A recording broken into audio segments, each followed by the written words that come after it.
I know, sir. Oh, your phone is on you.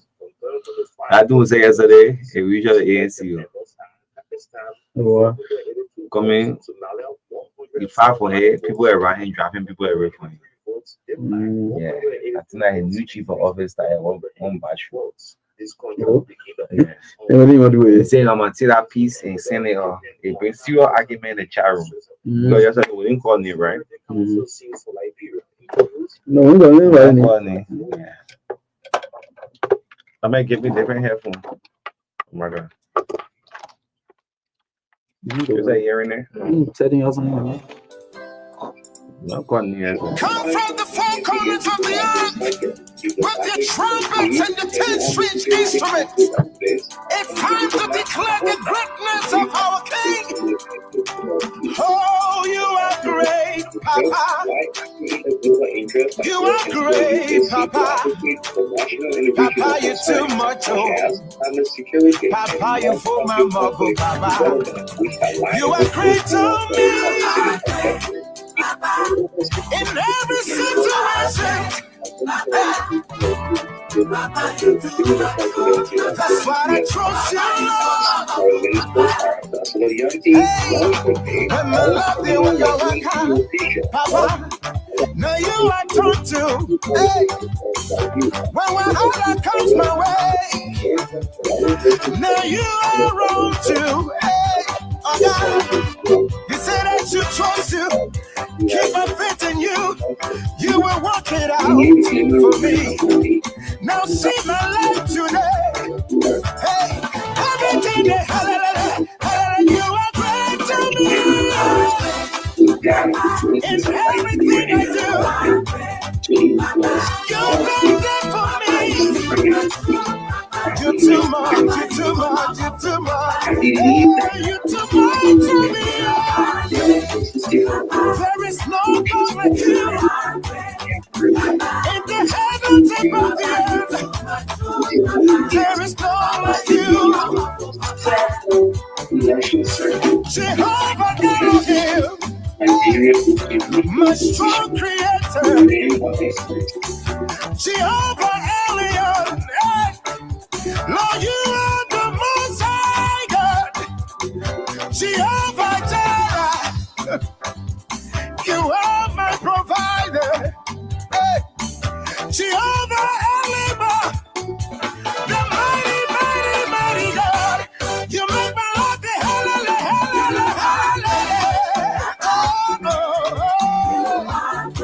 forever you are great in my life. You're too much, you're too much. I've got to declare that today. You are great, Baba. Oh, God. You are great to me and my family. Hey, Baba. Somebody shout it out today. Baba, Baba, Baba. Somebody shout it out. You're too much, you're too much, you're too much. Baba, you're too much.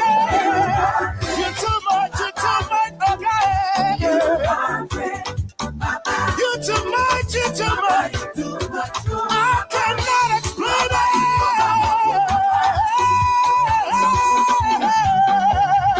it. Just pray. Papa, you're too much. Hey. You are the God who never sleeps nor slumber. Your watches over your own. Hey, hey, tulimo, samemo nene, samemo nene, samemo nene. Papa, you're too much. You fill my mouth for Papa. You fill my mouth for Papa. Everything I am because of you. Without you, Papa, I am nothing. Papa, Papa, you bless my life, oh Papa. You bless my ministry, Papa. You bless my children, Papa. My job, business, you fill my mouth, you fill my mouth. things you've done. You found my mouth.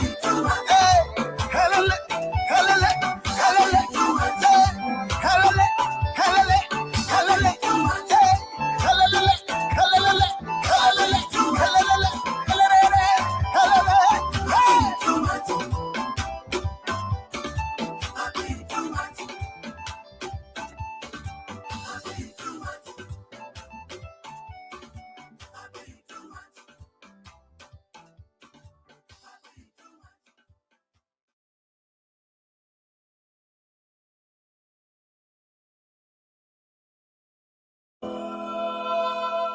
DJ lighter up on the wheel.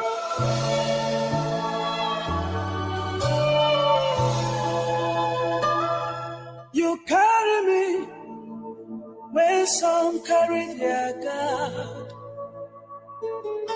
You feed me, Lord, where some feed their God. You fought for me where some fight for the God. Jesus, you know they use me play. Nah, nah, nah, nah, nah. You know they use me play. You carry me when some carry their God. You feed me, Lord, when some feed their God. You fought for me when some fight for their God.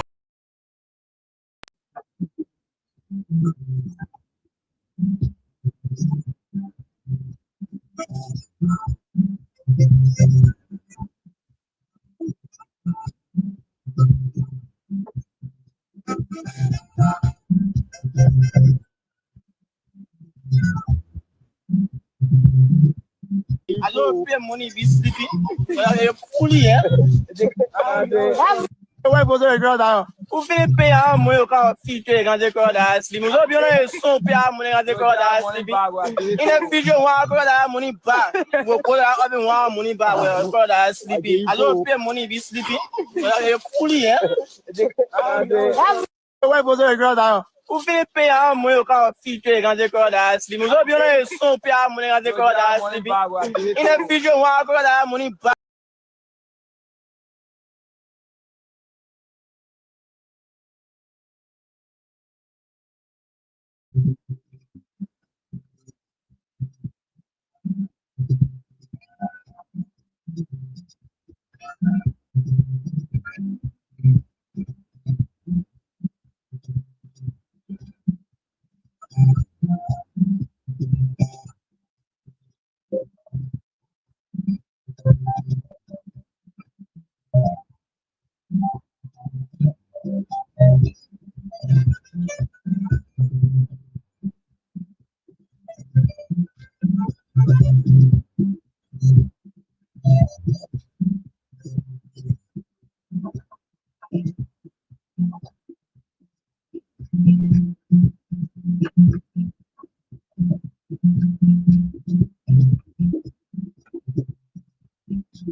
Okay.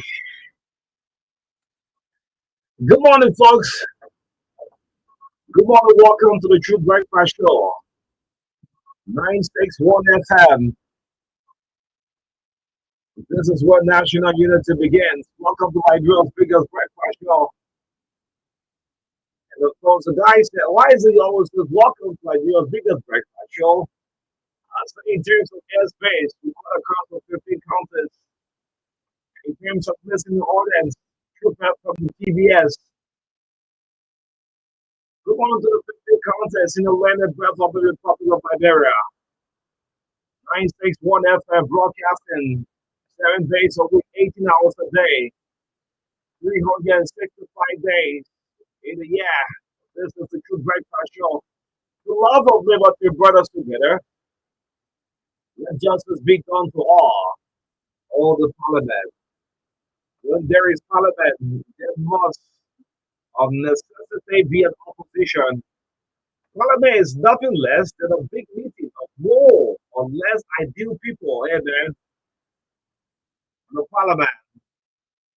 In the parliament of the president, every man represents his or her districts. What's happening in Liberia? Almost a month. We can have a quorum in the House of Representatives, the first branch of government. Liberians waking up this morning thinking about what is about to happen on the Capitol Hill. Come on, folks. This is a PBS. My name is O'Neill. We want to His Excellency, the President of the Republic of Liberia, waking up this morning thinking about the first branch of government is not functioning for the president's state. Yes, good morning, folks.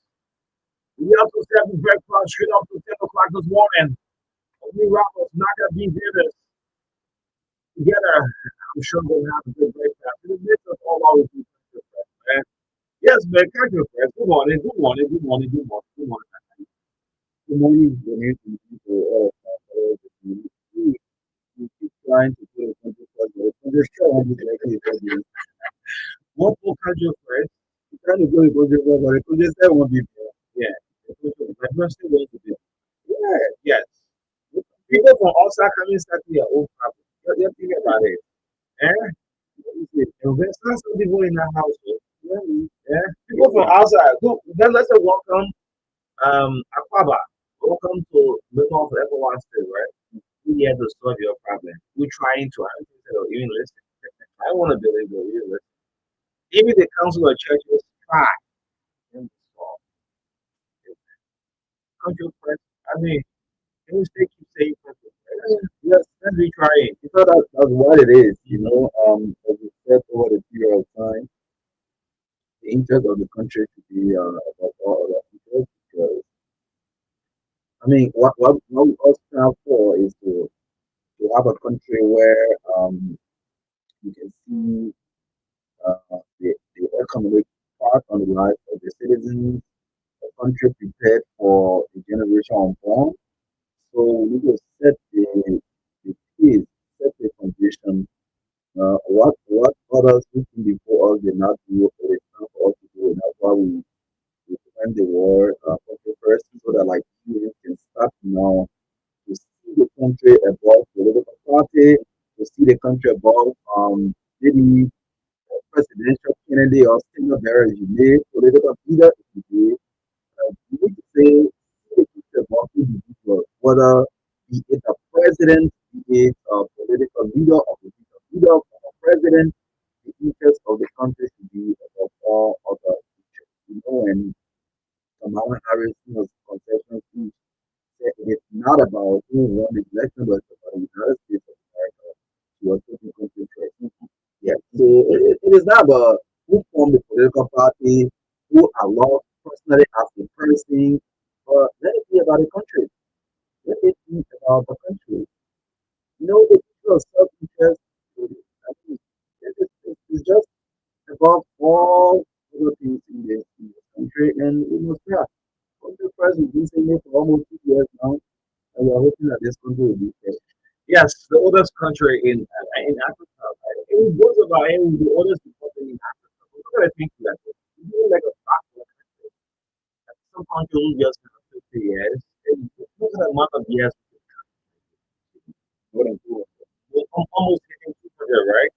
Still backward in everything. In everything. In thinking. I'm sorry to say this, but I mean, I'm sorry. If you feel offended, I'm sorry.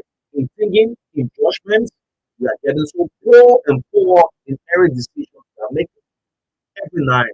When you go on the international wire, other countries have fast trending today. No, good morning to our folks, our member of the protest. The media now is now taking away from the professional journalists. You know what happening? Politicians are now having their own platform. This is what's happening in Nigeria. It's not happening. So I think it's not happening in Nigeria. It's happening like yes. The minister will decide to go to a political platform, not a political commentator, and have interviews. The journalists are now then the panelists, right? I mean, so I'm here thinking about journalists and students who sitting home and learning the profession. What's happening with our country? Okay, I mean, And the leaders now prefer to go and say with the journalists and leave the real journalists instead of the media. Yes, that's They what's use the happening. media, yes. Yes, that's They what's happening. invited they don't even pick up phone, No, they don't. but they are rushing to go to the online, Journalists, journalists. as we call it, Yeah. right? Yeah. So this is what happens. So when we have this is what's happening most of the time. The problem is right? Information that will come out because journalists will always do the ABC of it. Want to balance it. The balances don't have information for that. Guess what? When they have this information, they get wrong with it. That's what's for most of the government. Yes, because Yeah. in the Bible, they're looking for followers now. Yeah, look They're at looking for views, they're looking for followers. Yeah. Anything sensational is good for them. Yeah. Yeah. The professional journalists will want to say no. If we need to have an inquiry, for example, inquiry people have a story on the Bureau of Concession, you want to go and find out, as to what the information is true or not. But the panelists don't get the next thing you hear the person is discussing. Yeah. And this is happening only in Liberia. I mean, so we will stand our ground. We will stand our ground. I mean, yeah, man. But let's say good morning to all of you who have potential faces of being president. I always like to say this out. I'm saying this out, and I'm seeing it building up day by day. If Joseph Boycott perform, in my mind, I don't think I want to go for a second term. So whether he perform or not, there are some names. Let me remind that African leaders are African people. Yeah, but if he goes for the second term, it's up to him. But I don't want to believe that. Boycott will want to go.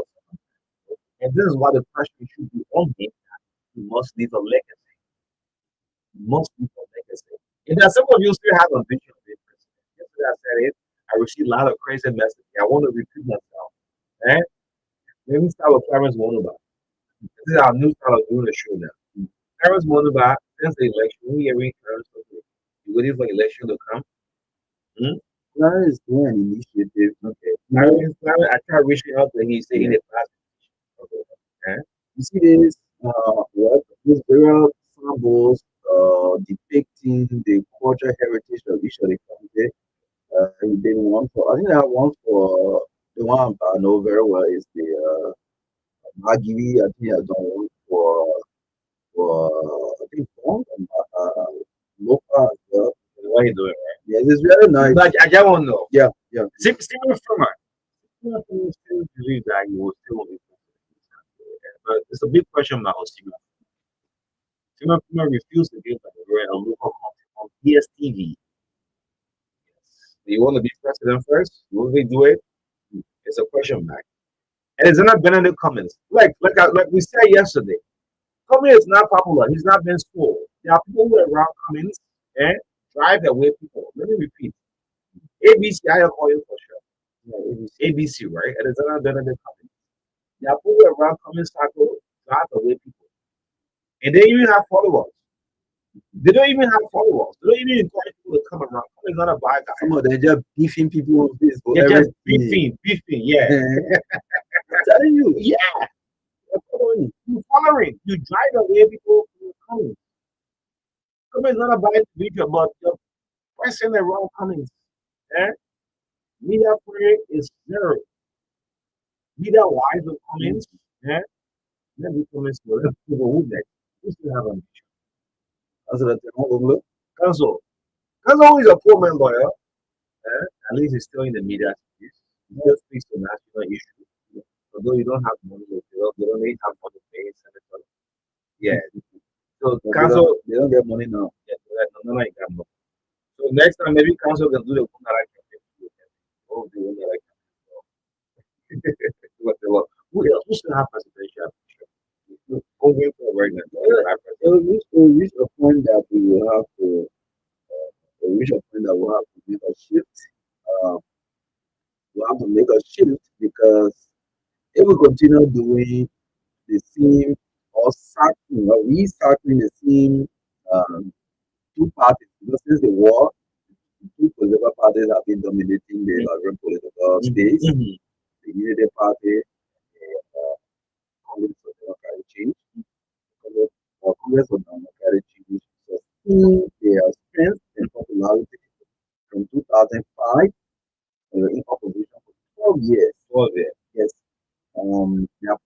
popularity never went down until it came to the presidency. Liberians believing that they have given the country to the grassroots because the CDC was portrayed to the breadth of the party to be a grassroots movement that they believe the leaders of this party came from the slums. They are passed through the same life course as the ordinary Liberian people. Okay, not the elite, the ordinary Liberian people. You see that well, they know what life is for an ordinary Liberian, so they will have the authority. Now that they have the power, they will make the change. Unfortunately for some Liberians, or majority of the Liberian people, they believe that the CDC did not deliver on what they told the party of. Then they don't want to draw back, see, so it tells you that for for 18 going to 20 years now, these two political parties have been dominating the space. Yeah. So can there be a shift? And they say if there should be a shift, when? When? And this is like, let me say that before you do your intro, right? And this is what I said the last time. So people got angry with me when I said it. Right? I mean, you can't erase George Weah from the political space because of the followers he still have. They do have the numbers. Yes. Like Rose on the other hand could say maybe this party have been an error. George have been an error. Let's get to the track. It's very unpredictable. Like Liberian people will. But doesn't just be reminded that monkey can leave flying I mean, I'm left leave it right there. no, okay. But I'm hearing there's a vacancy at the LEC. Well, we'll look at that. LEC? LEC for Director General and Deputy. That's really hard, yeah.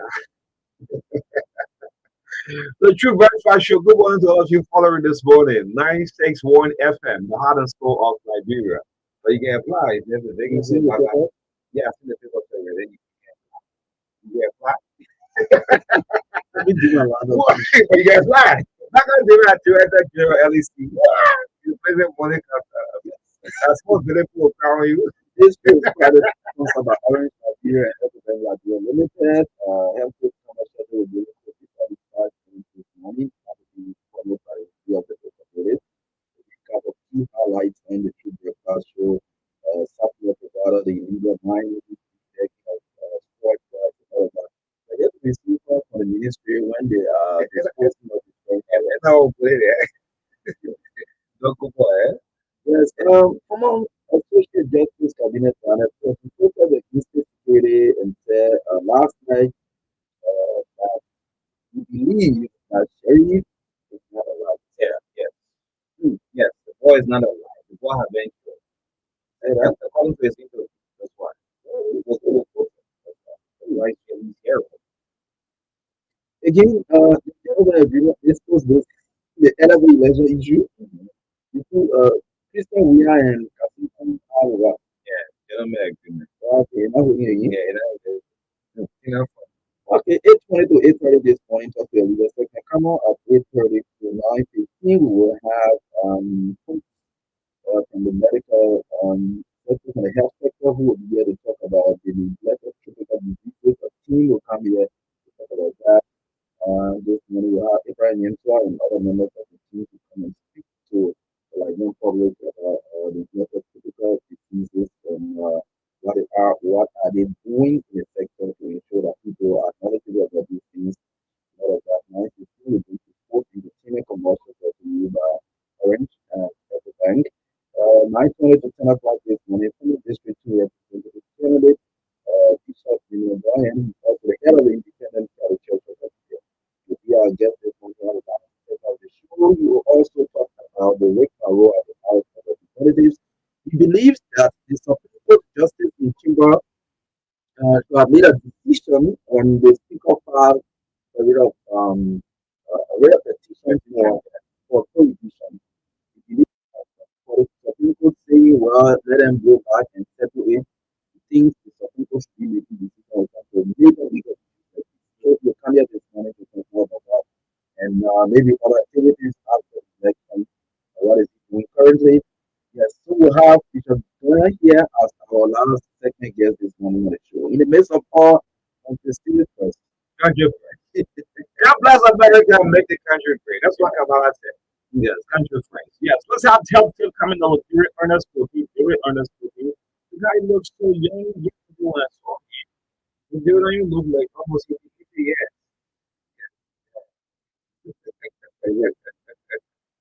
I will tell you, you're making big things. Yeah, I don't know.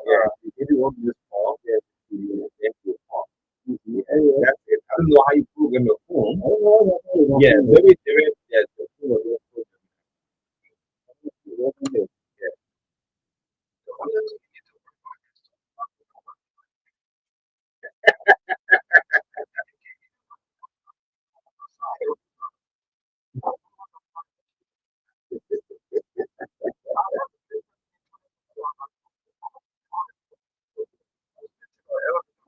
I will sit down and feel like you.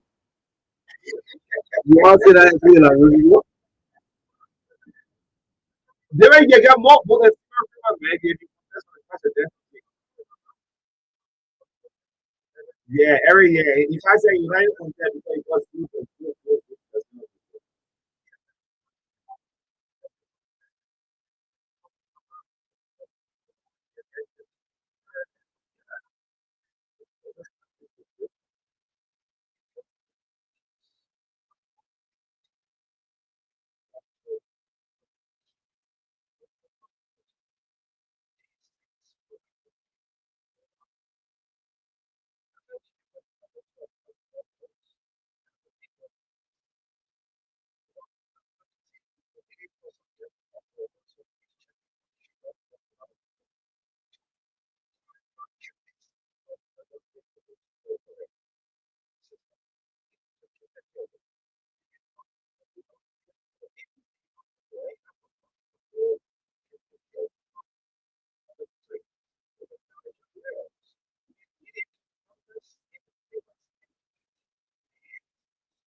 most of them or some of them because of diabetes. Root control, when you go to the hospital, they say they have to cover your toes or your feet or your leg, depending on the magnitude or the severity. All right. Diabetes got no control. They got, no people sorry about it. Diabetes has no cure. You can put it under control by eating these foods. The old diabetes, listen to this. The foods are number one, cucumbers. Oh, it's really good for diabetes. I don't know whether I have diabetes or not, but I hear already. Cucumbers. Everything. Number two, avocados. These are good food. They help to put diabetes or blood sugar under control. Number three, and that should be only half or one a day. Also, because it can put blood pressure on, blood sugar under control, you might eat three food, only half or one a day. Number three, tomatoes. You have to cut the tomato and the raw tomatoes. You can eat it raw, you can put it in salad and eat it, you can cook it. But the raw tomatoes. Number four, cabbage. Number five, carrots. Number six, spinach. Seven, broccoli.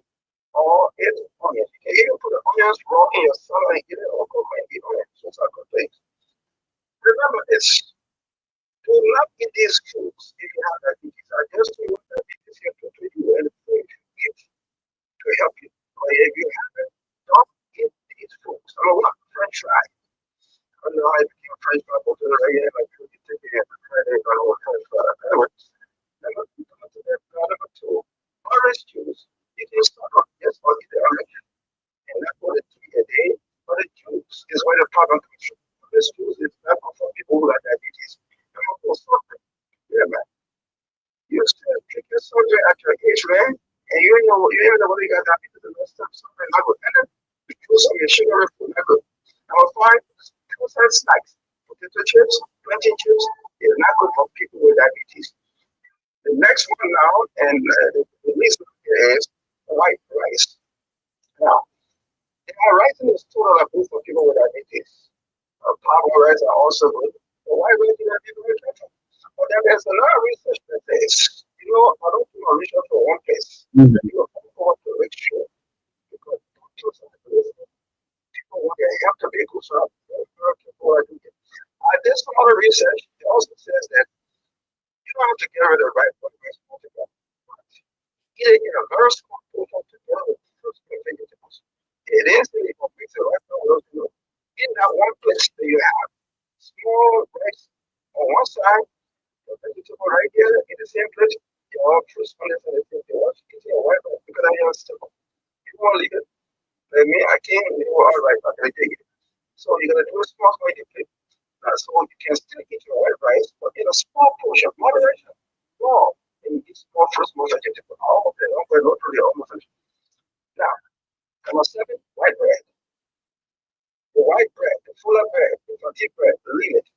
They can process that thing and take all the fiber to make it to what it is. So you have to be very careful. So those are things you have to do. Thank you very much and have a good day. Thank you, David. Yes, David Koti, right here with the Tips this morning on the TVS on Choose 96 for 1FM. Coming up next is the review of the local dailies here on the Shoot the Talk Show. That's quite nice.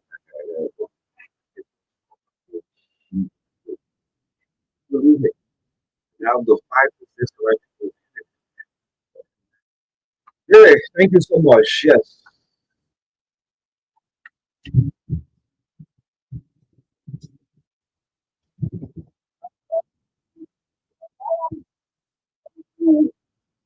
Yeah, two. Yes, so welcome to the review of the local dollars once making news for the print media. Our first half have to do with the newspaper, the front page of the newspaper. Majority block remains resolute throughout the whole section. That's by removal of seats. Well, people can say, well, they're going to a whole section where grab a copy of the news deals and read the rest of the story this morning. Still love everlasting adventure. They become a little mellow company. Over Molu is here. Yes, Stern is here capturing on the front page of some news story from the newspaper. The back page, Welcome Loans calling official as well. It's on the back page of the newspaper. You can grab a copy. Former lawmaker needs in-house classes. I'm saying Ruben Rubio is here ending the review from the newspaper. Yeah, let's go for the Daily Observer newspaper on the front page of the newspaper. Majority block replaced. Apparent registrations have begun with the joint Tuesday where the majority block has been released. The joint Tuesday right here. See on the front page, Nigeria, South Korea, sort of this 50 years of diplomatic ties. Southeast, right? I can cut 29 separate comment finals. Is the first one I went to the 29. LOA man authority also over Omega market one. Okay. Yes, so let's go to the back page. That was media something around to address capital here. Is the public of the back page of the data of the newspaper. Idea of fines, welcomes, proposed army law reform. Yes, so that's it for the data observer. Yeah, so let's move on to our next up, and this has to do with which paper this next. Yes, this is the Inquirer newspaper. Yes, the Inquirer is on news stand for popular activity with overcharging commercial vehicles operator. This is the Ministry of Transport. Yeah, it's a story here on the front page of the Inquirer Grapple Cafe. Rebook ambassador content nomination, human rights activists behind all U.S. outgoing U.S. president. Yeah, let's go to the back page. Let's go to the back page of the Inquirer. LRA Tracking Center Policy Procedures. So the back page, like we also we have celebrated 60 years of diplomatic relations from the Minister of Foreign Affairs, Harold Castle, is capturing it. So, and let me just announce to the public the Renaissance Communications Breaker FM presents the National Fair Award 2025, honoring heritage, starring the future. This is January 25th, that's on Saturday. The National Award, the FM National Achievement Award, that's for next year, January 2025. That's a pretty initiative right there. Let's go to the heritage youth pickup the future West Africa Food and Maritime Industry Maritime Authority Commission the forces research and innovation uh, the high capital ratio and the focus of the heritage newspaper and the company it begins a week-long capacity building initiative. This is what we got to adapt to the Auditor General of the Republic uses this charity points to transform lives of Liberians. So let's look at the back page, President Marka on Haji Sharif's legacy of 40 days exercise. Send command efforts for intervention, encouraging lawmakers to embrace the education role in resolving legislative deadlock. Money is right here on the back page of the heritage. The book transparency and revenue group NRA fighting internal policies and procedures. Finally, on the back page, the PC legislature in Liberia run that solar to fund major solar energy projects in Liberia. Yes, so I guess the independent, we have the independent, yes, we do the independent, Yes, yes, the Independent, Liberia's most investigative newspaper, the Independent, its homepage is a brother block out Qatar, water rates removal. There you go. demo them. Well, I'm seeing the pictures of the president, the speaker, and moderated block leader, Senator Koga, capture all countries of the independent newspaper, Maritime platform, and our EU Corporation Group. Let's go to the back page. Past orders, executive and budget, so let's continue or heighten. What I'm thinking of this minister, limit, yeah, right here. NPA partners in for still MOU. We are launches postgraduate diploma in climate action in the program cutting the ribbon. Like therefore, to our regional conference next year. What is it? Get a couple of these people for 40 agenda the Yes, thank you so much. If these stories are all interesting to you, you can get them to understand and there's not a story. You have to show it how it's also by knowledge, but so we don't have much time also in passing we just go through. We just want to remind the Ministry of Commerce, on last Friday that we are going to destroy, in other words, destroy those social media like activity, often speaker, have received a call, and this is the good news now. We have not received a call from the Ministry of Commerce. Don't let us assume, and don't allow the people to assume that the 50,000 just arrived here for Israel. Promise the media that yes, they're going to follow us, and to be part of this team, I'll go ahead and be part of up to now. And on Friday, today is the end of October. We will call what after president calls and then we'll answer. Yes, we want to reach the decision also. I'm not going to say that. Should give me a witness. That's all. that's because there are different line institutions that are supposed to make that decision. It's not just purely like the commerce ministry is just doing the single handed to destroy it. I think EPA should be involved, also environmental part, and also the company, the importers, they have to take responsibility How for long what. will it take? The right is not good. So how long? Yeah, so it doesn't really take that long, but Yeah. again, I think we need. I mean, they need to. Yes, do this. I mean, the more it stays on here, the more risky it is because we don't know what will happen. Yeah, so most likely it will be, going And to elaborate. market gradually. Anything can happen. Yeah, That'll be market gradually. I think it is better we get rid of it as possible. Yes, great. So in passing, as we said, because of time, again, I'm telling my providers, do follow up on my news. I know you get into every day.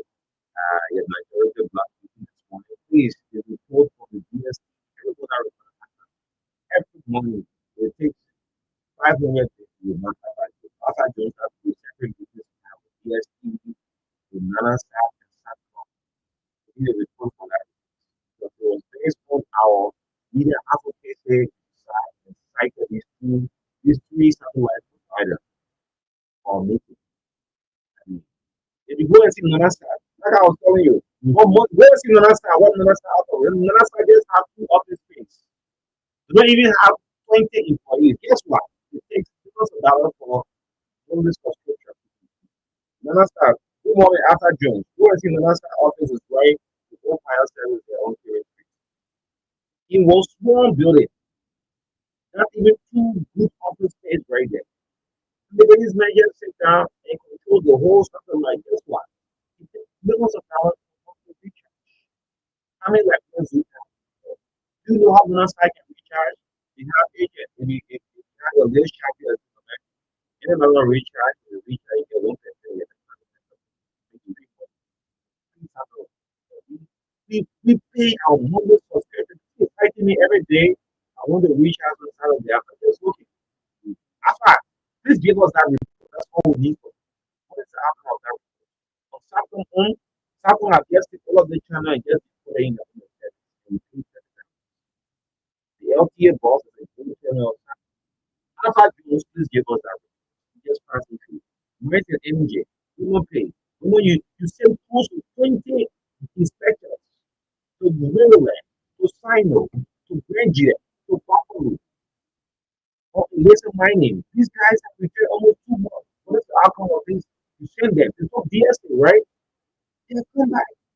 I mean, give us an update. Don't treat us as like this. So we just want to make sure. Then the big one last night, I listened up to Councilor Cabinet, you know, still insisting that you will lead a protest against state security. And I want this to reach out to the president.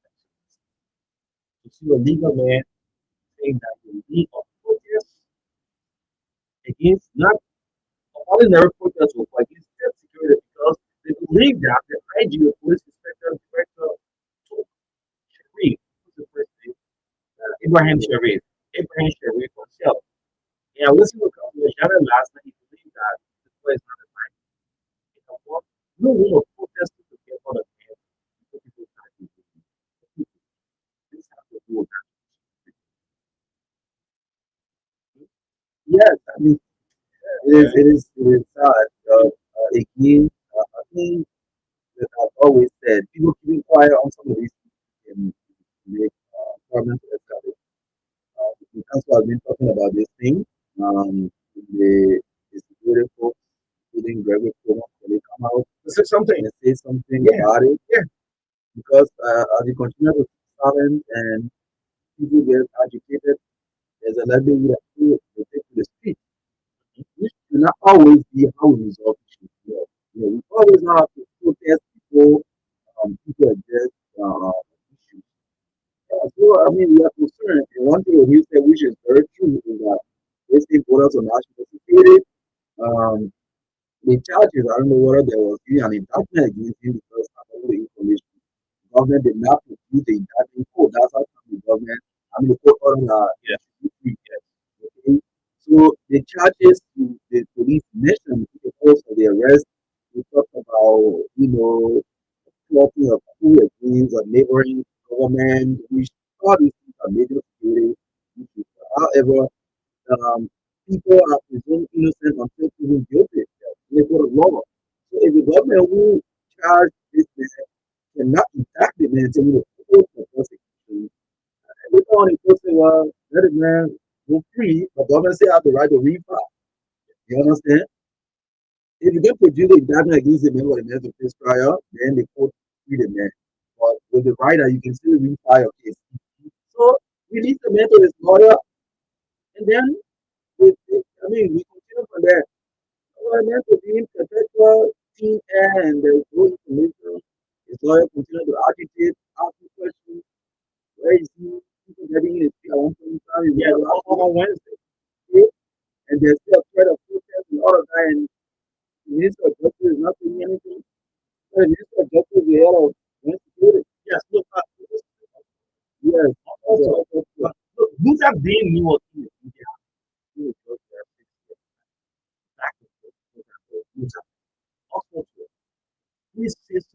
remain terminate.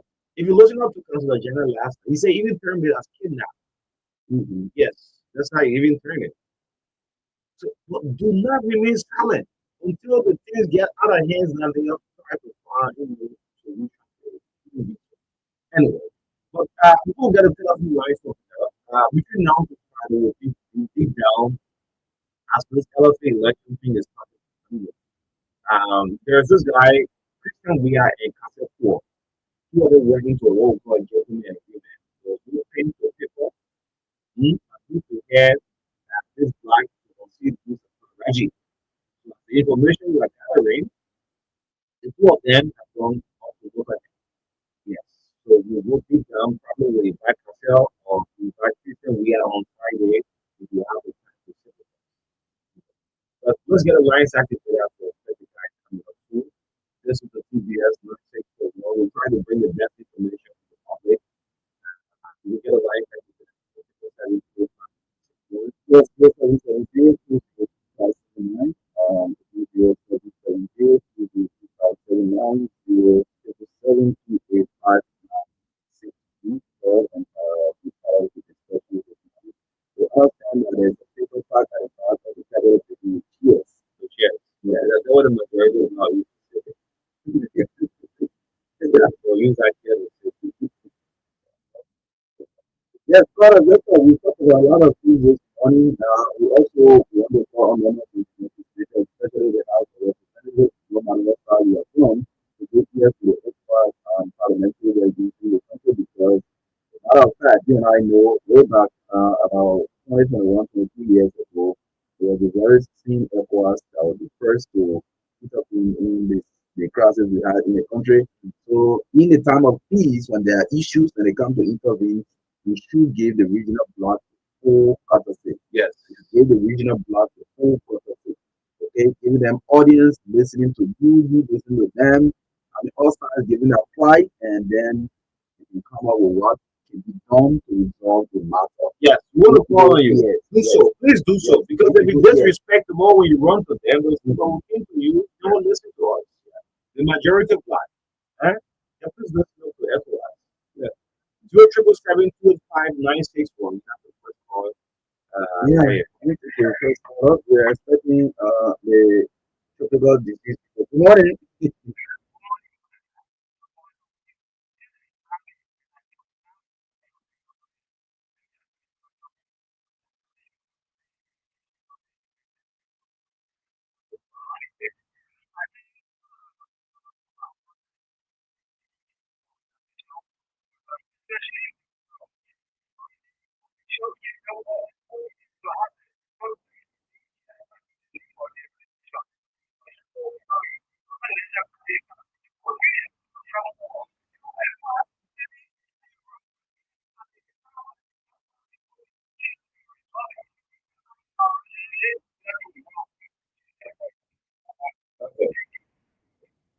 Okay, 0770 If you don't have call, yeah, good morning.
All right. Thank you. Yes, let's give it up. Good morning.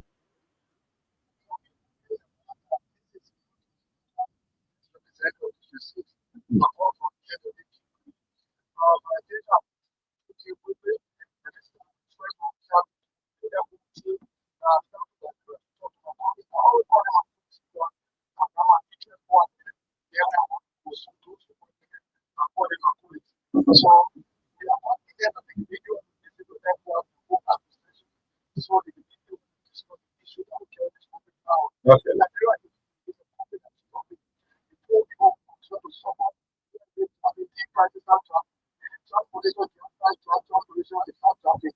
So we beg them to go back to session so the video discussion will be faced.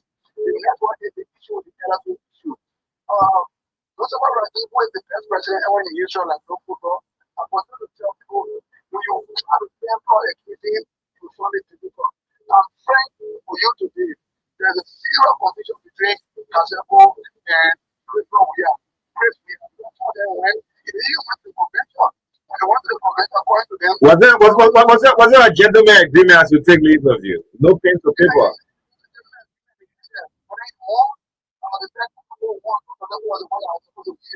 Okay. All right. Great. We'll look at what the gentleman agreement. Let's take our last call out. I guess we're in the studio. Good morning.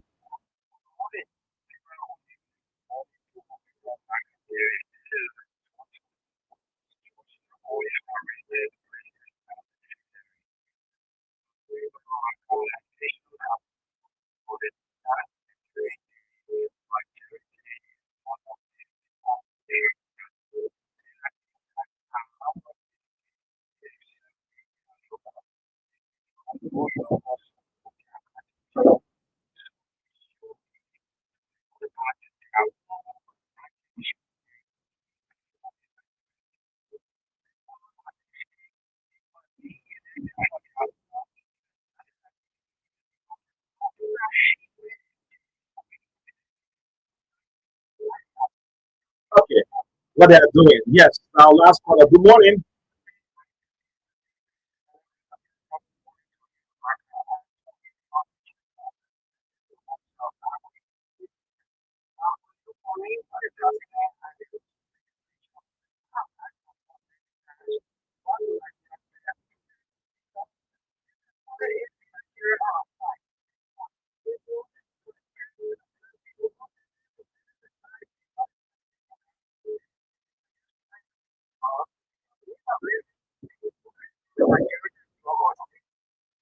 Okay.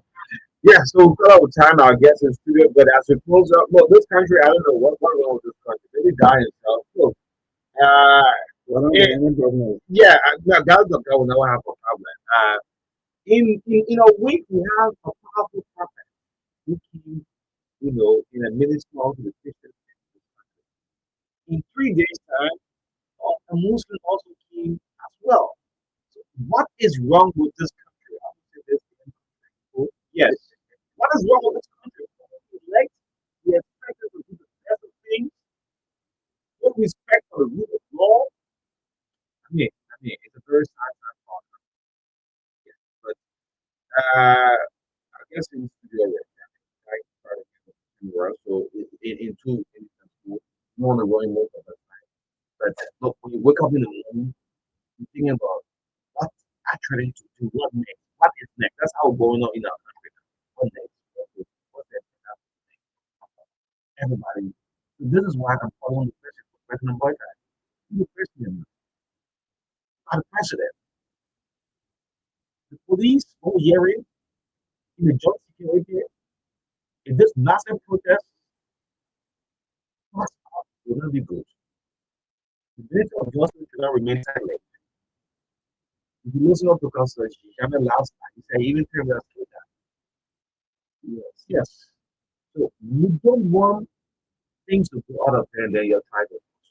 You can lose your security advisor, man. You call up for burger. Look, if every good man can go, anybody can leave military. If every can leave this military party administration, anybody can go.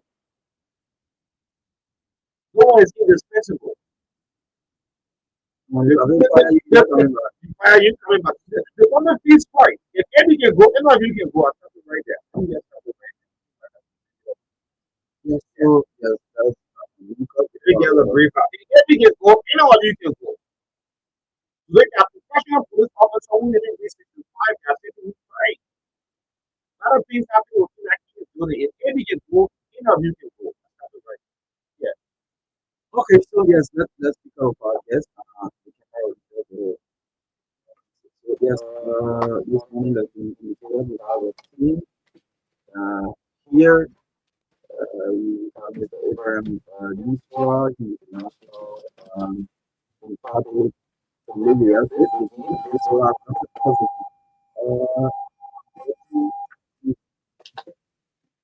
I think one of the happening schools into the yeah, yeah, I think so. Yeah. Can you help us move the help most of the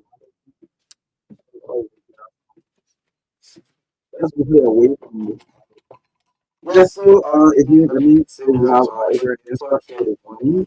We have according to what I have here, Mrs. Sonin Bao, also Emerson Rogers, all can be at this morning or to talk about what we call it neglected tropical diseases.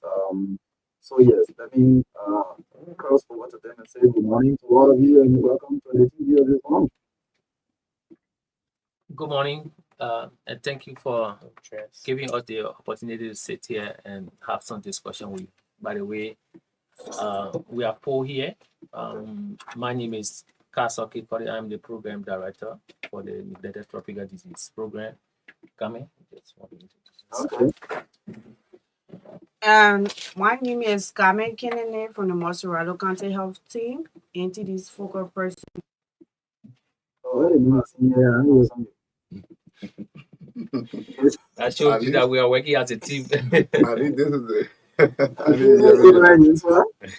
Yes, my name is Ibrahim Yusra. I'm the National LF Coordinator or Lymphatic Filariasis Coordinator. Okay. And my name is Emerson Rogers, and I serve as the Case Management Coordinator for NTDs. Okay. At least two of the names. Yeah, so let's start by letting the public to know more about this what is neglected tropical diseases. Let's talk more about that, at least for the understanding of the public, and then we can talk more about what's coming up. Okay, so basically, again, thank you.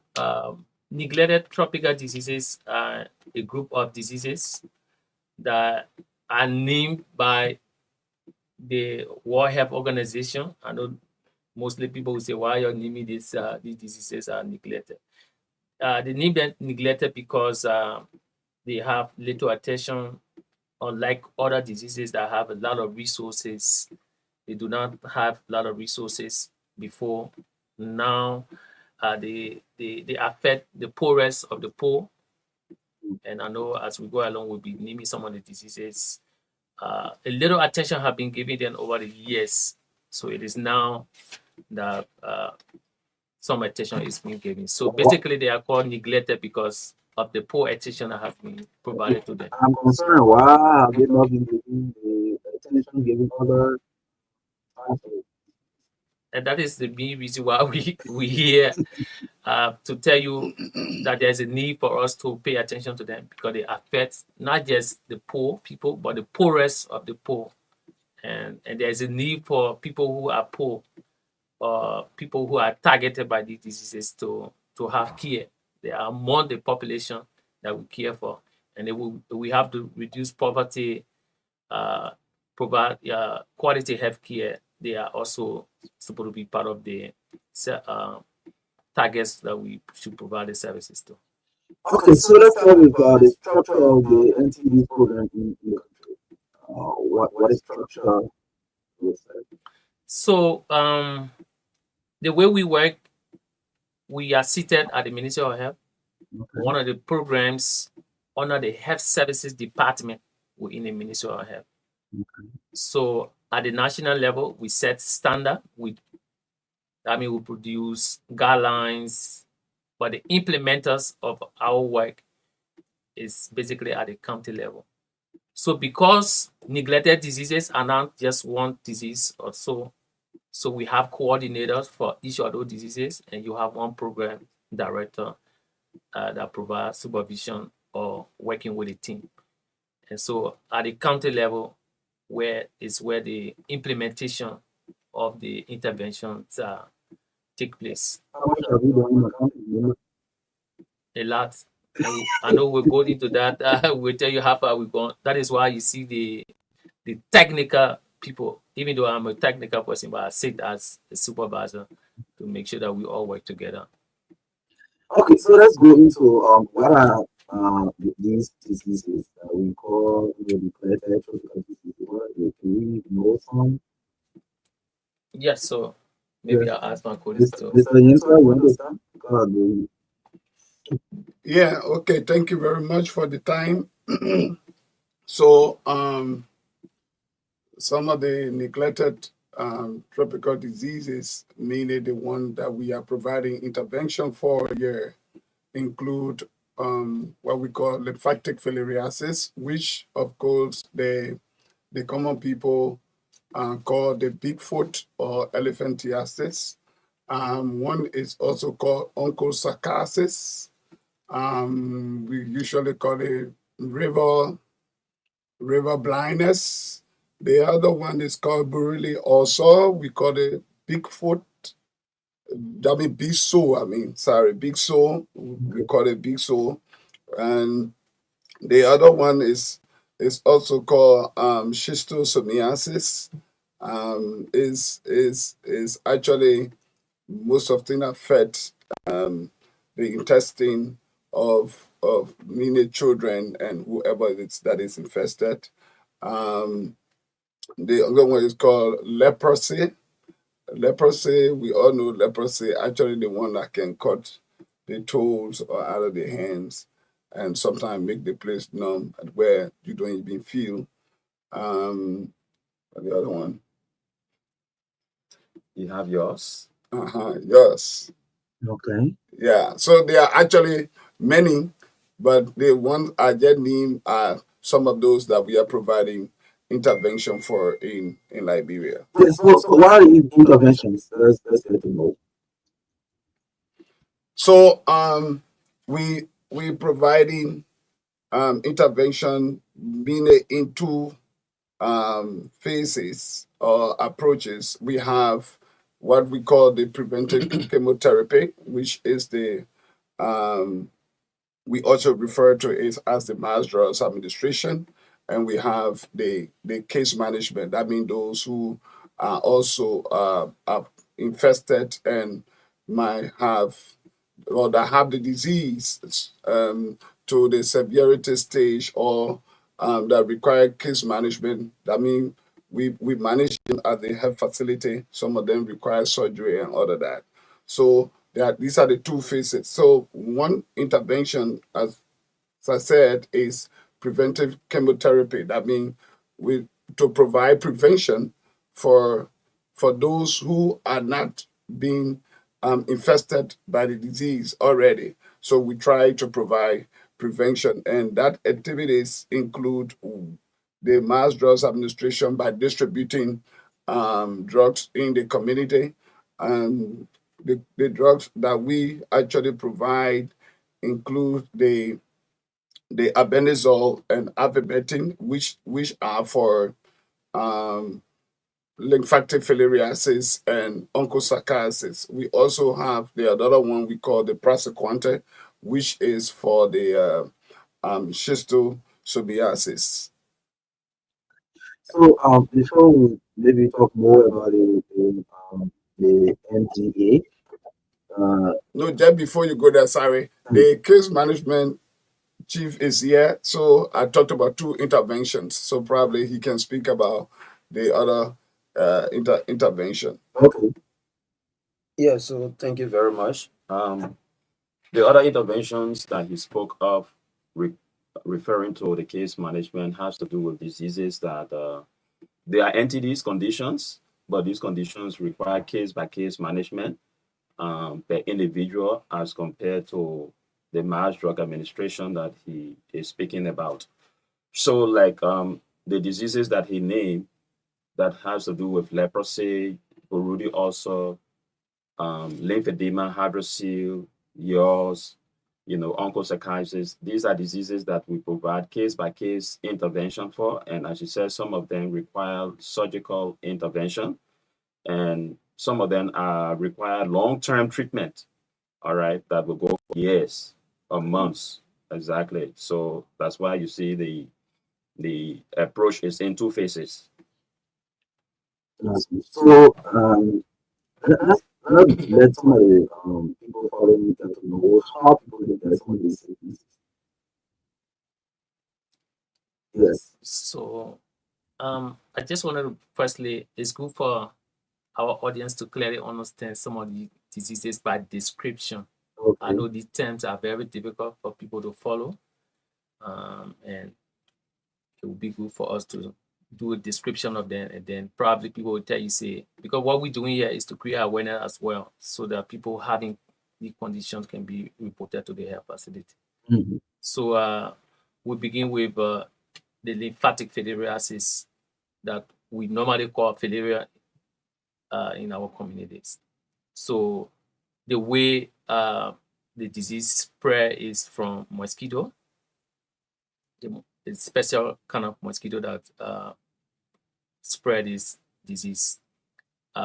It The bite. same mosquito can be using left in the house. Yeah, the Anopheles mosquito, the same mosquito that we try to prevent from giving us let me say the malaria. So there are different type of species of mosquitoes, but what is more important here is about what we can do to prevent you getting this disease.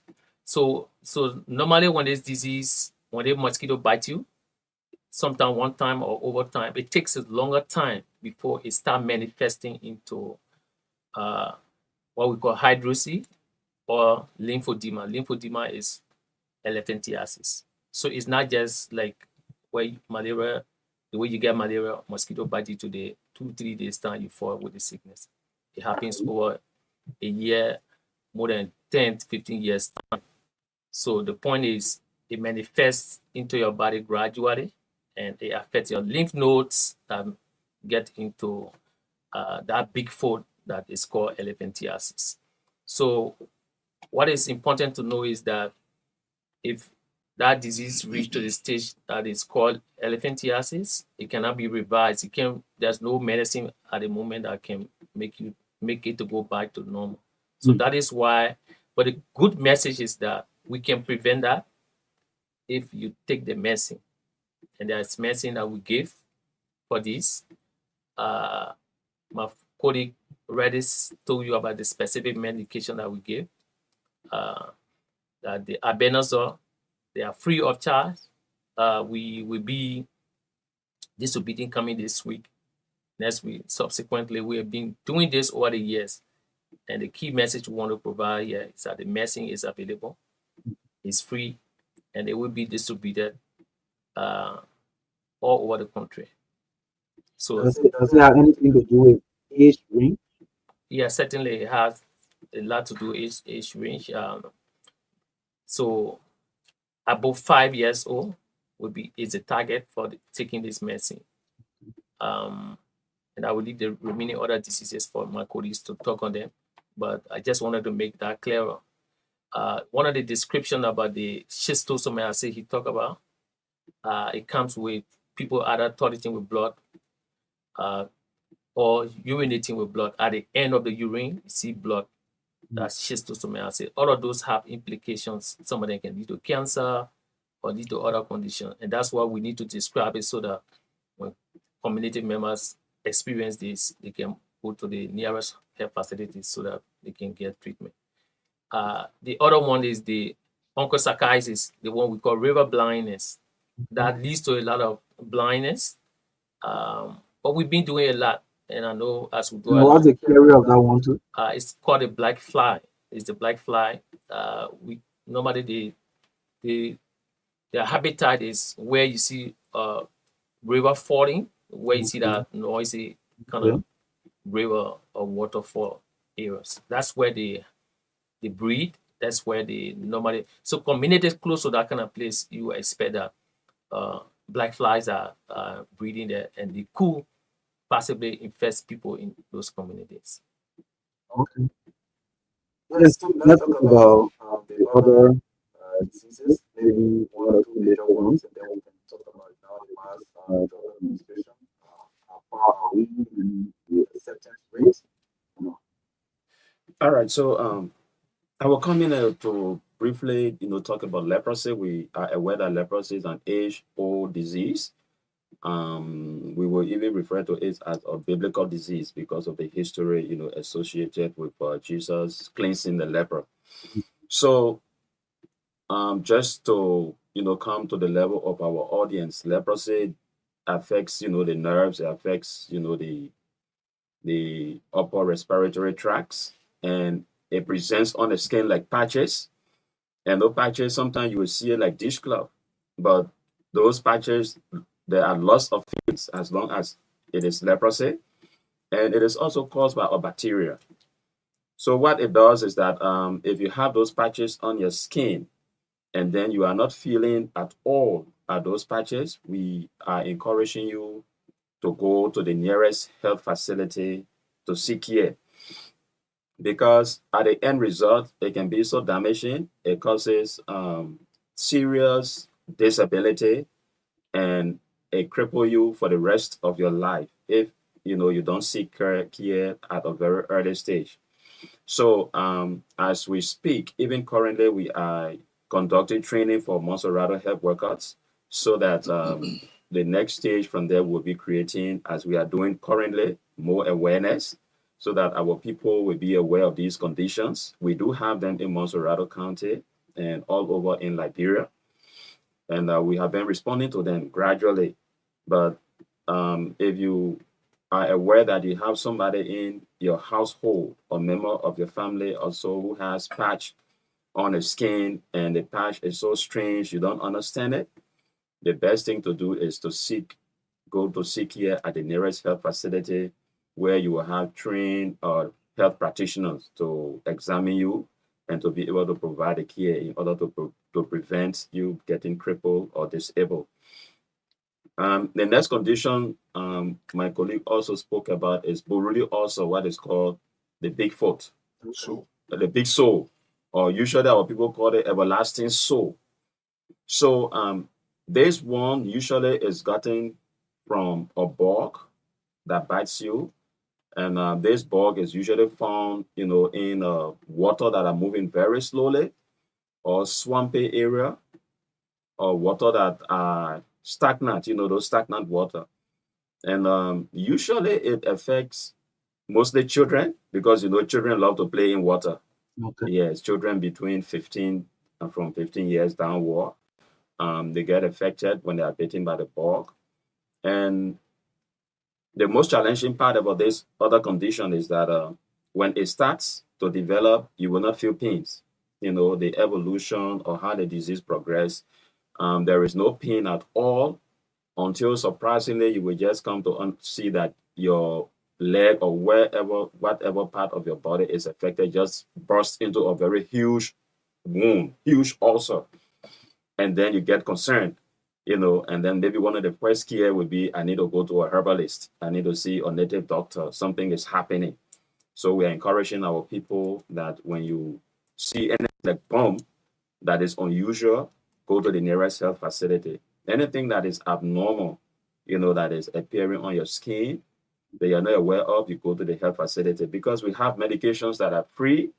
And if you start the medication early, the chances of even getting crippled for life, is minimized or is prevented. The funny part of it, when we're coming up, sometimes we see somebody with that kind of soul, they will be like, oh, everybody see it, I wish they knew that I put it used to cross water, all these kind of things. So we don't know that these kind of diseases are there, the cause and all of that, they don't know.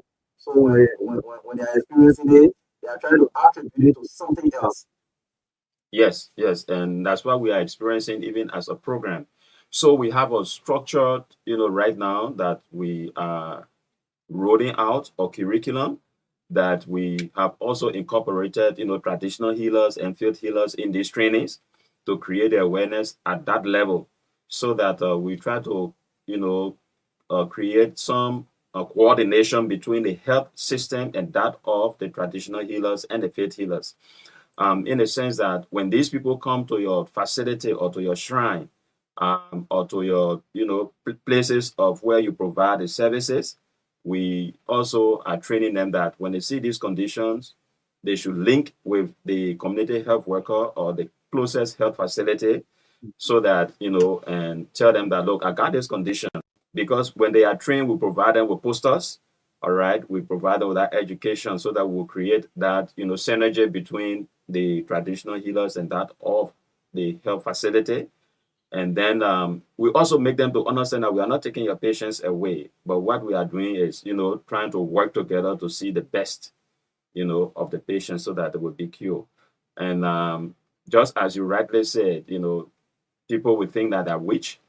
So if they think they are witch, when they get to the witch doctor will say, look, I think I've seen this thing, and you need to get to the hospital, or they will contact, people from the hospital that are trained. And then they both will work together and then see how we can provide the best care for you in order to be restored.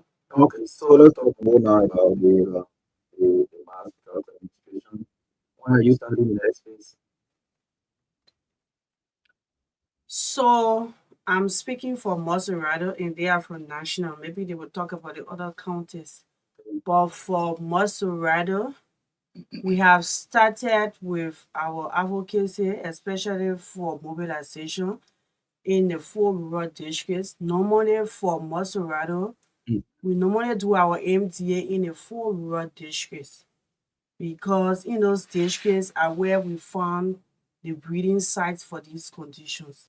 Okay. Not that they are not in the urban setting, but then we focus more on the rural, because our resources are not many to cover the entire county. So we started our activity already. So Thursday we'll have our county advocacy meeting, and then going forward to our health worker training, and then from Monday, which is the 18th, we will start our MTA in the 4 rural districts. So we have started engaging our community dwellers already, because without them, we cannot do our work. So what conditions have you created for acceptance? I mean, like when you go to a minister, so free, to willingness with you. So one of the conditions is we use our own people. That is, we use the children or the leaders from that particular community. We don't go out to bring strangers in to come and give the drugs. We have the structure, which is the community health assistant, the CHAs. That program is already in existence, where in the rural community they are known, and they refer to them as small doctors. So these are the people that we use to distribute the drugs. But before doing that, we have the rural activity wherein we will have community meeting, community entry, where the town chiefs for that particular community will be involved.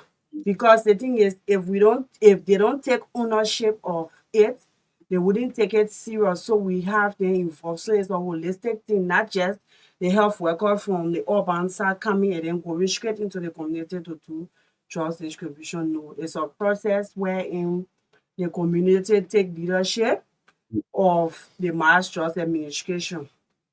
Okay. More comments?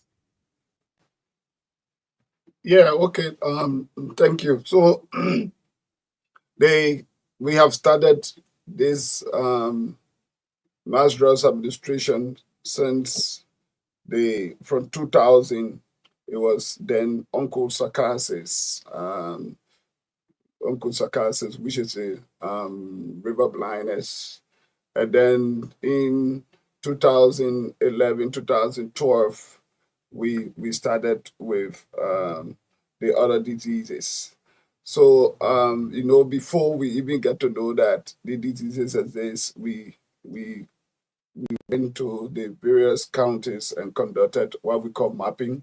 And mapping means, or survey, what that means, that we went to the various communities and collected samples of blood from individuals to test them to see whether they have the disease. And that result shows that indeed there is transmission of these various diseases that we mentioned in the various counties. So that gave us the leverage to begin now providing mass drugs administration, or providing the medicine to prevent our people from being infested and being disabled, because sometimes the result of these illnesses lead to um, disability.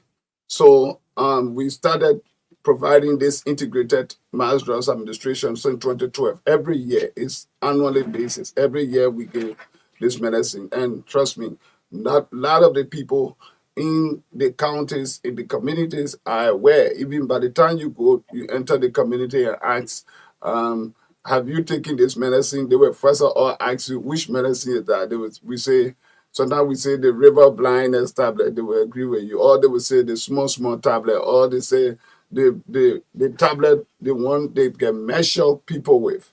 So we started this process since that time every year, besides 2014, where there was Ebola epidemic, and COVID-19 2020.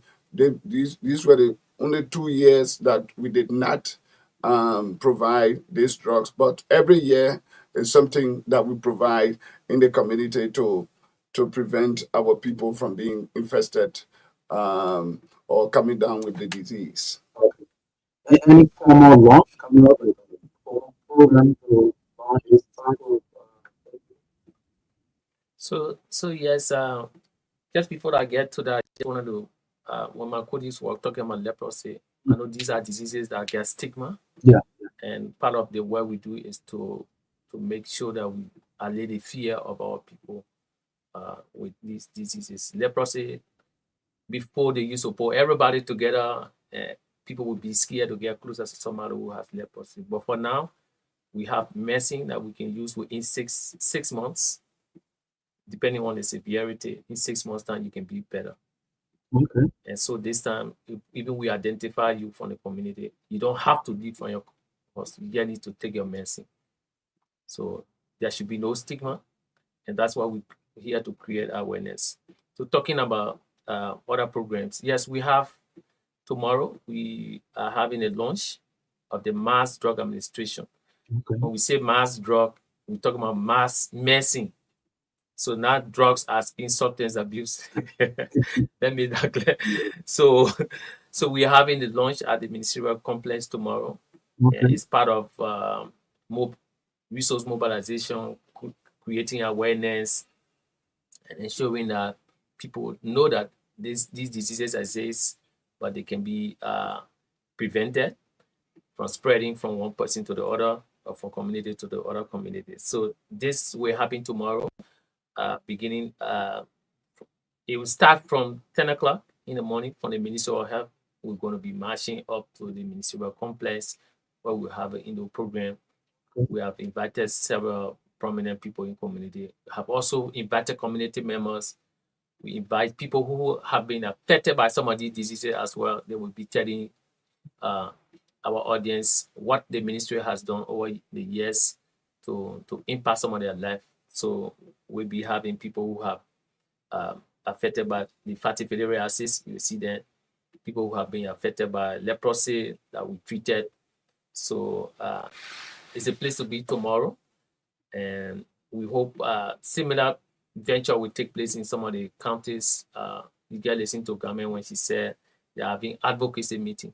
So part of this is also to talk to our government so that there can be increase in support to this program, so that we can be able to eliminate, to get rid of some of these diseases as soon as possible, because other countries are moving far ahead, and we are at the verge of really eliminating some of them, but we need more support to be able to do that. Okay. Because of time, we're going to take some calls from members of the public. Maybe some other issues they want to know. They can ask and we provide clarity to them. As I said, there's any real critical thing that we ask for information. So we're going to the public to interact with them now. Yeah, so call 0770-202-579 and 0777-285-961. We have a team here talking about the upcoming mass drugs administration that is to be using for all the diseases they call the related tropical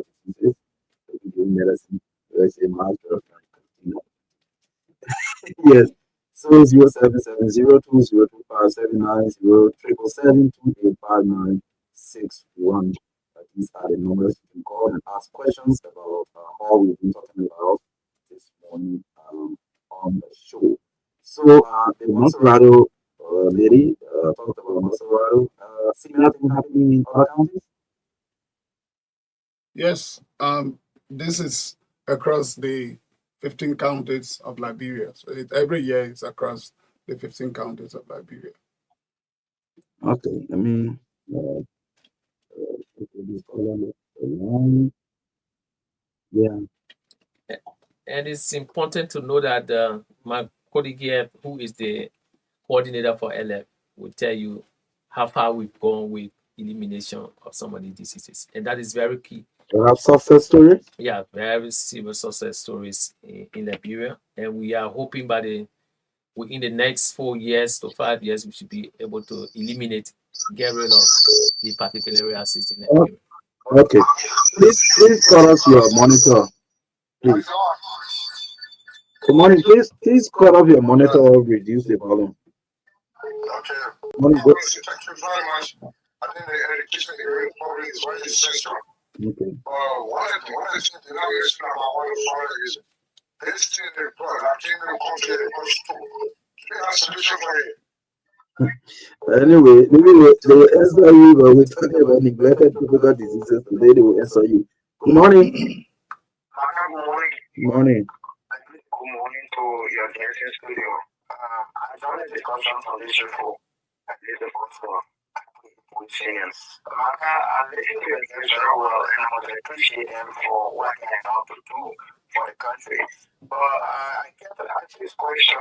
These medications that will be distributed for these diseases, is this something that is going to be given, and when those patients take it, it just put an end to the disease, or they are continue to give medication? Because what if the disease resurfaces after they have administered the drugs for the very first time? That's my first concern. My next question is it that they are the ones going to be distributing these drugs, or they are going to give it to people? Because sometimes you give these things to people, they don't give it to people who deserve them, and they start to sell them. Thank you. Yes, so they have a little understanding. I'm not sure they are giving it to patients. I think it's a preventive vaccine they are giving to prevent people from getting these diseases. Oh, good morning. Good morning. Morning, go ahead. This is from Kidmop. Okay. Yeah, my concern has to do with they put it from the community to do the drug distribution. Mm-hmm. Or the community distributor did since the 6th of August, and they were to get 5,000 a day for 6 days. Since taking out for the CUC for the daily, they took the training. But up to that time, they never give the money. It's because they're coming to distribute the drug. Is why they start giving money for as of yesterday. Yeah, so why do we get their money for the drug distributor? Okay, well, they'll answer you about that. Thanks for calling from Way Grand Mount County this morning. You can also do the same 0770-202579, 077728591. You want to respond to some of the callers? Sure. Yeah, let's talk to them. Okay, so let's start from the last person, Sandora from Cape Town. It is true that we normally give a little token. Sometimes $5 we do training, provide feeding. I think the issue he raised is Jamie, and that we should amicably resolve it. It's not just in Cape Town. Similar thing happened in Grand Bassa. So there were change in leadership, and normally people who got signature at the banks, when they are changed, the new people coming in have to get their signature on the platform before some of the funds are released. So that is why you see that the $5 is just coming. I was in Cape Town, above Watersa, along with my team. We are doing cross-border meeting when that came to our attention. So when we came back over the weekend, that's when we started working to ensure that the people are paid. So it's not just in Cape Town. Similar thing happening in Buchanan, Grand Bassa, and we're working towards that. and it's good that you bring it to our attention. And if there is anything like that, we are capable of handling it. So the person who asked the question about who is providing the medicine. So we have people in the like Gamese in Monserrado. There are people who we call community health assistants or community drug distributors.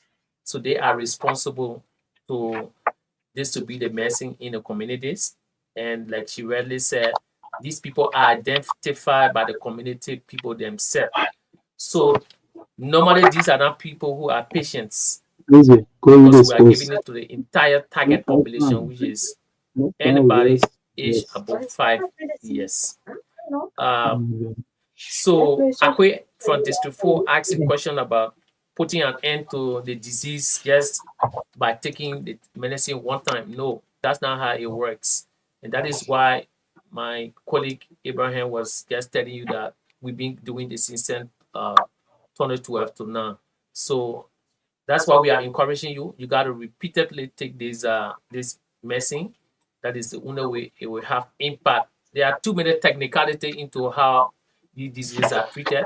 Some of them, the adult one, for example, for the onchocerciasis, it doesn't die when we get the medicine. It's the babies that die, so to speak.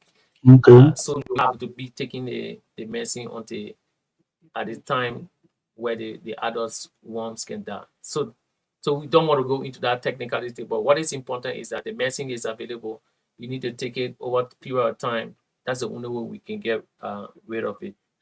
Okay, let's And go. the one about stroke, we actually not responsible for stroke. There are other departments within the ministry that are responsible for taking care of strokes. But I think something can be done about it. But don't wait to get stroke. If you got pressure, high blood pressure, and they give you the medicine, take your medicine on time. Okay, so let's use that 3 minutes to go across the board in closing because of time. We got sports coming up. Yes, maybe begin with the female. In closing. So I would like to tell the audience that for Monserrado, we will start our mass drugs administration on the 18th, and we're urging all of our community dwellers to be a part. This time around, most of the time is our approach. We do from door to door. We are coming at your homes to have you serve, especially for our people in the rural end.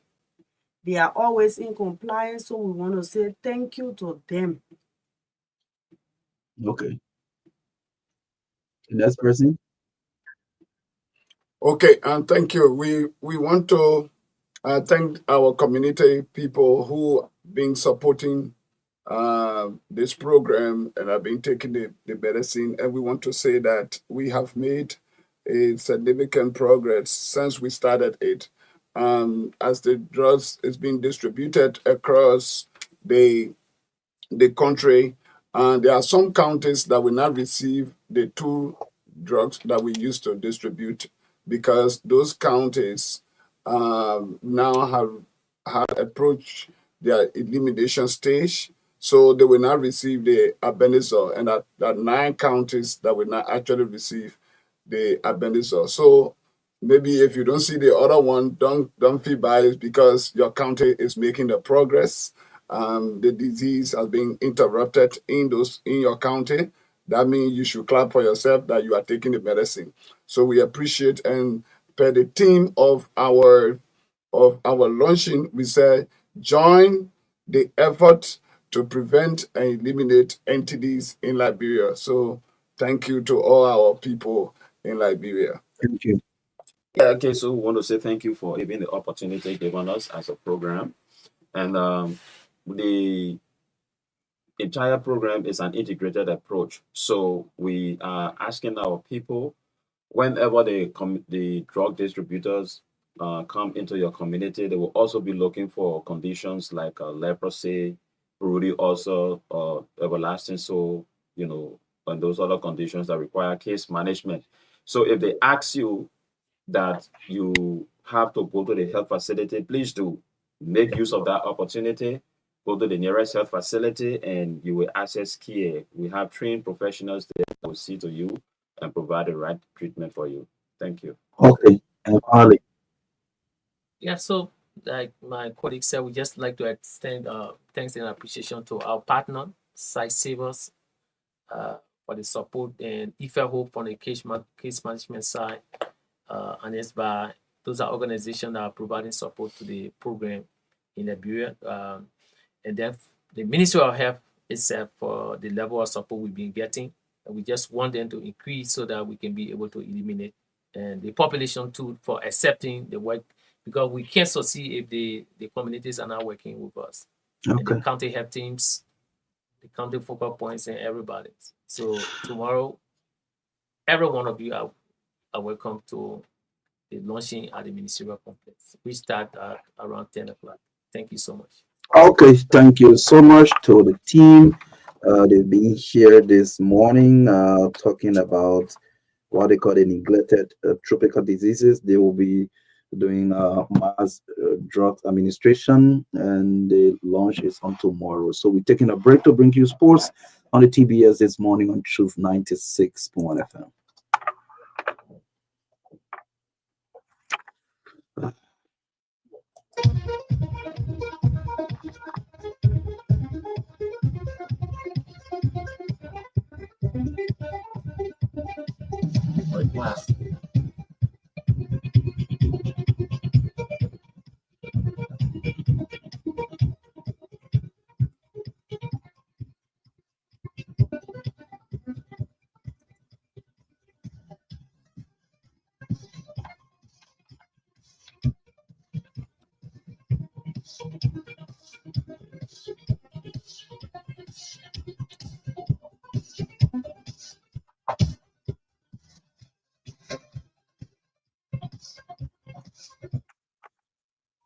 Yes, so let's join Naomi Tapia to bring us sports this morning. Naomi, good morning. Good morning, Marka. Good morning, everyone. The 2024 edition of the Federation of International Basketball Association FIBA Africa Zone 3 Women's Basketball Africa League dramas at the weekend as Africa's France Basketball Club emerged as champions. They defeated Nigeria's champions Mighty of Fire and Miracle Basketball Club 62 to 57 points in the grand final, while Benin's champion Energy Basketball Club lost the third place final of custom to Nigeria by 61 to 43 points. At the climax of the tournament, the president of the Liberia Basketball Association, Ibrahim Samuka, in his joyous mood, showered praises to the government, the stakeholders,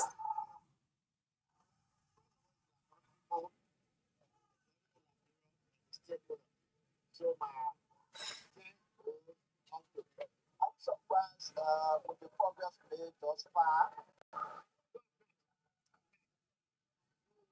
Very in the background, training along the way. So the progress thus far is what about doubting your ability? And yes, they told me that people say part of leadership is not legitimate, but the president of FIBA on 3 came, the secretary general, and lots of other international people came to visit office. And today, everybody is moving back because the tournament came.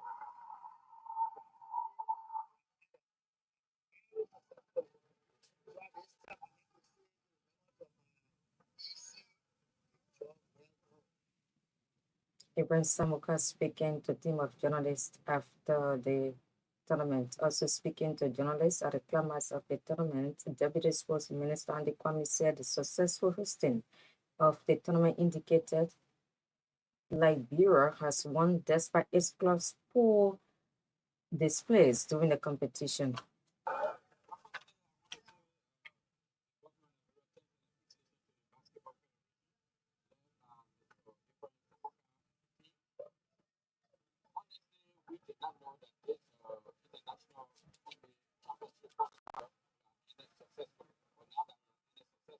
Even though our laboratory did not do well, but Liberia with the fact that this tournament was held in Liberia, with everybody coming from Cuba, Africa, or Bløggèr, and the tournament is successful.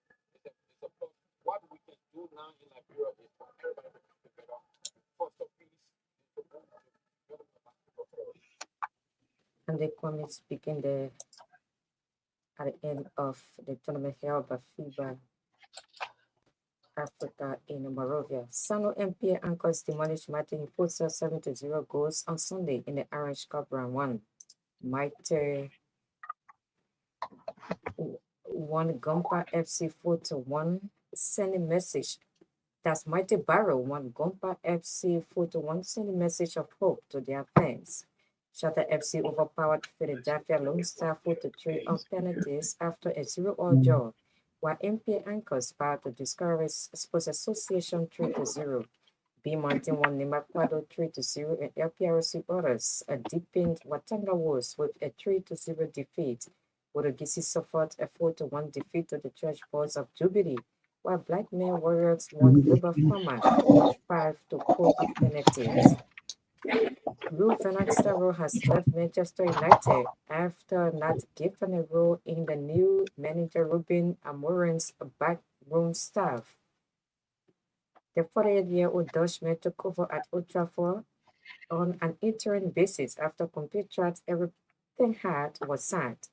Van Nistelrooy, who joined United as an assistant coach in July on a 2-year deal, managed 3 victories and a draw in his 4 games during his time as caretaker boss. However, Amorim has decided against retaining the services of former Netherlands striker Van Nistelrooy, who spent 5 seasons at United as a player. However, the former United midfielder Darren Fletcher will remain in his coaching role and continue his link between the first team and the academy. United said they will confirm the 4-men's first team coaching composition under the new Portuguese boss in due course. That's all from our sports desk. This station rules the nation. Tomo, have you heard about Ecobank Back to School giveaway? You, I haven't. Tell me about it. Tomo, for every Western Union, MoneyGram, RIA, or rapid transfer transaction done at any Ecobank branch or sub-agent location, you can get a prize. Well, I'm not honestly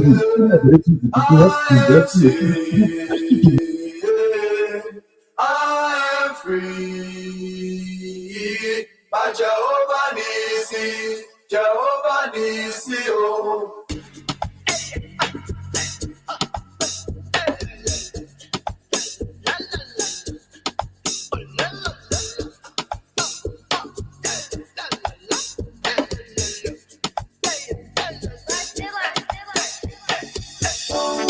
He died for me, he died for you, he died for us, oh yeah.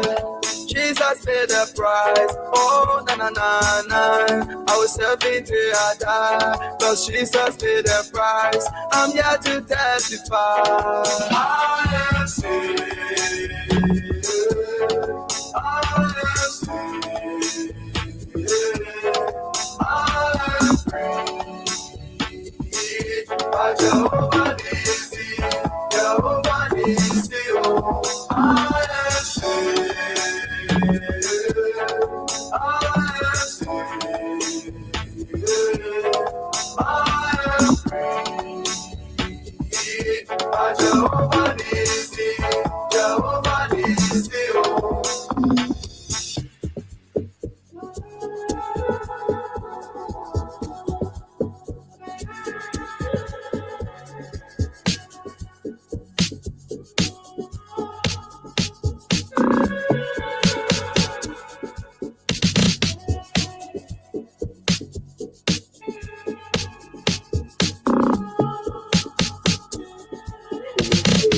Yes.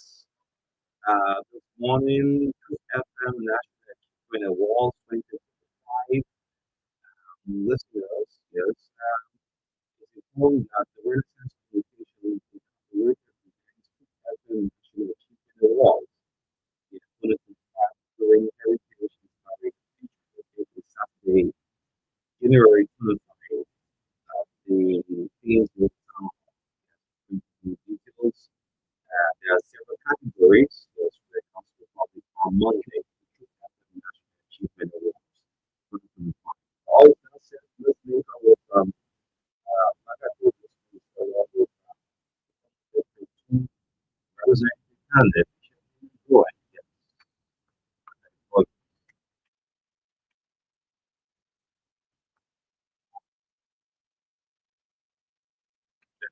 That's what I say there.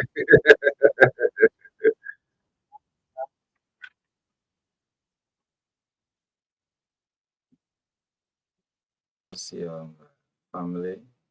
It's good to be away for a little while. Familiarity breeds contempt.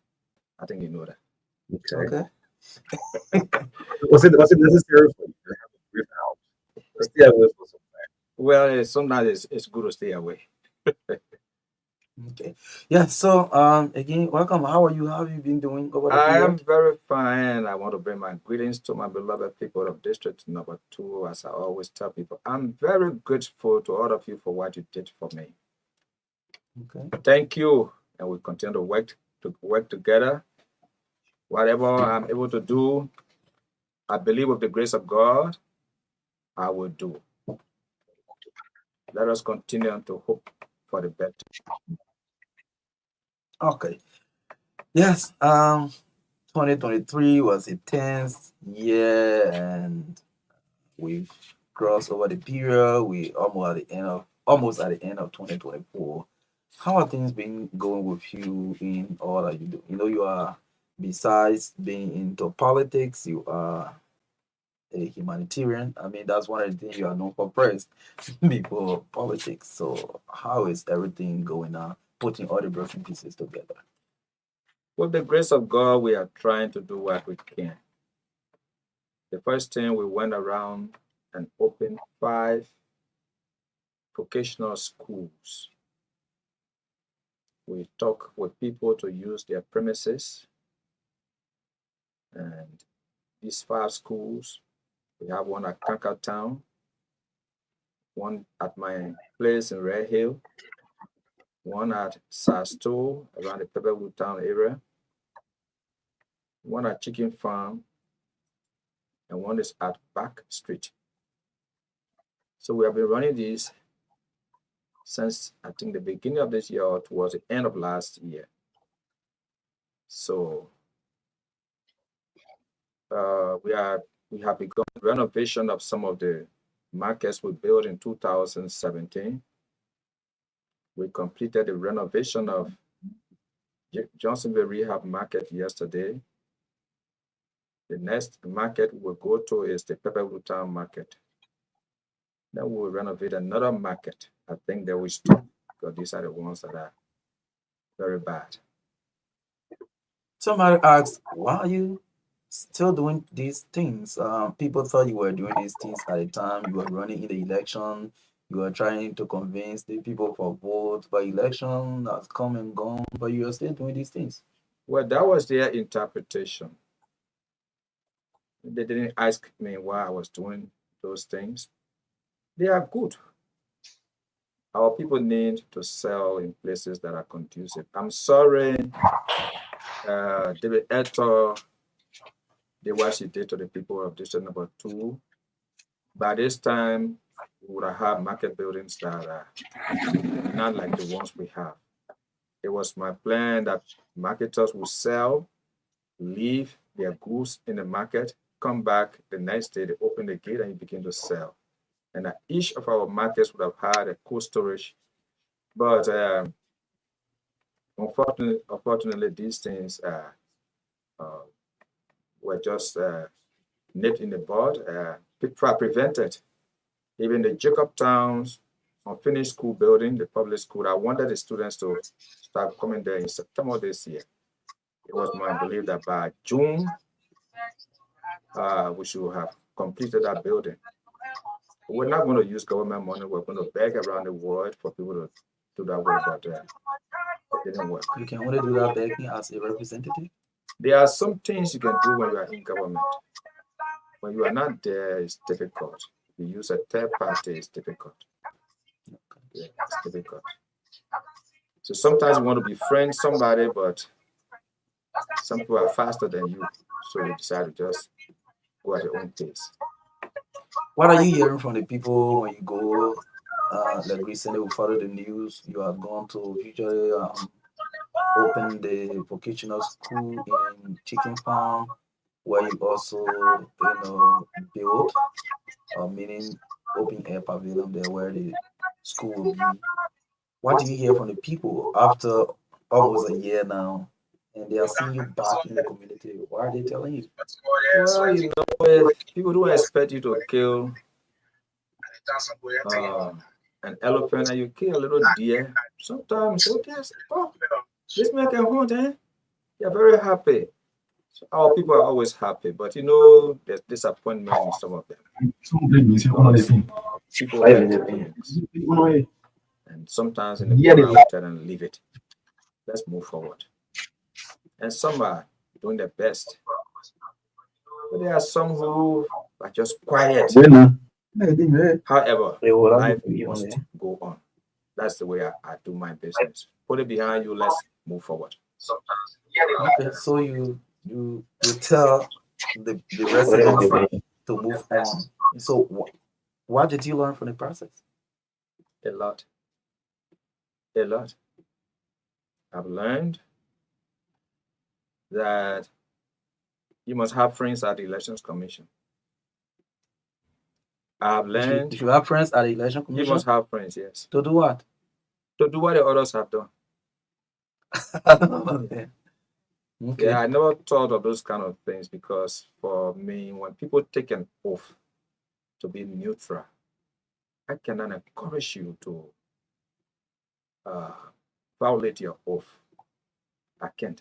You still believe that the process was not free and fair in District 2? No, it was free and fair, but the results were tampered with. And you still stand by that today? It is true, 100% true. They knew. And that's the reason why even the Supreme Court, I don't regard the Supreme Court as anything for me to go to. You can carry me there, but I can never carry anybody there. As long as Yan, Kaba, Useful, and these kind of people are just there, it's not a place to go. Why you say so? They are not the kind of people who should be arbiter of justice in the country. They are, but they are not the kind of people who should be there. Justices of the Supreme Court should be righteous. That is, do the right thing. That's all. Independent of who stands before you, whether the person is powerful or not powerful, do what is right. But in my case, they say your claims about maybe tampering with the results were not backed by convincing evidence. The law says that I knew for which I went there. If a candidate complains about something at a polling place, and he or she identifies that polling place, do a fact-finding, do an investigation immediately. You don't ask a question for a person to bring evidences or all things. This is the place that I have a problem. And I show some evidences. They say I should bring the original copies. I was shocked. But all of these things were done so that what they had done would not be exposed. A lot of messy things took place in the Jacobtown end. So as you are telling your supporters or the residents to let go, you should also let them go. Oh, do you see about me? Well, I don't have confidence in the people that are in the Supreme Court. I don't have confidence. They should leave that Supreme Court. You said you see the kind of decisions they are making. When they did it to me, I went home, I was shocked. What? So I decided to do a story of their verdict. And I found out that they just made up a story, and later I discovered, even, let me tell you, that was the second one they prepared. There was a first verdict that was according to the hearing. What they brought is a second one. Yeah. Now, those kind of people are not supposed to be in the Supreme Court. Okay? Look at again, there's my people in Mount Barclay, the land issue. If the law says when you have a parcel of land, the deed must be completely demarcated. And the civil law could send surveyors from both parties, and then the land authorities send their expert. And it was discovered that the man who claimed the land is an incomplete, demarcation. How can then the Supreme Court say the man won the case?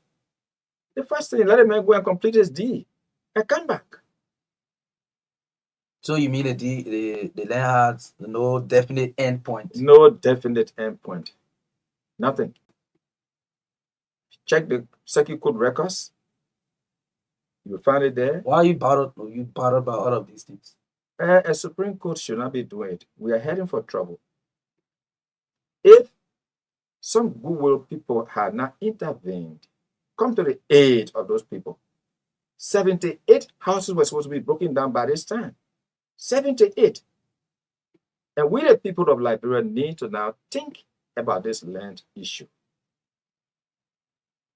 When a vacant land is somewhere, a barren land, there's no house, nothing is on it, it's there, and somebody buys that land. Remember, you cannot buy land without first meeting the Ministry of Lands and Mines. They will certify a surveyor to go and survey the land. When they have done it, and you pay for the deed, you pay for the land, you pay the surveyor, you go to the probate court.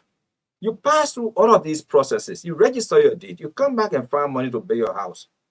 After some years, someone comes back and says, the land is for me.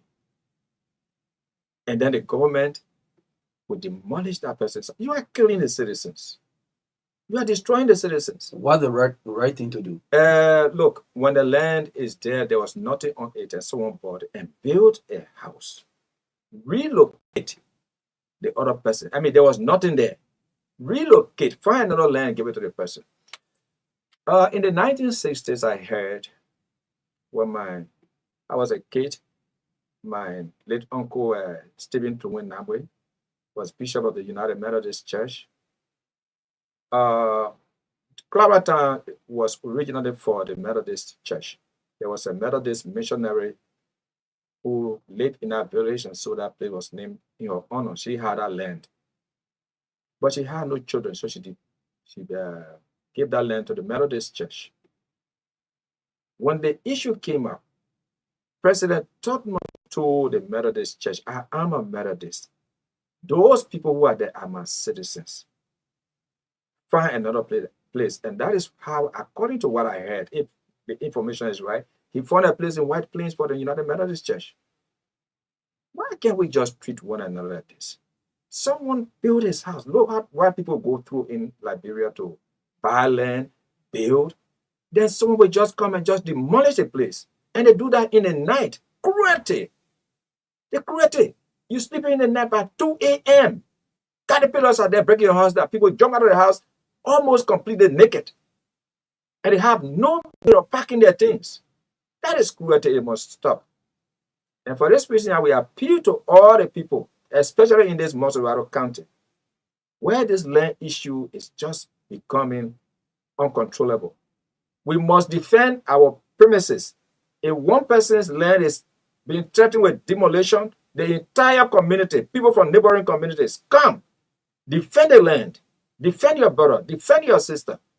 People should not be demolishing houses as if they have any gift to give to people. Yes, I understand. You bought the land, you are looking for money. But in the process of that, something else happened. Accept relocation. Where I'm living now, if you went there in 2001, you would not want to live there.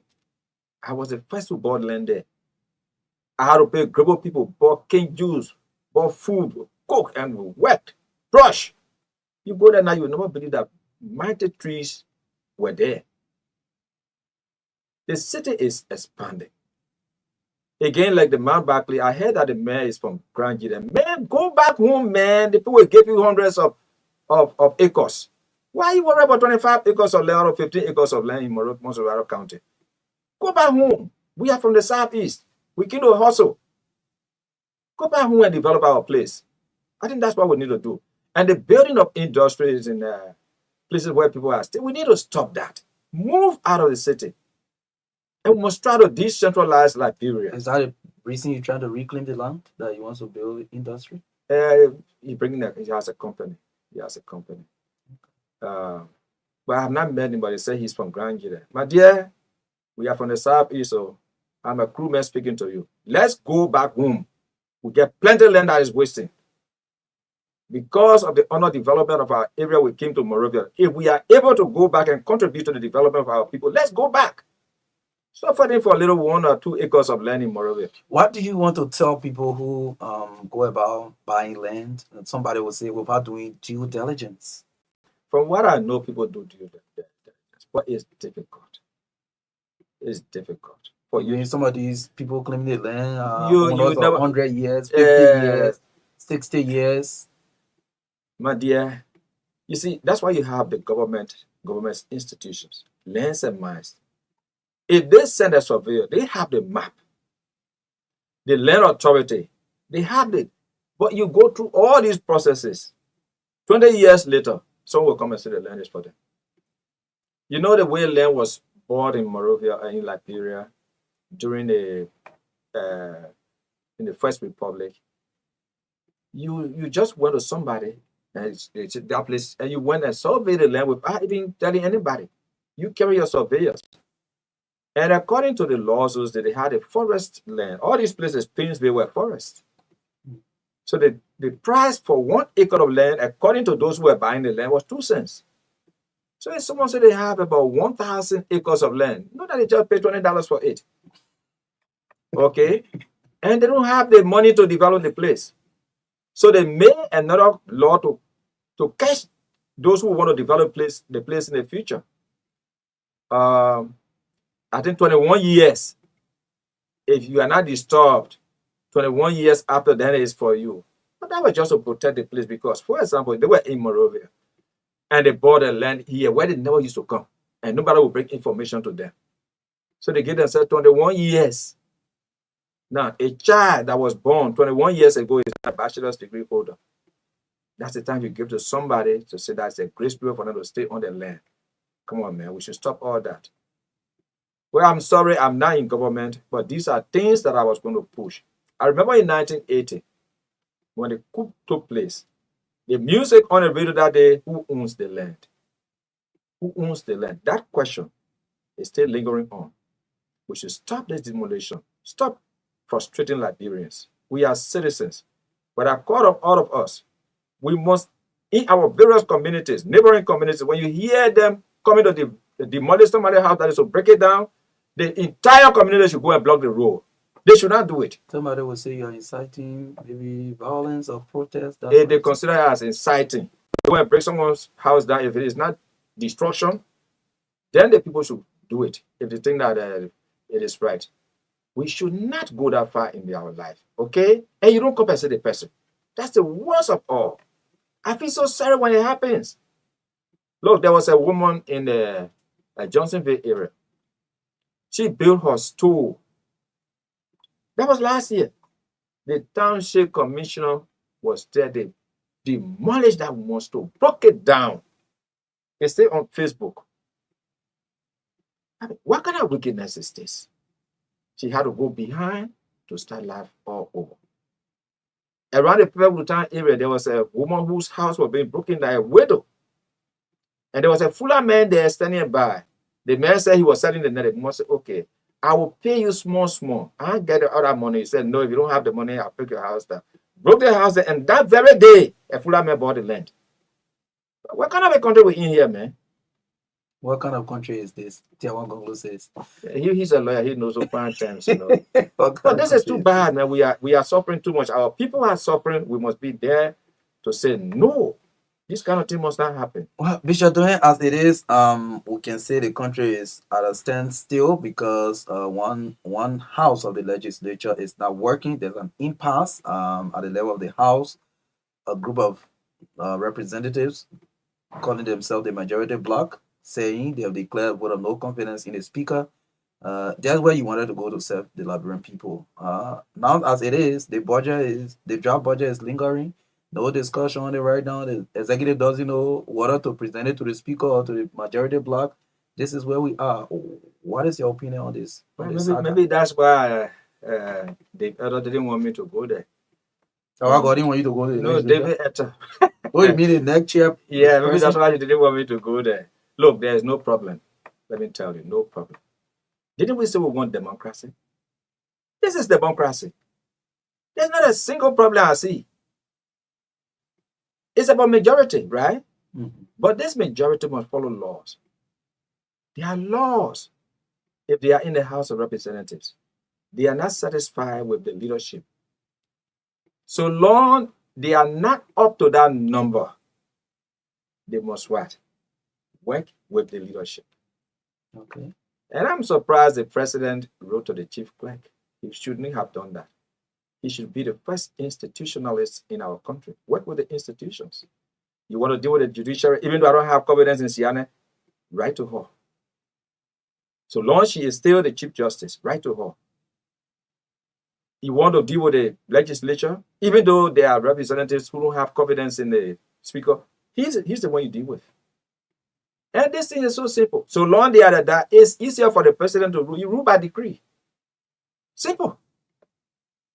How you do If that? I were president, I just watch them because they can't meet and make any decision. So the budget, I rule by so time. We allot this money for our people for the government to run, until the legislature can come to be able to do its work. And you keep ruling by decrees. So I don't know where the problem is, why even strangers, anyway, strangers are here, we can't talk about that way, some African. But I didn't expect people to come from outside to do it. The Supreme Court should have done something. Do you have problem with the decision by the justice presiding chamber? That's one of the proofs that they are not the kind of people who should be in our courts. Why you say that? Look, a simple They said thing. the issue at the house was a political matter. They should go and resolve it. It is not that. It's not only political. It's not blocking the work we are supposed to do. Okay. It's not only political. The noise they make. Look, in politics, nothing is permanent. Mm-hmm. All right? But look at the United States that we are copying from. When Donald Trump was facing his impeachment trial, impeachment under charges, wasn't he functioning as president? He was. If you don't want the speaker, the law says you must have 2/3 to vote him out. You cannot have that number. Democracy says go back and work. That's all. There's nothing big about this thing when people making it big. I just say, yeah. The president is not supposed to deal with anybody other than the leadership. Imagine him, you want to deal with him, you deal with his vice president. How will he feel? So he made a mistake, and he should correct that mistake. Look at the Republic of Liberia during the war. Samuel Doe was not in control of the rest of the country except for Monrovia. Yet the international community dealt with him as president. These are simple practical, things we're supposed to observe. So the president is obliged to send that budget to the speaker. And after some time, if nothing can be done, he can issue a little decree to do some work and spend some money. That's all. That's democracy. So if I ask you now to say, how do you think this issue in the House can be resolved? What could be your recommendation? First of all, it has become a little emotional among them, embarrassed. The majority bloc is embarrassed. Originally they said they were having charges against the speaker. The speaker came and said, They still maintain their charges. Then go there and investigate the man. They said, no, he should move. He should resign. For what? And I would tell the speaker, look, don't resign. So long they accuse you. For the sake of the country now. People say the country is being held hostage. He should, for the sake of the country, resign. For the sake of the country, he should not resign. And for the sake of himself and his children, you cannot accuse a man and say, for the good of the country, I resign. No. If you didn't want a man, tell him, man, we don't want you. Why? We don't like you. You can't investigate liking or not liking. But when you accuse a man of something, this case has changed. You see me here? I was a Roman Catholic priest. When the people accused me, I demanded an investigation. Okay? I didn't mind that my father, my this. No, you accused me. You accused me in public. So I needed an investigation. We went to the investigation, I won. Why must I win? He sued me in the Ivory Coast. All sorts of things happened to me. It doesn't mean that anything went wrong with me. No, I stood my grounds. And it is because I stood my ground that I'm here today. The powers that I may go this way or go that way, you stand up. Fonati should not resign. No. Remain there. Those who are supporting him, remain there until they can agree and come to session. In that session, accuse him, then he can what? Step aside, and then he be investigated. But that is not how democracy works. No. Are you disappointed in the majority bloc? First of all, I just laugh at them. Okay. I laugh. They are not supposed to do that. You are right. You are in the majority. But before you can do something, the law says 2/3. You can't get it, you leave it. You come and work out things again. You could get it tomorrow. You see, but you don't just behave the way they are behaving. Anyway, it's good I'm not there. So if you were there, you are being on the COFASA? I deal with institutions. I love to work with institutions. Not on the COFA side, but on the side of those that we elected to be our leaders. I'll be on their side. If I have personal reason for not, I'm not going to act the way you do. I just avoid you. That's all. Yes. COFA is a speaker. And according to law, before he leaves that office, it should be after 6 years. Or if he should prematurely leave, it should be about 2/3 majority. By 2/3 majority. You can get that number. So with me, what? You're using fools? What kind of fools you can use? Okay? You are not working. That's the first thing. You are not going to work and you expect to be paid. They claim they are working because every time they go in the joint chamber, they will have session. That is not a place for you to go. There's a place for you to go. Okay? There's a place for you to go. If a country came to play Liberia, where do they go to play? It's not the ATS. SKD Sports, and you leave.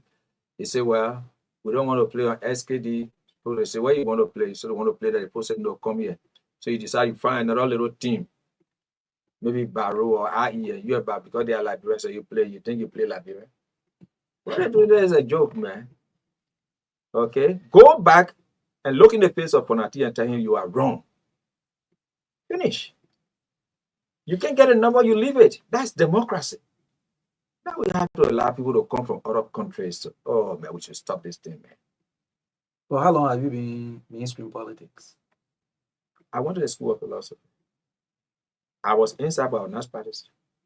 I had my reservations about things, but I wouldn't say anything.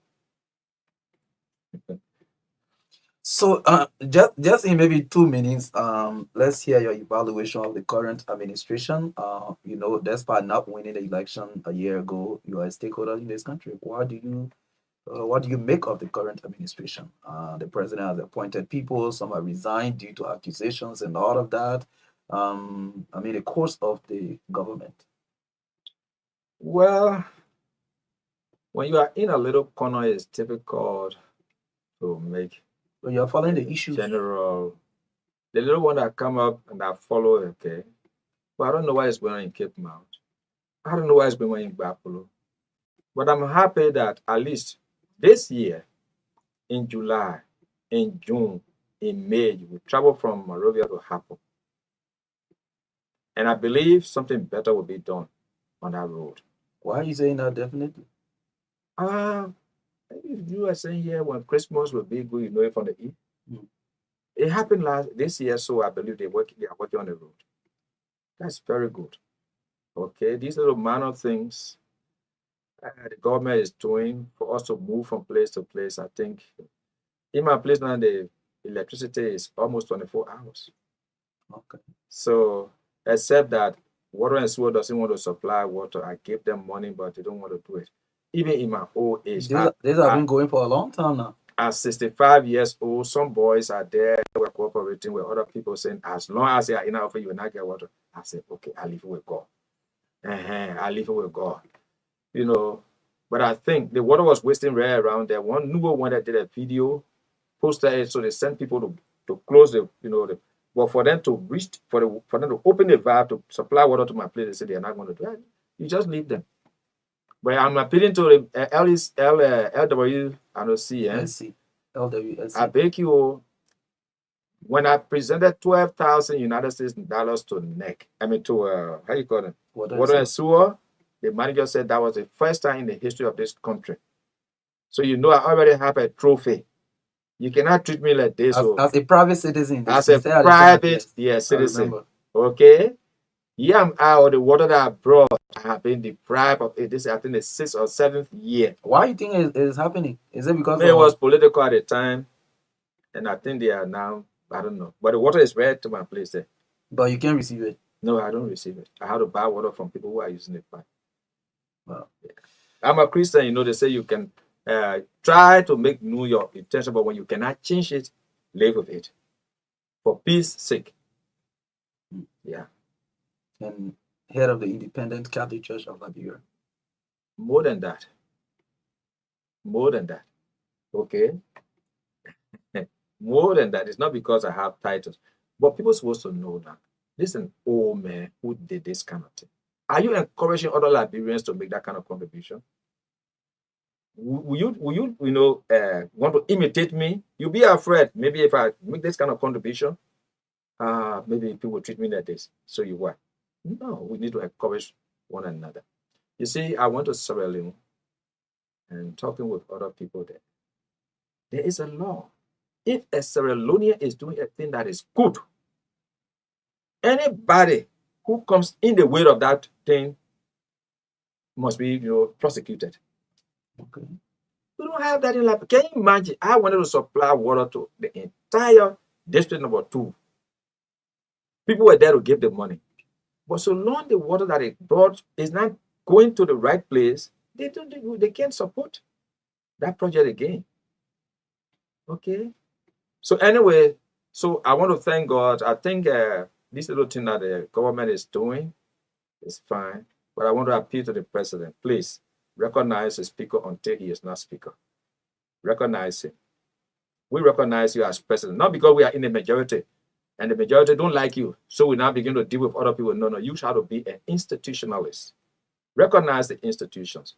I don't have confidence in the Chief Justice, but she is the Chief Justice of Liberia. Anything that is supposed to be done through the judiciary should come to her. So I beg you, if they don't want to do it, just sit down there, rule by decree. I mean, you know better than you have the legal experts around you. This is the funniest time of your life. It's just that you didn't think about that. Yes. Nobody will be able to question what you are doing. Yes. Okay, well, folks, we have this morning Bishop Nimland Dohen. He is our guest this morning, former Representative Kennedy of District 2, Mansarado County. He's also a humanitarian clergyman. Before I take some calls, do you still have interest in running in District number 2? If it is possible, but I'm 65 years old now. Well, you're still strong. That's why I say if it is possible. Yeah, I saw you walking through the studio door, very energetic. I can run. I can still run. It's just I can't run as I used to run. Yeah, you never know those things. 29 is far. You don't know. Okay, we look forward to that. But you can call and make some contribution if you want to ask questions at 0770-202579. Again, 0770-202579. Let's take a couple of calls this morning on the show. This is the Truth Breakfast Show here on Truth 96.1 FM. The other number is 0777-285961. 0777-285961. Okay. Yes, the TBS is warning. Good morning. Morning.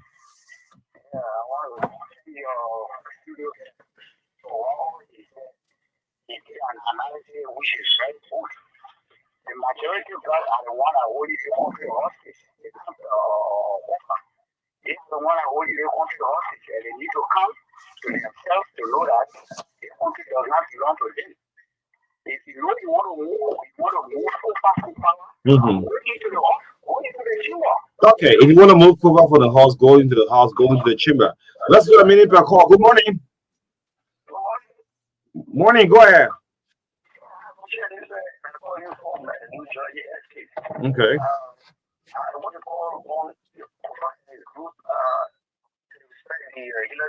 Democracy means majority, and the only group United States cannot be kept at position.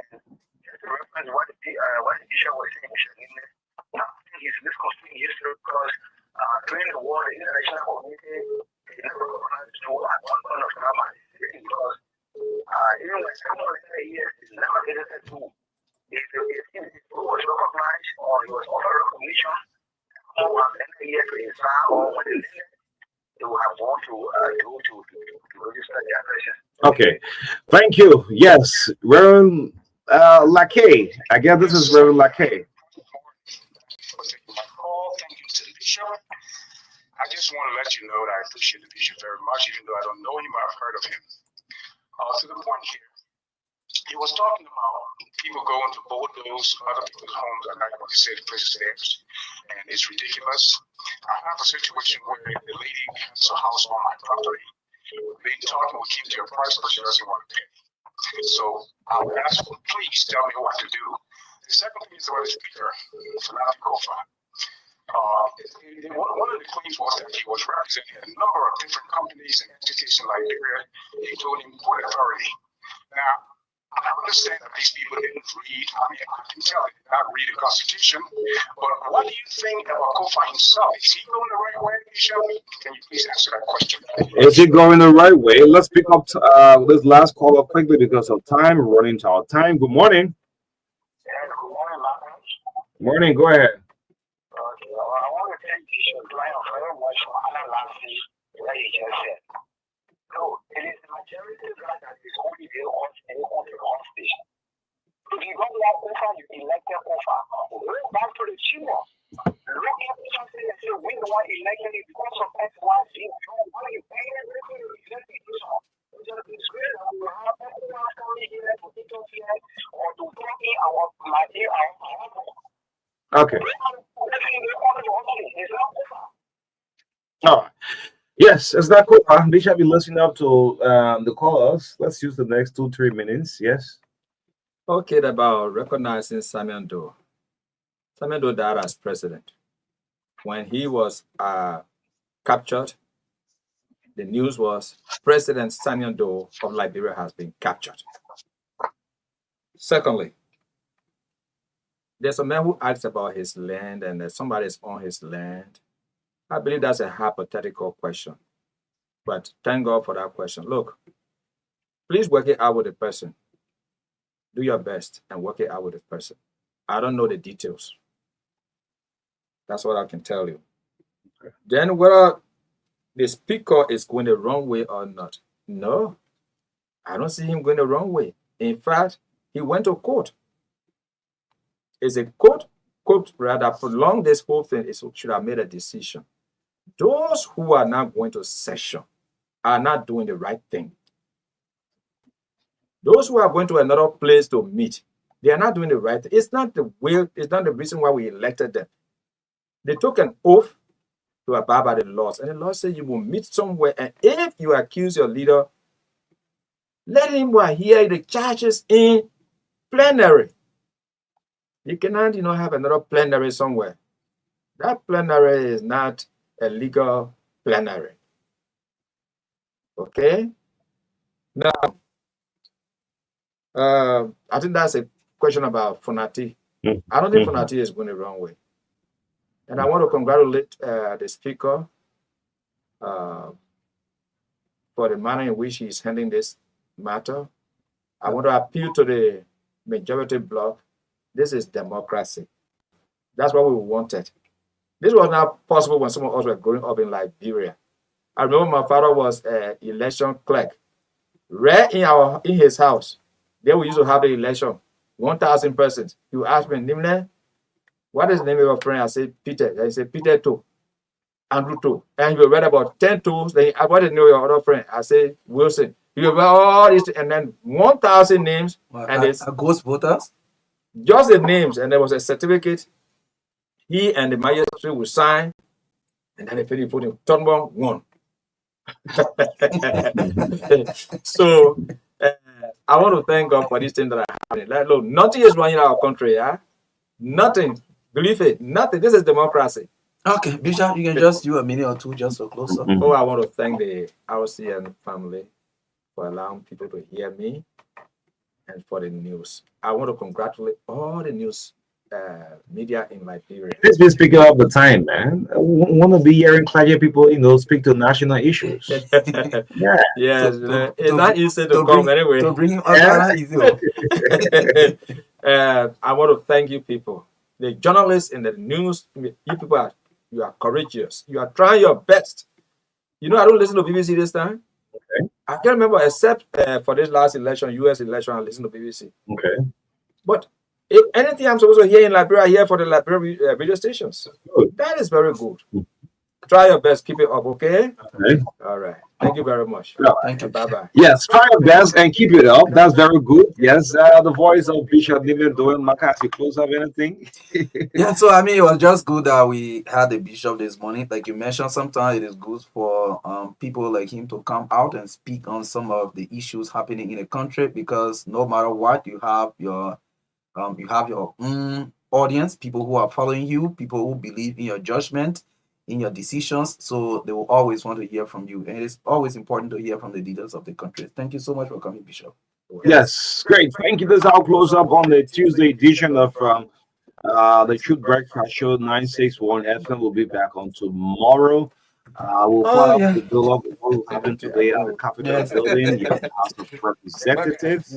But it's been wonderful. Want to call on national government. Please don't give deaf ear to what former Justice in Chibos, Kabina Janel, will have said, that he will lead a protest if nothing is done. So we want to call on the attention of the president. Yes, Abraham Sherry was taken for praising, and his whereabouts is nowhere to be found. Yes, this is our close up on the TBS this morning. Thanks so much for following Joseph Scott. My co-host Marka did this. My name is O'Neill. We'll be back on tomorrow. Until then, God bless the country. Let's have a great time. Bye bye.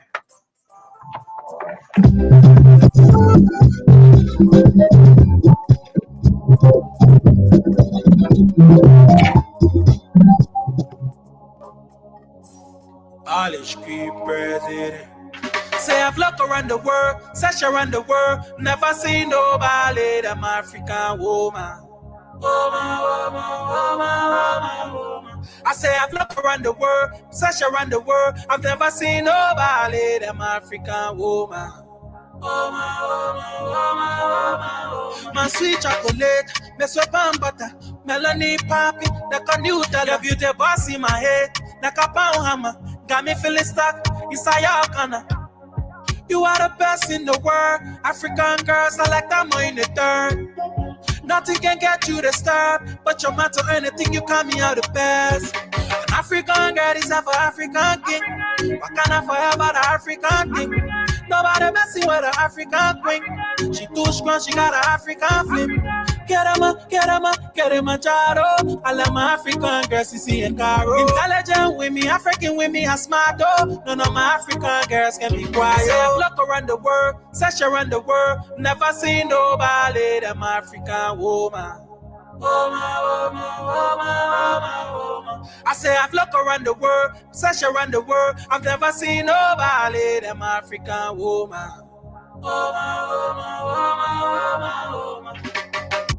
Mami wata, my African women from past Mami wata, papi wata.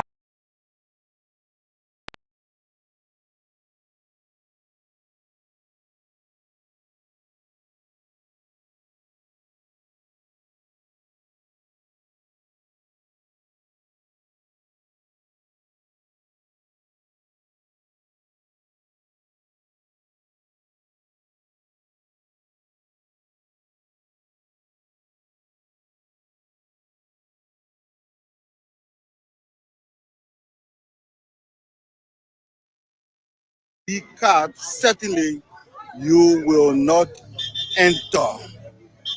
You will not enter. So it's just a straight mandate. I can see that lady coming. She displayed her ID and she is coming freely, no hammering. For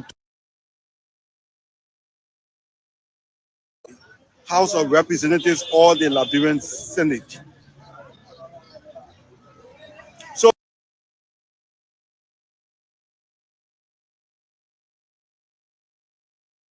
we will go before the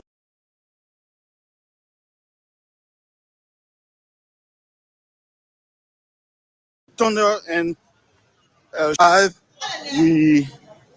we saw the pro Funati black heading to the police station. That's central because they got information that the head of security here on up Capitol Hill was arrested and put behind bars. So my name is Haji Masale. Wherever you are watching us from, I'd like to say welcome to Spoon TV. You can hear the serene. It shows that there is a sound that the majority bloc has arrived. Yes, they are in long queue as always, serene, and they will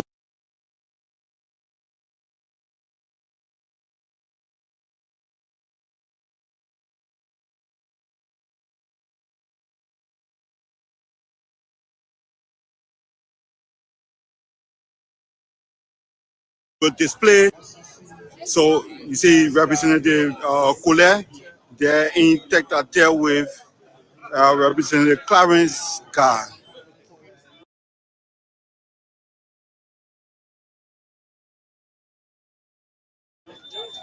So what we are hearing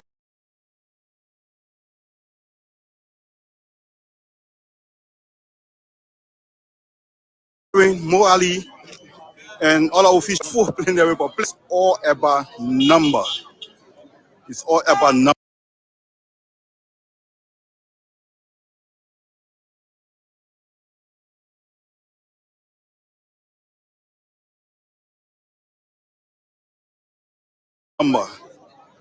So if they did not head into the joint chamber of the Capitol building. So right now we are passing through the rotunda of the Capitol building.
So I can see Momo Safa Koto.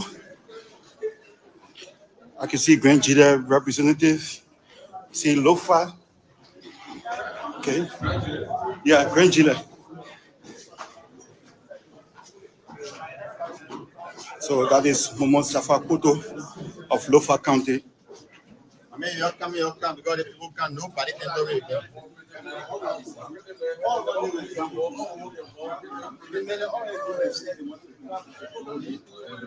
Yes. You sure of that? Sure. You sure Mo Ali going to appear also? Other than that? Other than that? Contempt charges. We are waiting members of the executive who have been summoned here. So you listen to Representative Momo Safa Koto. So let's just show you the seat.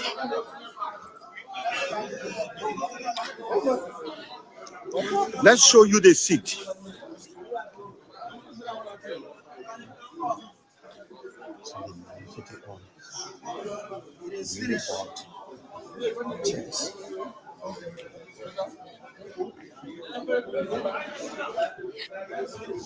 So we reported yesterday that the seats here were uprooted by unknown individuals. Investigations were ongoing yesterday, and the police have apprehended the chief of security on the grounds of Capitol Building right now here at the police station, and the minority members walked to the police station, and we are hearing that a little commotion is taking place there. That which we cannot confirm on this live, but that's the information we are hearing. So the lawmakers were able to procure these chairs because in their mind, the Liberian people work must be carried out whether hindered or unhindered.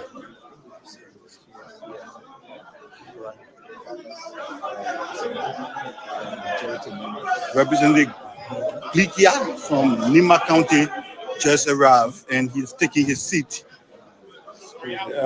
Representative Richard Nangwekun also sitting.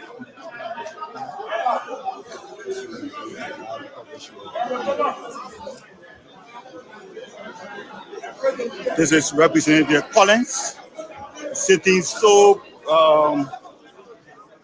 pretty alongside his kinsmen from Lofa County.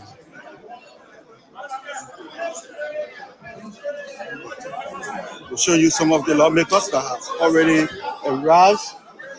You have the presiding. The presiding is yet to come. The deputy speaker, Thomas Fala, he will arrive shortly. But we'll have the co-presiding Clarence Carr of Margibi County. Federal lawmaker Sekou Kane is here also. This is Sekou Kane.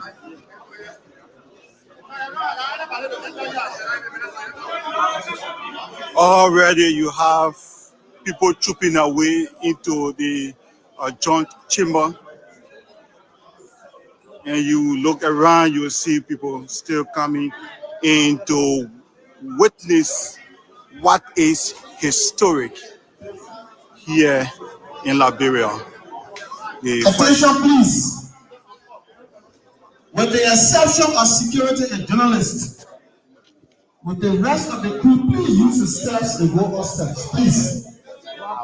Do not get in a section with the lawmakers. Please. Unacceptable. Only the journalists, the security, and the few people that are controlling the system right here. The rest should please abide by the security instruction and go upstairs. We beg you, please. Okay. And additionally, you don't have to go to the first side to stand one of the lawmakers. You can just stand at the back. The space is sufficient enough to accommodate everybody, please. We beg you, please.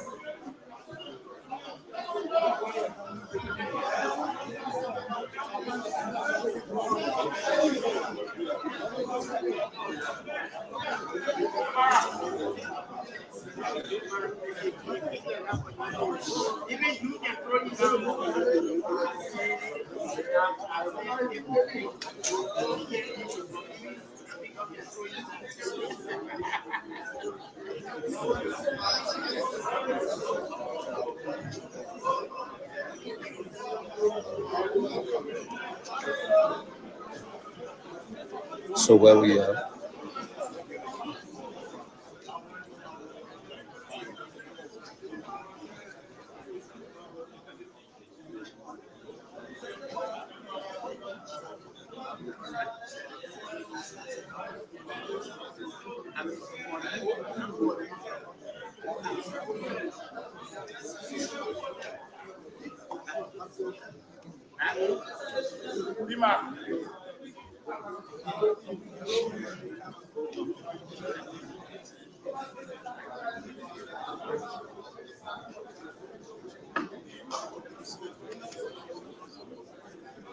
Kevin May.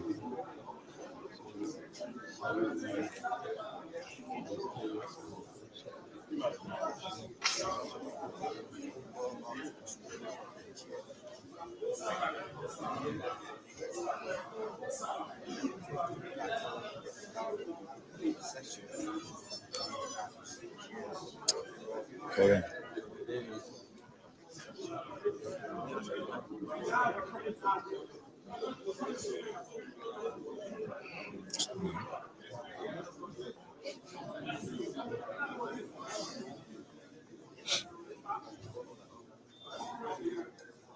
Joseph Smart. Security. Chief.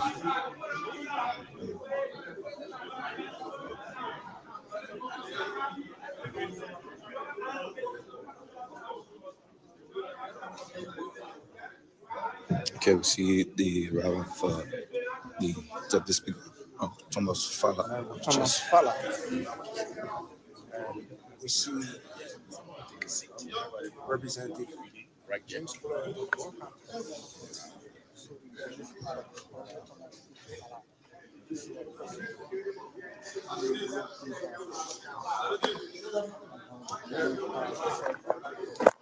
Good morning, Honorable Deputy Speaker, Honorable Presiding.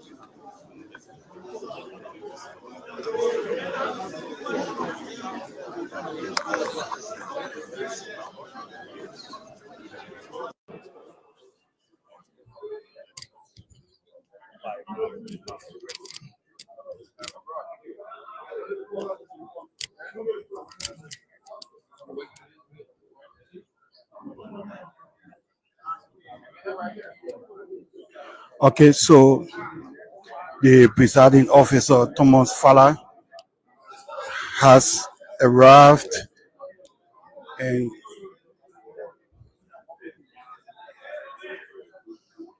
here you see him sitting alongside the co-presiding Representative Clarence Carr of Margibi County, also flanked by Representative Famule from Bon County. So the president did write the chief clerk asking for extension again for the submission of the national budget, the draft national budget. What we are hearing again today or Thursday, latest, the president or the executive will submit the draft national budget to the majority members.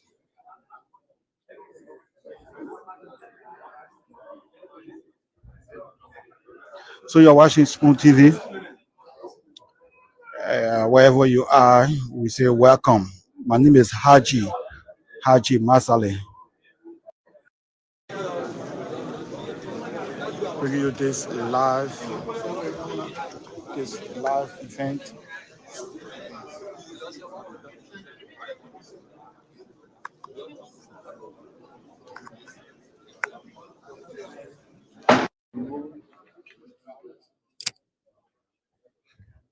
This live event here at the joint chamber of the House of the Legislature.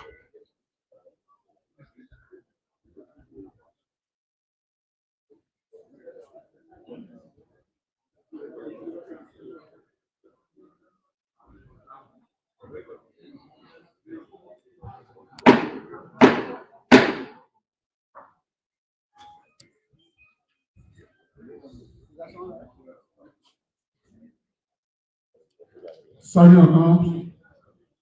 Please call the session to order. Distinguished colleagues, section is being called to order. Please have your seats. Thank you.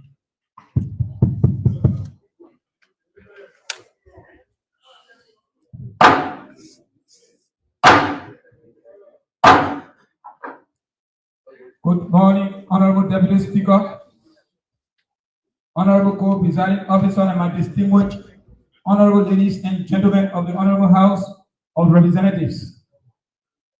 I have the honor at this time to announce to you the 8th-day sitting of the third quarter of the Honorable House of Representatives and that of the first session of the 55th Legislature of the Republic of Liberia. And now, therefore, this session is hereby called to order, and it is hereby so ordered.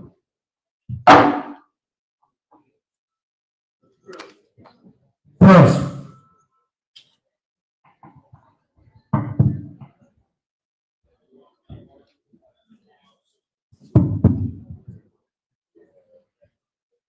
Good morning,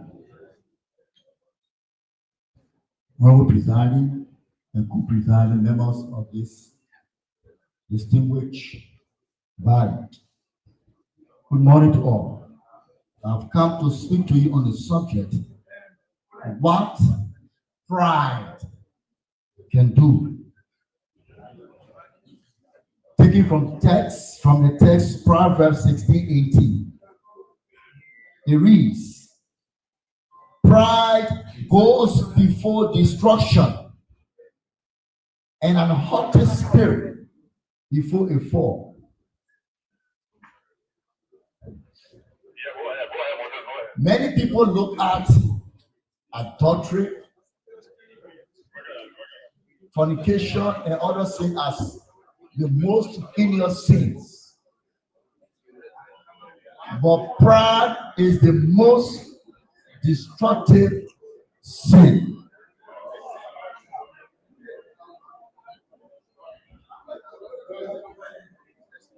Amen. You all have your undivided attention.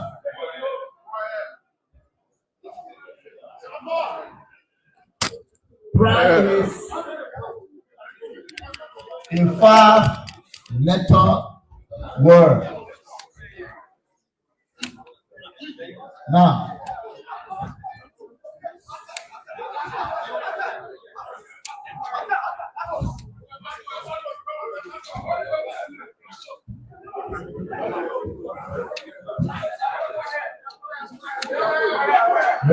amen.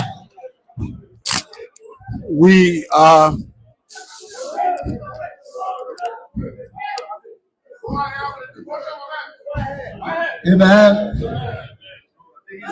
are receiving information that there is a breakthrough here, so you'll see people running here. The door is being removed. We are agents of the devil.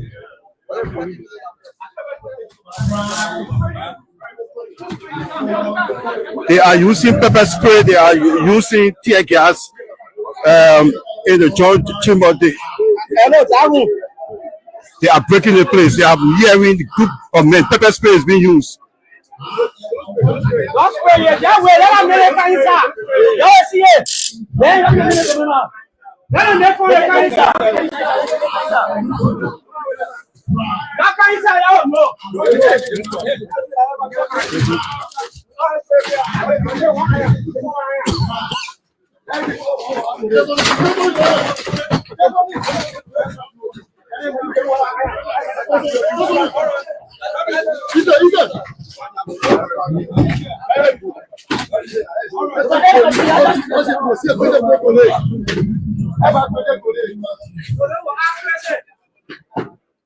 So while session is going on, you have a group of men making their way to intrude into this session, but these are security officers.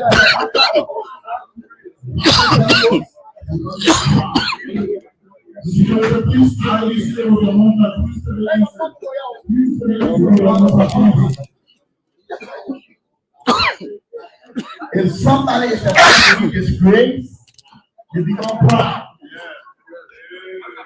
If somebody is about to be dethroned, they become proud. When somebody is about to lose his or more respect, that person becomes proud. The Bible tells us pride comes before destruction. Many people today that have fallen, they fell because of pride. Satan fell because of pride. So we are the telling you this body, the intruders, as the Lord the intruders were able to send in tear gas and pepper spray in the air. So you will see the lawmakers not feeling comfortable. Representative Clarence Carr is using masks, nose masks, because of the pepper spray used by the intruders. In the things of God. May God bless you, and let us pray. Lord Jesus, we thank you for this day. We pray that you bless us. This is Representative Koga. In everything that we do, for God hates pride. Take control of the session now. Take control of everything. Protect us against physical and spiritual harm and danger. I pray that you lead through the presiding officer and the representatives in chamber. Bless us all now in Jesus' name. I pray and for his glory. Amen.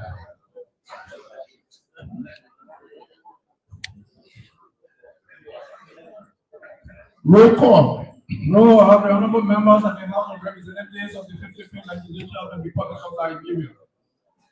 Honorable Councilor J. Funatico, Fala Speaker of the House of Representatives, Republic of Liberia. Honorable Thomas P. Fala, Deputy Speaker of the House of Representatives, Republic of Liberia. Masubailo County, Honorable Yatu Wiki Barry, Honorable St. Louis Kane, Honorable Sugar K. Momba, Honorable Anthony Marcus M. Thomas, Honorable Priscilla A. Cooper, Honorable Reverend Dr. Samuel R. Enders, Honorable Emmanuel Dan, Honorable Prince A. Tosh, Honorable Francis Afogo Jr., Honorable Yeke Wakoluba, Honorable Richard N. Kum, Honorable Gary Koluba Yobo, Honorable Edward Pape Fongo, Honorable Munka Kekula Kamara, Honorable Abu Bana Kamara, Honorable Jason Rami Sibo, Honorable Bernard Blue Bessie Jr., Grand Bassa County, Honorable Azeji Bani, Honorable J. Clarence T. Banks, Honorable Matthew Joe, Alfred A. Fongo, Honorable Thomas A. Bosman II, Sanyo County, Honorable Thomas Romeo Kuya, Honorable Sample Kujuya, Honorable Ellison Bonoan, Maryland County, Honorable P. Mark Jury, Honorable Anthony F. Williams, Honorable Austin Blady Taylor, Blanket Mount County, Honorable Kentu Masale, Honorable Mambe Dose, Honorable Suni Fegar, Bon County, Honorable Pring K. Kwena, Honorable James M. Kule, Honorable Sarah Mabiko, Honorable Raul Flower Wamba, Honorable Eugene J. Foley, Honorable Moima Bridge Mesa, Honorable Fuller E. Founder, Lofa County, Honorable Bree Efria, Honorable Masha Pakoto, Honorable BCK Collins, Honorable Boston D. Table, River County, Honorable Samuel M. Brown Sr., Honorable Yana D. Crumble, Honorable Mega E. Gay, Honorable Congress M. Marshall Sr., Honorable Samuel D. Koga, Honorable Robert T. Bløggèr, Honorable Musa Asambelete, Honorable C.S. Nana, Honorable Security, please keep it quiet. Please leave the act. Please. Session is in order, please. Jide County, Jeremiah G. Shoka Sr., Mary G. Johnson, Legacy GB II, Mommy County, the Papa of Hidayah Bani,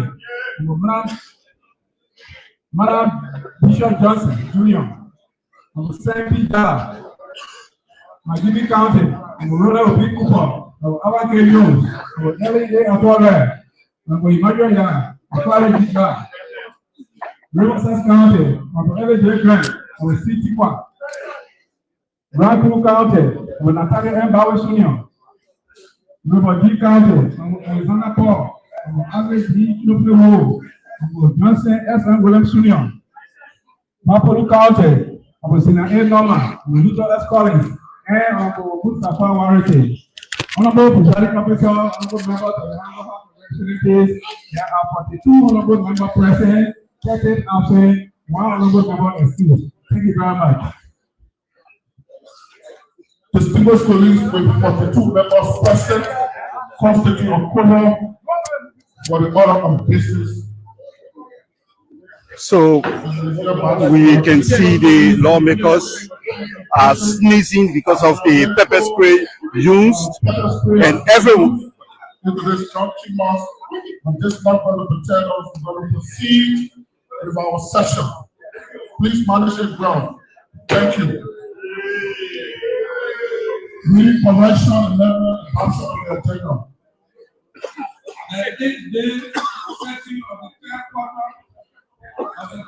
So the pepper spray is suffocating the lawmakers.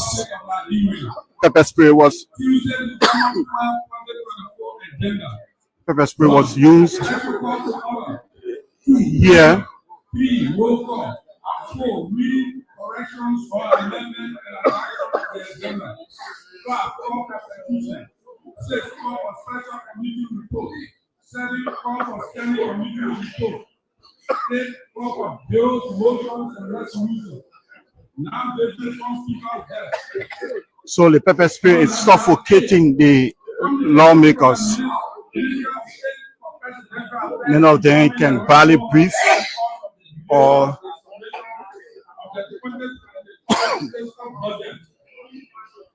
inhale. This is totally terrible.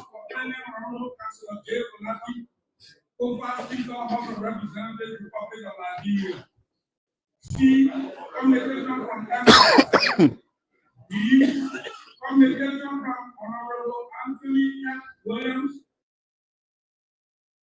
representing Natural District number 2, Bløggèr County. Requesting the House to invite the Minister of Public Works to explain again an account of how the US 22 million which was allocated in the 2024 national budget was spent.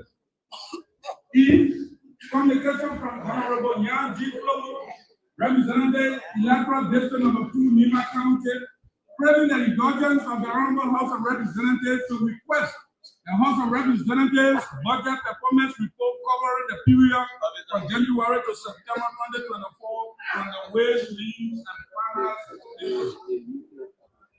And communication from Honorable Isaac D.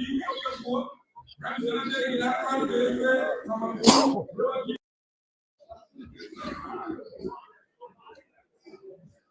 On the payment issue for local government. So the chairman of the majority bloc is compelled to use handkerchief because of the tear gas used.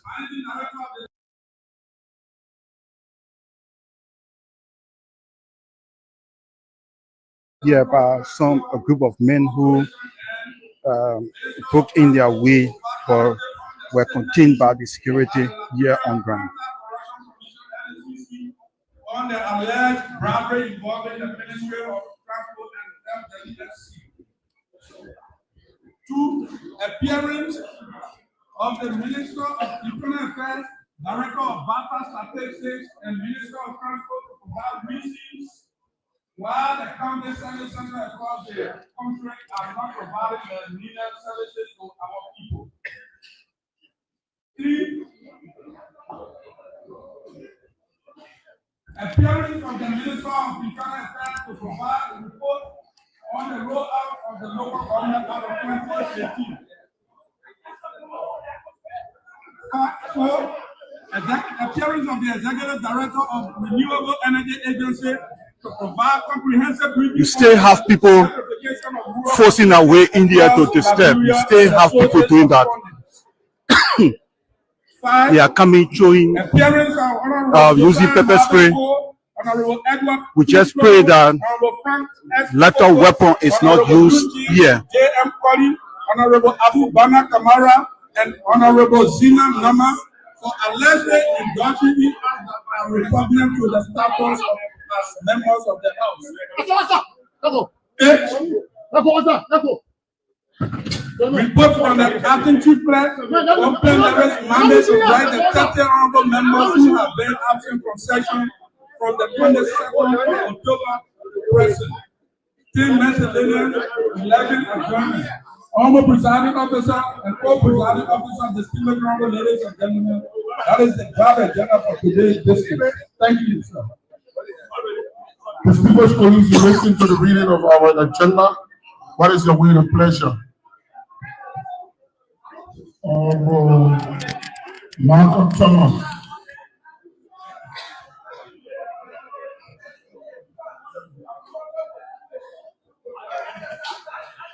Thank you, Mr. Deputy Speaker, co-presiding fellow colleagues. Having listened to the reading of our agenda for today's business as per our rules, I want to move, Mr. Presiding, that this agenda be received, adopted, and used for our business today with the following amendments. That A, which is the letter, B, which is the letter of complaint, be considered as A, and B should be the appearances, and it continue in that order. If I can obtain a second.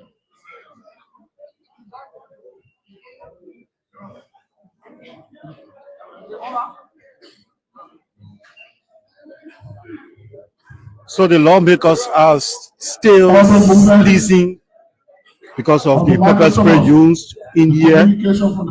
We just hope that other dangerous weapons are not used. That was my amendment.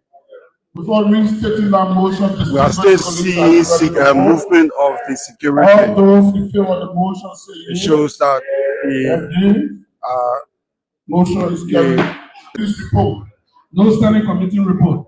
Call for bills, motions, and resolutions. No bill, no motion, no resolution. Business on speaker's desk. Yes, sir. Proceed.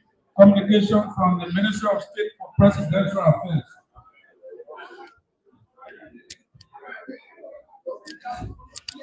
November 8, 2024. Honorable Mildred Sion, Chief Clerk, House of Representatives in Section, Capitol Hill, Monrovia, Liberia. Dear Madam Clerk, I write with reference to the letter JNB/MOS/RL/2028/2024 forwarded to the Honorable House of Representatives from the President, His Excellency Joseph M. Marka. Please behave.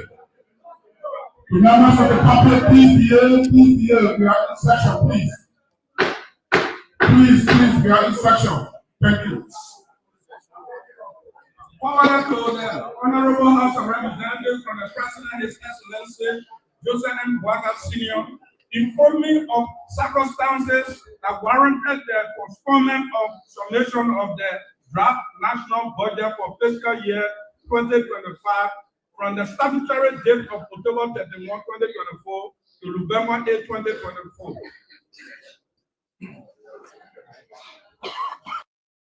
Billing period, the President has been made aware that a petition for a rate of prohibition was filed before the Supreme Court of Liberia by the Honorable Speaker of the House of Representatives, requesting the intervention of the High Court in resolution of an impasse at the House of Representatives.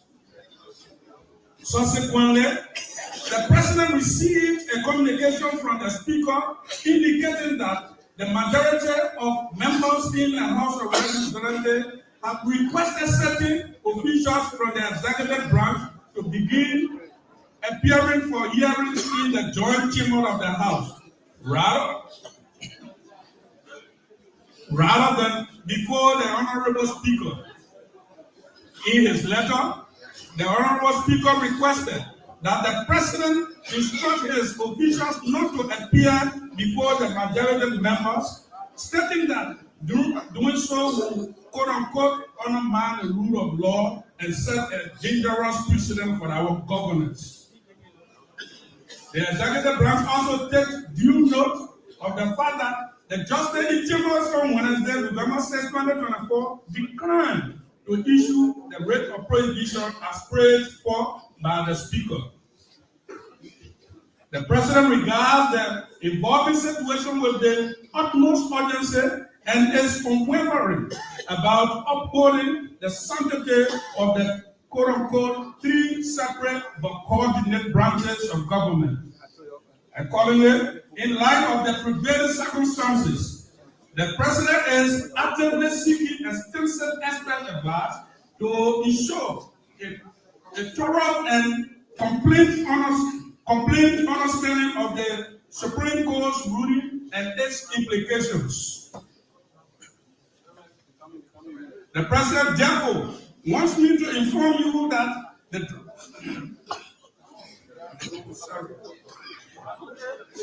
President therefore wants me to inform you that the draft national budget for fiscal year 2025 will not be presented on the date as previously requested, pending the conclusion of the various consultations. It is the President's prayer that the honorable members of the House of Representatives will, in the interest of Liberians, resolve the quagmire in the shortest possible time. Please accept sentiments of our highest esteem, sincerely, Samuel Steve, Acting Minister of State for Presidential Affairs. Honorable Presiding Officer, Co-Presiding Officer, distinguished honorable ladies and gentlemen, that is the reading of a communication from the Minister of State for Presidential Affairs. Thank you, sir. Distinguished colleagues, we listen to the reading of communication for the Office of the Chief Executive, His Excellency Honorable Joseph Marka, President of the Republic of Liberia. What is your will and pleasure? Honorable Avas Jones.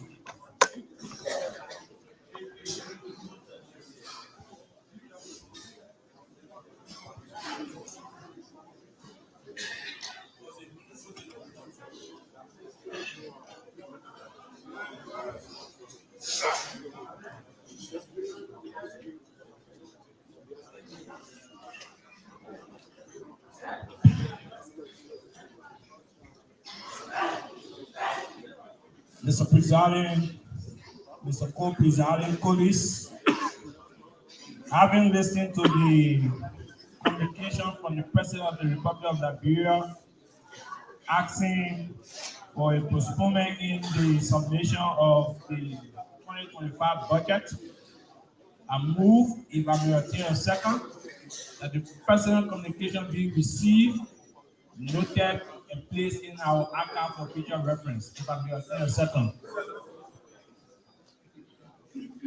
Distinguished colleagues, we've already stated that motion from the Right Honorable Avas Jones of Marka County. Are you ready to vote? All those in favor of the motion say yeah. Against? Motion is carried. Deputy Chief Clerk, please take note. Next. A complaint against Honorable Councillor J. Fonatiko, Speaker, House of Representatives of the 55th National Legislature, Republic of Liberia. We, the undersigned, respectfully submit our profound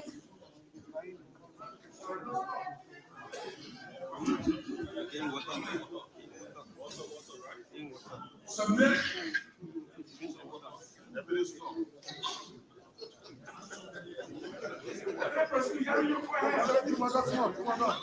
we, the undersigned, respectfully submit our profound compliments to the entire honorable members of the House of Representatives of the 55th Legislature, and with herewith complain Honorable Councillor Jamaican Funati Kofa, Speaker of the House of Representatives of the 55th National Legislature of the Republic of Liberia, for the necessary and appropriate action of the Honorable Plenary of the House of Representatives.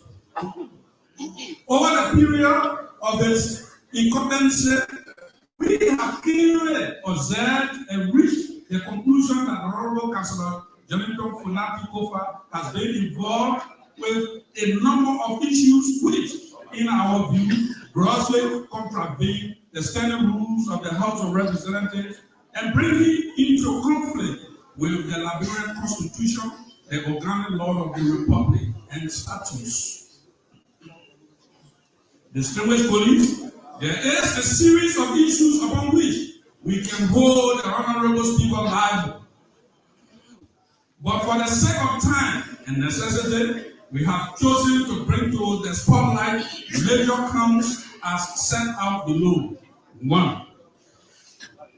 Honorable Councillor J. Funati Kofa is significantly conflicted with interest, which is impeding the smooth functions of various committees of the House of Representatives by being the leading consultant and lawyer for several agencies of government, state-owned enterprises, concessions, and other private companies in Liberia, over which the House of Representatives exercises oversight responsibilities.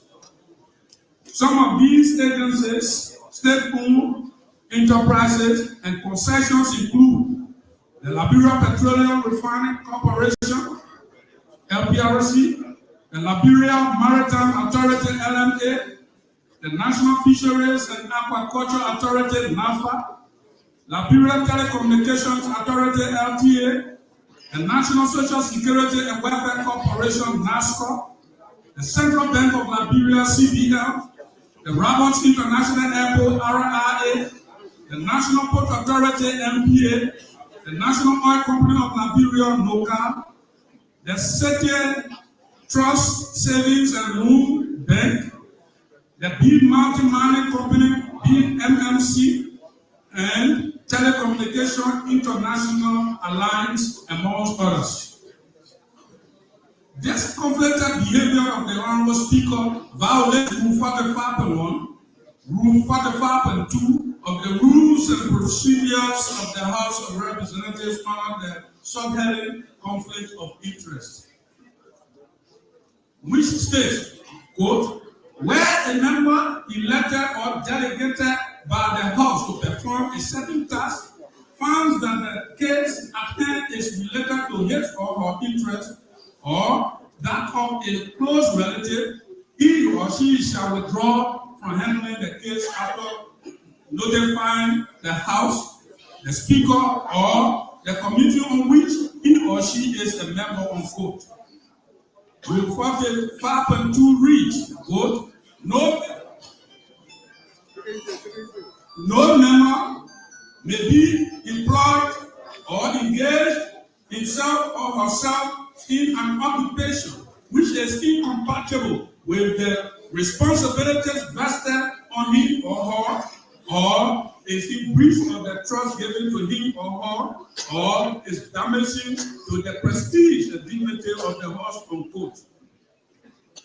Evidently, the Speaker, Honorable Councillor J. Funati Kofa, conflicts his business interests, legal services with his leadership of the Honorable House, which grossly violates Rule 45.1, thus making it incompatible with his position, tarnishing the prestige and reputation of the House, and is detrimental to the common good of the Liberian people. 2. We submit that it is not possible for the Honorable Speaker is incapacitated from performing his functional duties and responsibility as the administrative, supervisory, and political leader of the Honorable House of Representatives when he directly, personally, and or indirectly through his law firm advises the companies mentioned in paragraph 1 above, all of which companies are subject to the oversight responsibilities of the Honorable House of Representatives. 3. The Honorable Speaker single-handedly selected Liberia's representatives to the ECOWAS Parliament and lied on oath that he conducted an election on February 7, 2024 without the conduct of an election. The Speaker submitted a list of Liberia's members of the House of Representatives to the 6th legislature of the ECOWAS Parliament to Dr. Sadi Mohammed, the Right Honorable Speaker of the ECOWAS Parliament. In the transmittal letter which bears the subject, quote-unquote, election of Liberian representatives to the 6th legislature of the ECOWAS Parliament, the Liberian House of Representatives lied on oath and misled the ECOWAS Parliament, violating provisions of the protocol of the ECOWAS Parliament. Honorable Councillor J. Fonati Kofa's actions are in total contravention of Section A of Article 18 of the ECOWAS Protocol titled, quote, elections, terms of office, and vacancies, unquote, which states that, quote unquote, states representatives shall be elected by direct universal suffrage by citizens of member states. His actions are also in contravention of Section B of Article 18 of the ECOWAS Protocol, subsection B of ECOWAS of 18 states. The representatives of each member state reflect as much as possible the political configuration in the state. Even more consequential, the Speaker's action violated Rule 40.1 and Rule 40.2 of the House of Representatives, which are under the heading as follows. Rule 40, honesty and transparency. Rule 40.1 states, quote unquote, without prejudice to the provision of this rule, every member shall be honest and transparent at any time. Rule 40.2, which tends to define what honesty and transparency mean, state as follows, quote unquote, no member may introduce false information or unsubstantiated matter pretending that it is true, unquote. The occupant of the office of the Speaker is expected to exhibit high degree of credibility, integrity, and morality. And in addition, the Honorable Speaker is duty-bound to protect and defend the Constitution and the statutes of Liberia.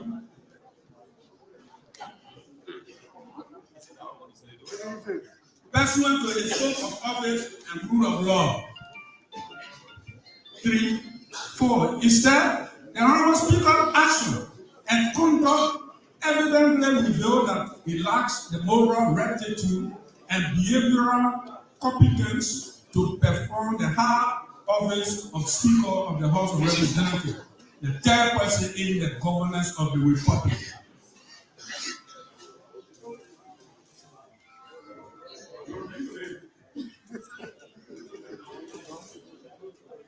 Five. The Speaker, Honorable Councillor J. Fonati Kofa, during his tenure as Deputy Speaker of the 55th Legislature, alarmingly overspent his budget and was believed to have used his budget land as conveyor for suspicious financial transactions and or for his personal gain or aggrandizement. This is evidenced by the alarming outgoing of US $4,038,687 actual money spent. A whooping US $2,936,159, higher than the amount of US $1,102,528 budgeted for fiscal year 2023 for the office of the Deputy Speaker. Reference page 3 of the fiscal year 2024 draft national budget. This practice amounts to systemic corruption and continues to reflect negatively on the office of the Speaker and subjects this Honorable House shabby practices by putting a credibility tint on the image of the Honorable House, which conduct grossly violates Article 4C of the 1986 Constitution of the Republic of Liberia. Quote, take steps by appropriate legislation and execute orders to eliminate sectionalism and tribalism and such abuses of power as the misuse of government resources, nepotism, and all other corrupt practices, unquote. Rule 44.1 of the House's Rules and Procedures, being free from corruption, states, quote unquote, members are expected to fight corruption effectively by being free from corrupt practices and opposing corruption and set example in any anti-corruption struggle. 6. The 7-day sitting of the second quarter of the first section of the Honorable House of Representatives of the 55th Legislature of the Republic of Liberia, June 6, 2024, revealed through its agenda that the budget law was unilaterally uttered by the Honorable Speaker, Honorable Councillor Kofa, a communication from Honorable Councillor J. Clarence G. Ga, Representative, Electoral District of Marka County.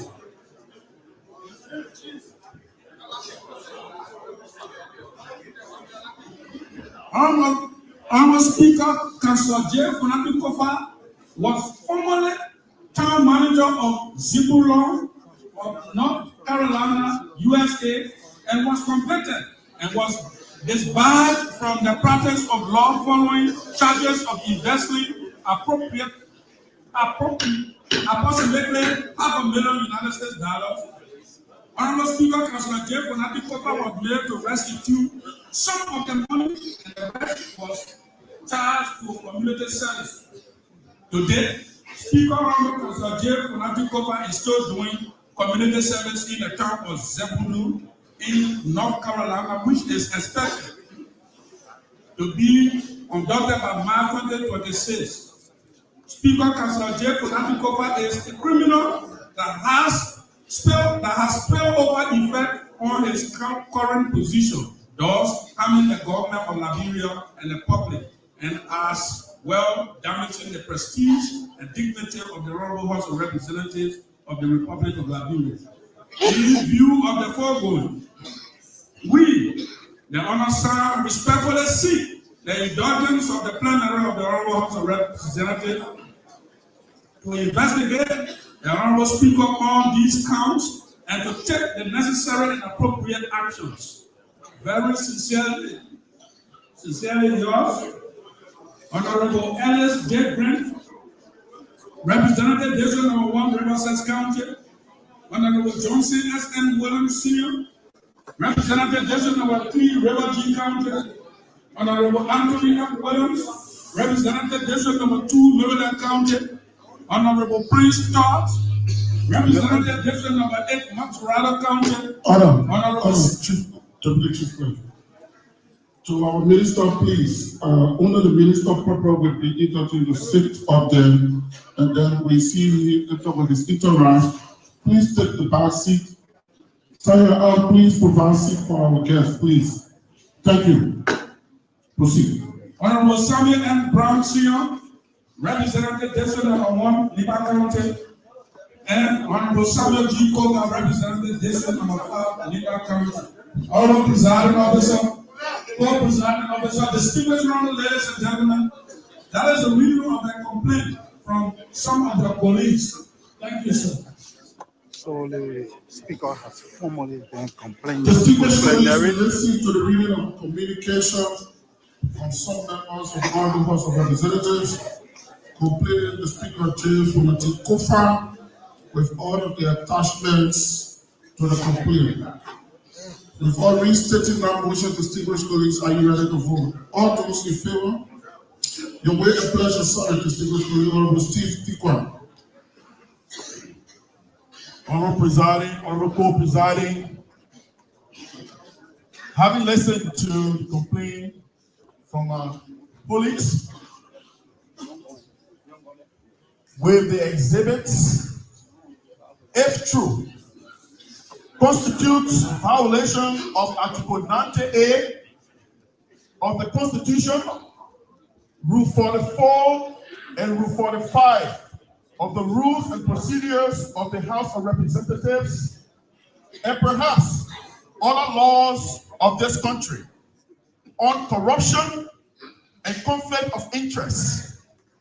For this reason, I move, if I can obtain a second, that a special committee be constituted to investigate this complaint as expeditiously, as reasonably practical, and to cite Speaker Kofa and all persons and agencies of the Liberian government refer to end this complaint to set investigation.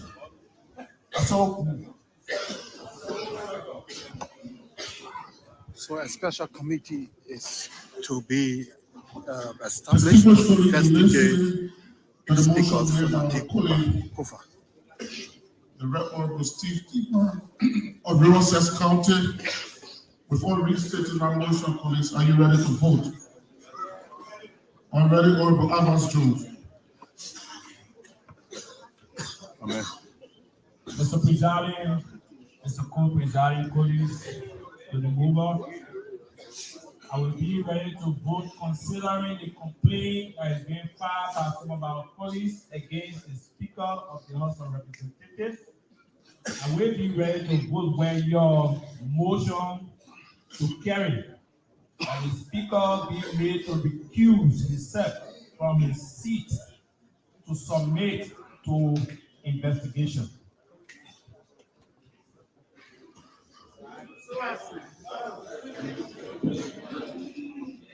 The amendment to that motion is that the speaker should recuse himself. From my brother, from my Guinea County, I accept. The speaker should recuse himself and be submitted. Mr. Presiding, the Speaker, co-presiding distinguished colleagues, I will be ready to vote if the movement will accept that the amendment be made to the effect that the Deputy Speaker, current Speaker, having served as Deputy Speaker in 2022, was allotted 1.5 million and change, and he overspent his budget to 5.6 million. That said investigation will be part of the already read out investigation. If you so accept. With no time to waste, my brother, I accept. Three. Double P Mass 3.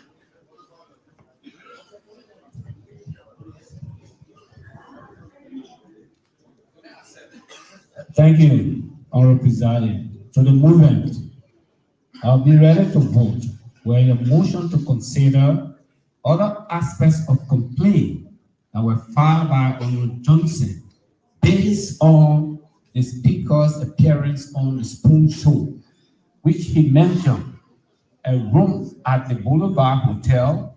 He mentioned that the House was trying to establish diplomatic relationship with Guinea and others. I'll be ready to vote. I accept.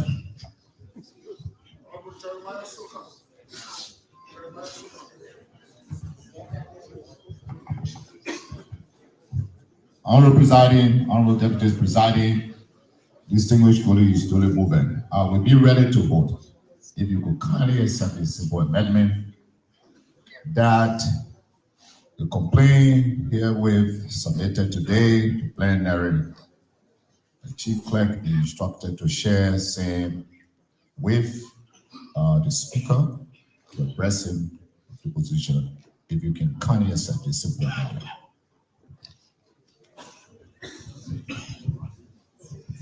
I accept. Distinguished colleagues will take at least 2 amendments and close this chapter. Honorable Chauncey Williams,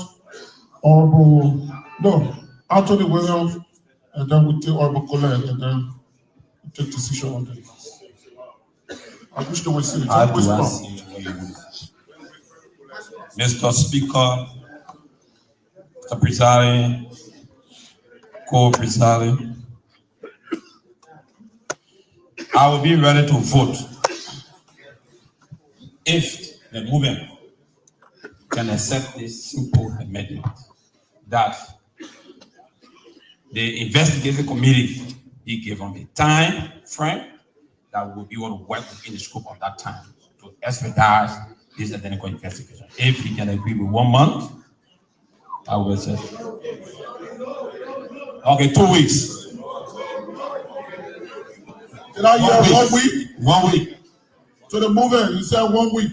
Let me say the motion. Please. Having listened to the amendment to his motion. Yeah, having listened to the cross section from the floor from police, I move.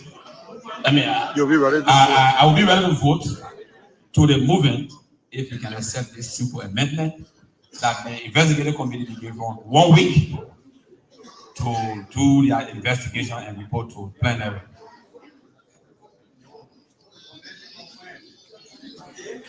So due process will be given the speaker. You should be submitted to an investigation, and the committee will submit their report within 1 week. Honorable Thomas P. Fala, District Number 1, Lofa County, and Doyen of the House of Representatives and Doyen of the National Legislature, and Honorable Presiding Officer, co-presiding distinguished colleagues. From Bone County, District Number 2, Jokole, I will be ready to vote if my distinguished colleague from Riverside County can accept this amendment. Because the speaker, it is under investigation. The deputy, whom is not under investigation and whom is not conflicted in this complaint, be made to act in or assume the capacity of the speaker that he worked along with all relevant agencies, governmental institutions, other branches of government, our multinational corporations, our foreign partners, to ensure that the proper functioning of the House, it is required. And also, the chief clerk be made to write all relevant agencies or SOEs, state-owned enterprises of government, mentioned in the complaint to give the relevant information that will aid this investigation if such amendment, choose opinion, if this amendment can be accepted by my distinguished, great honorable gentlemen of Riverside County. With all the praises, I accept. Distinguished colleagues, listen to all of the amendments to the motion. Before restating, colleagues, are you ready to vote? All those in favor of the motion, please raise your right hand.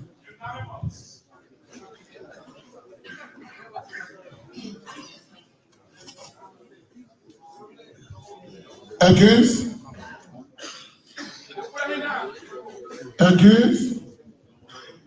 Abstentions? Yeah, honorable presiding, honorable co-presiding, unanimous votes. Thank you, distinguished colleagues, for the votes being unanimous. In keeping with the motion that has been made and passed, as the presiding officer, I will now seize this movement to announce the APA committee that will begin to do her work immediately. Before further ado, we need the committee chairperson of judiciary, Marka Thomas will chair this committee. Barry Johnson will co-chair this committee. Ernest Marcier, member. Philip Best, member. Austin Taylor, member. Honorable Bishop member, Honorable Sir Big Jala member. Distinguished colleague, we hope that you will do your work in keeping with the motion expeditiously and be able to report on next Tuesday. Clarence Banks, sorry. Oh, you right, sorry. Clarence Banks, I'm sorry. So, Chief Clerk, please take note of the name of the specialized committee that will effect this investigation. Thank you. With that said, distinguished colleague, we have our guests with us. Unfortunately, we have a polarized situation in our joint chambers. So we ask you to accelerate the process so that our guests cannot face similar problem we have.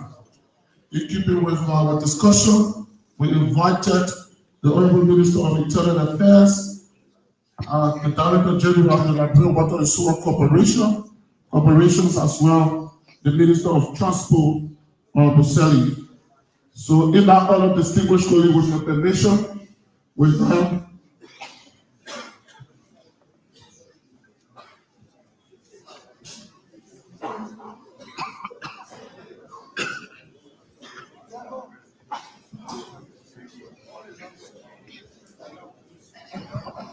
so Honorable Chief Clerk, you will read the communications for the Honorable House of Representatives to begin with the Minister of Internal Affairs.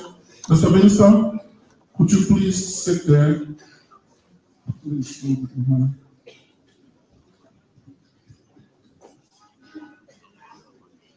Please read all of the communications, and then the Sergeant at Arms will administer the oath, and then we'll proceed. Thank you.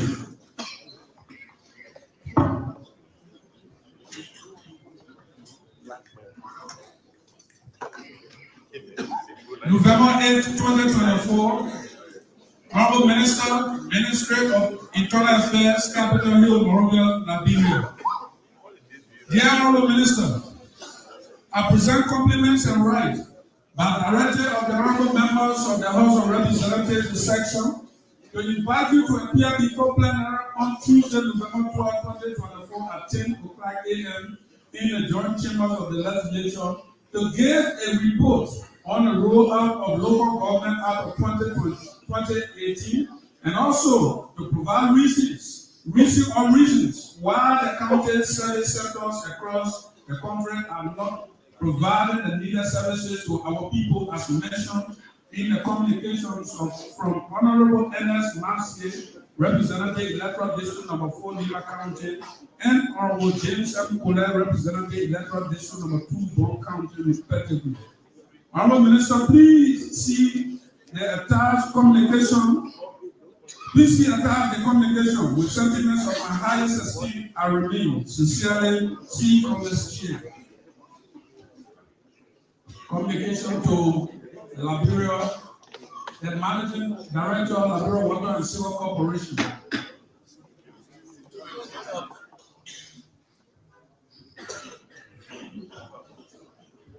Honorable Presiding Officer, distinguished honorable ladies and gentlemen, that is the invite of the Minister of Internal Affairs, Honorable Francis Sakila Nimale, Senior. Thank you, sir. Sergeant of Arms, please administer the oath to the Minister of Internal Affairs. Honorable Minister, will you please stand, raise your right hand, call your name and repeat after me.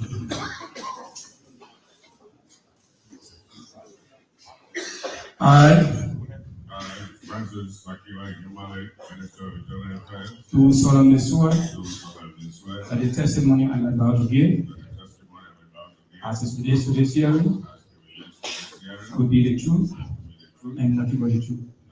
So help me God. I deeply have the seat.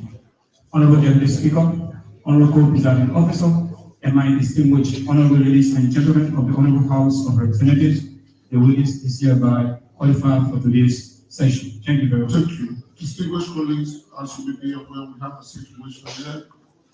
We're not permit us to keep our guests here too long, so we hope that we can make this conversation very succinct because we have two of the agents of the executive to make the presentation.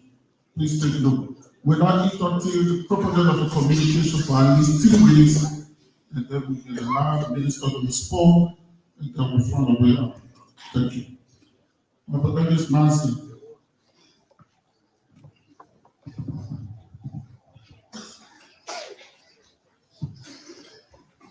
Mr. Presiding, Mr. Co-Presiding, and fellow colleague, I'm glad at this date the Honorable Minister is here to address the concern as raised earlier regarding the rollout plan and reports in terms of the implementations of the Local Government Act. I will now want to prolong, as the Minister have listened clearly to the communication and the intent of our, our interest regarding this communication. I would like to provide him the time so that he will let us know, as stated in the communication, what are the plans in regard to the implementation of the 2018 Local Government Act. Thank you very much. Thank you. Honorable Minister, you will now take the stand as you listen to the proponent of the communication. We gave you at least 45 minutes to make your presentations, and then colleagues will crisscross and then we'll proceed from there. Thank you. Mr. Minister, you have the floor. Mr. Presiding, Co-Presiding, distinguished honorable members of the House of Representatives, we are grateful to God Almighty that we are able to respond to the call of the August body. The Speaker, Mr. Presiding, with your permission, we want to make a small clarity. There's a wonder out there as to why we are attending this call. Since in fact, it is a portion of the body, the majority block of the House. We are here because under the doctrine of separation of power, the legislature has oversight on the other two branches of government. Even a representative of my district has the constitutional authority to invite me and I was attend. The caucus of any country has the authority to invite me and I was attend. Most especially so when we have 43 lawmakers, 44 lawmakers assembling and they request our presence. We are under obligation to attend, and so we are here. Having said that, Mr. Presiding, one of the cardinal pillars of the agenda of President Marka and his government is decentralization. We have placed emphasis on it. We have been directed to ensure that decentralization takes full station in the running of this government. In our capacity as minister responsible for local government, we have no choice but to do what is required of us. Firstly, decentralization is not divided into 4 components. Decentralization of services, the evolution of responsibilities and institutions, delegation of responsibilities and functions to trusted partners, and of course, privatization. What do we mean? For our government to ensure that power is devolved to the people, we must decentralize services. By that, to me, there has been an establishment of service centers across the country.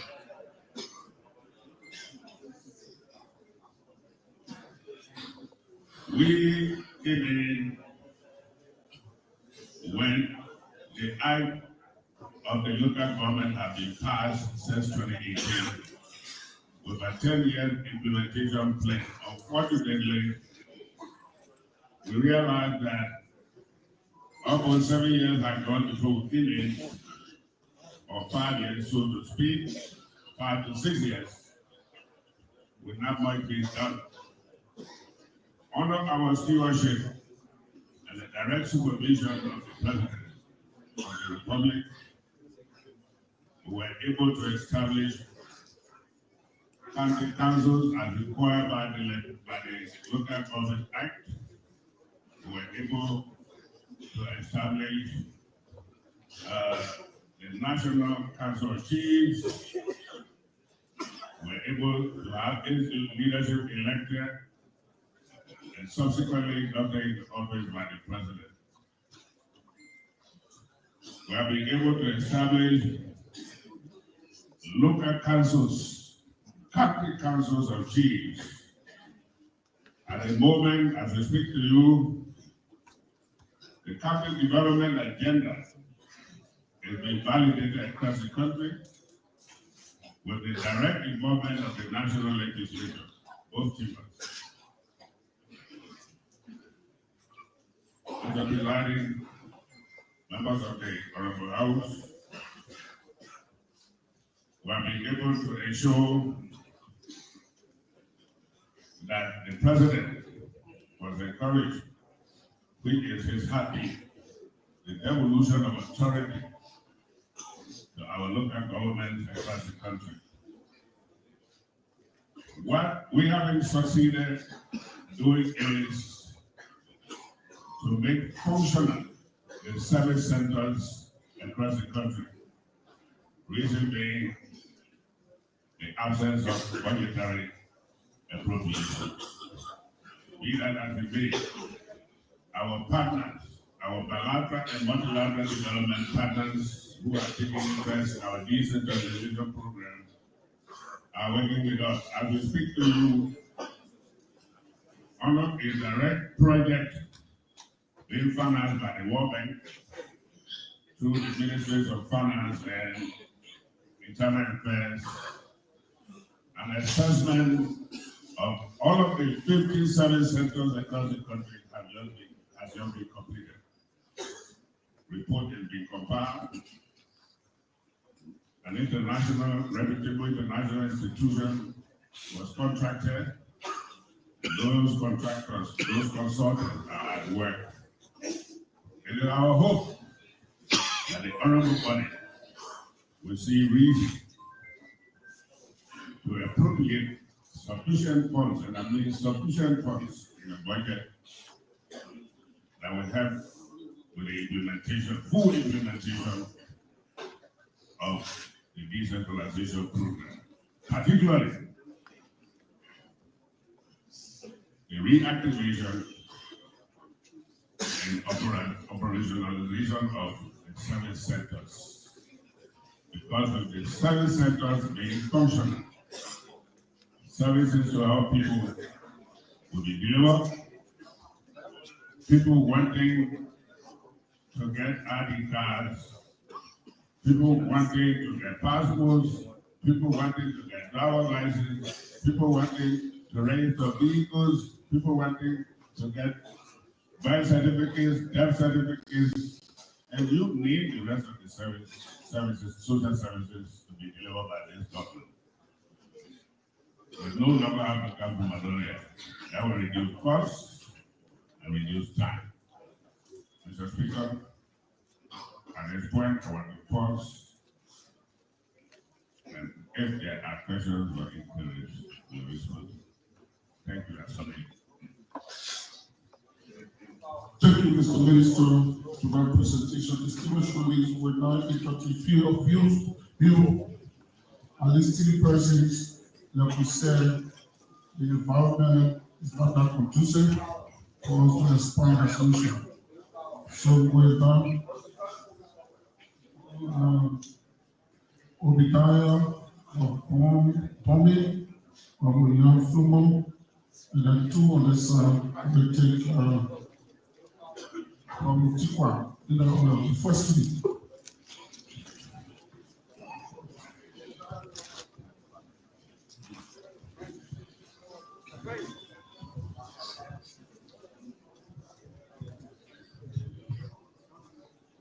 Honorable Presiding, co-presiding, the State Police, to the Minister.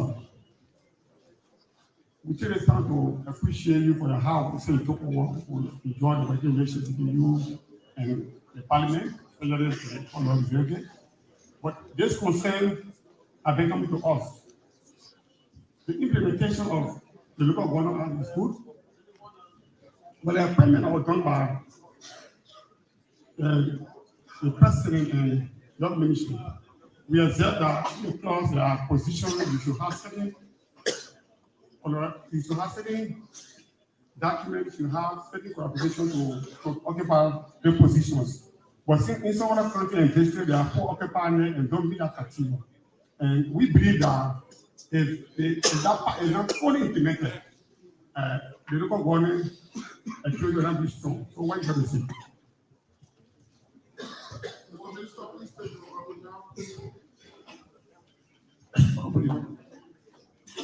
Honorable Deputy Speaker and Presiding Officer, co-presiding, distinguished colleagues.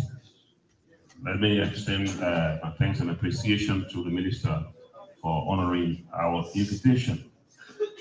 I have a few questions for the Minister. In your deliberation, you highlighted lack of budgetary support to make the campus center functional. And we are now poised to receive the budget for appropriation, and it originates usually from the executive. Have you done your homework sufficiently so that that request will come to us? Question number one. Question number two, the Constitution is clear that our chiefs should be elected. And you also expressed that one of the agenda items of President Bløggèr is to ensure that the decentralization process goes smoothly and is effective. What plans are you making for our chiefs to be elected in the shortest possible time?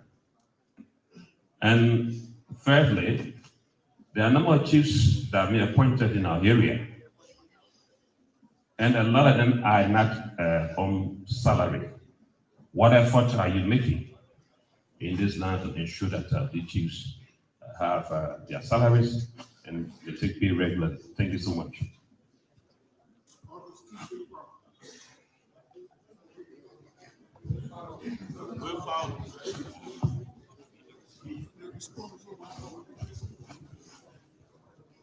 Honorable Presiding, Honorable Co-Presiding, Honorable Minister,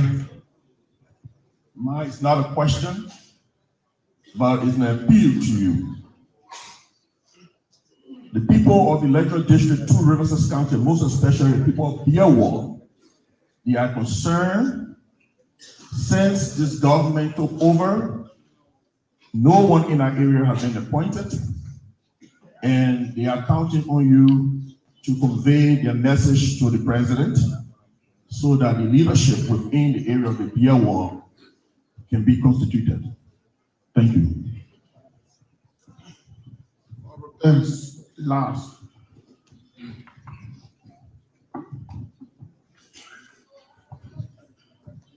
Deputy Speaker, co-presiding, fellow colleagues. Mr. Minister, your office is one of those offices that I highly respect. My concern and my district concern, when the district council were being selected, I was not informed when I heard the Internal Affairs Minister said that it's strictly executive.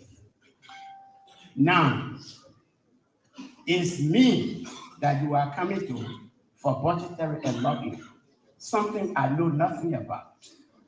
It's a concern.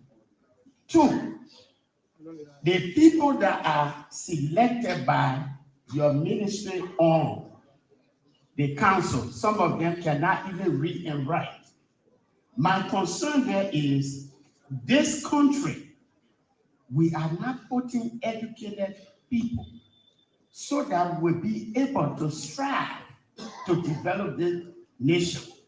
A man who can sign with his finger tongue is selected. So I just want you to take me. Please take it back. I'll take it back. Thank you. Yes, so that is my concern, but I take that back. Thank you. Thank you.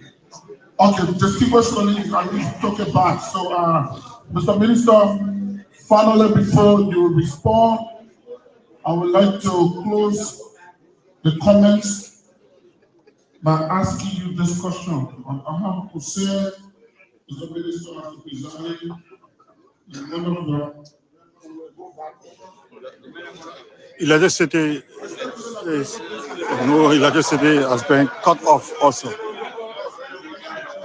So at the moment there is no electricity. Electricity just being cut off.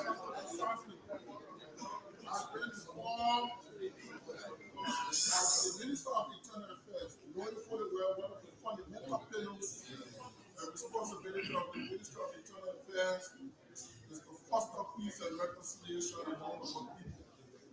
And I'd like to draw my voice to all of you to say thank you thus far. However, we have been informed that the Minister of Internal Affairs, under the direct supervision, has gone into Lofa County specifically that some of our chiefs, Parable chiefs, Goyim chiefs, you name it, that were appointed as far back Charles Taylor, the former President George Williams.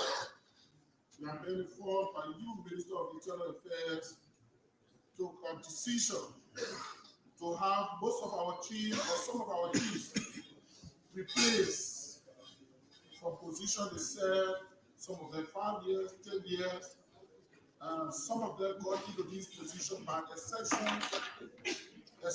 clause, owing to the fact that some of those arrangements that have been done in the past, you were invoking the new government act, and not bringing them up to speed, but just creating a trauma for our people, especially the speaking Mr. Minister, the case is FOIA. And you, Minister of Internal Affairs, went to FOIA, invited chiefs and others into the city hall. Those chiefs honor your invitation as the direct boss of the chiefs of our country. Unfortunately, and lastly, that you, Minister of Internal Affairs, having invited your chiefs, you were humiliated after inviting them just to announce replacement in the hall after being called by you, Mr. Minister, to grace an occasion in FOIA specifically. And then district number 2, district number 3, and district number 4, all of the districts there is this panic. Then you begin by dismissing and replacing instantly in the city hall of FOIA, where you heard on the media, on the calling Mr. Minister, and know we have the best practice. We saw what is going to be employed. There are proceedings in this basis of replacement. But to the best of our collection, that you, Mr. Minister, stood in the hall, pronounced Mr. John Brown, for example, you have been replaced by Mr. Paul Sefa, thereby creating trauma for our people. And there's a serious panic within our people in the community. So we'd like you to conclude in your presentation, Mr. President, as the direct representative and part of the caucus of Lofa County. Most of my colleagues have spirit of concern for the county, but I just thought to present this so that we can make this clarification as we represent our people. Thank you, Mr. Minister. How true is that?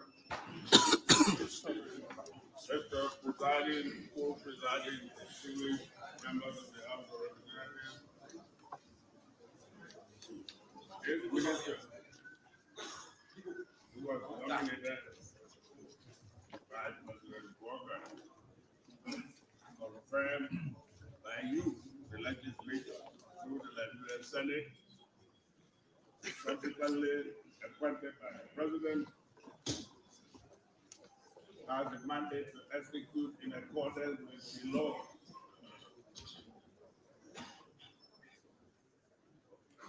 And so every move we make is in accordance with the Local Government Act of 2018 and the Constitution of the Republic of Nigeria. So help me God.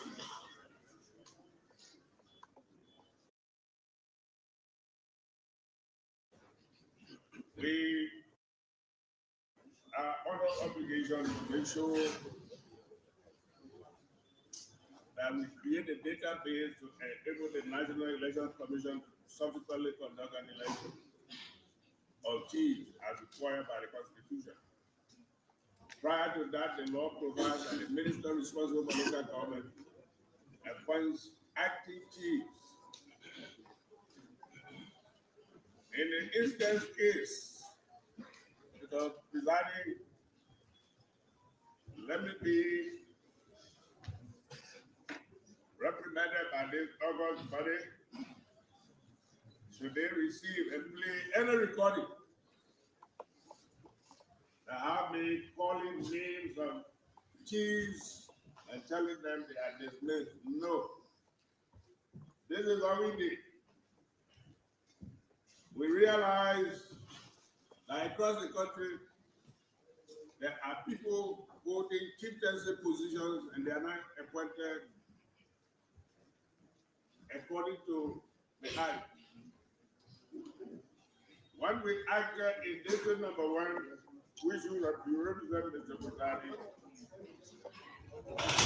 Those who elect who is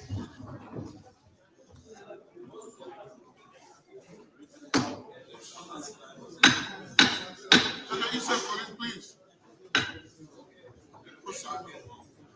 Those who claim that they were dismissed by me, communicated with you. You graciously forwarded that communication to me and I will respond. I officially responded to you that our action in the district of Koya local campaign was in accordance with the law. However, we requested that you solicit from those claiming to have been dismissed to forward to our office their letters of appointment as chiefs. To our display, all of the communications, Mr. President, that you forwarded are communications indicating appointment by other commissioner, statutory superintendent, or recommendation to one of the paramount chiefs in this case was recommended by the Honorable Superintendent of local country to the minister. And that constituted an appointment for that paramount chief. The Honorable Superintendent at the time made the recommendation to the Minister of Internal Affairs and sent copy of that recommendations to the chief in question. And that, for that chief, constituted his appointment, and there's no appointment.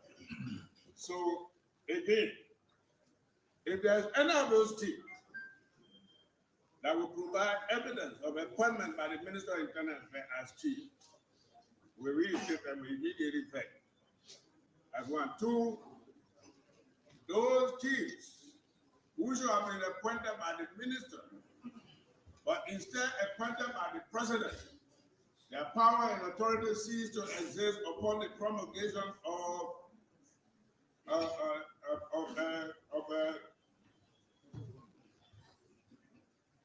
the order issued by former President Weir on December 22nd, 2023.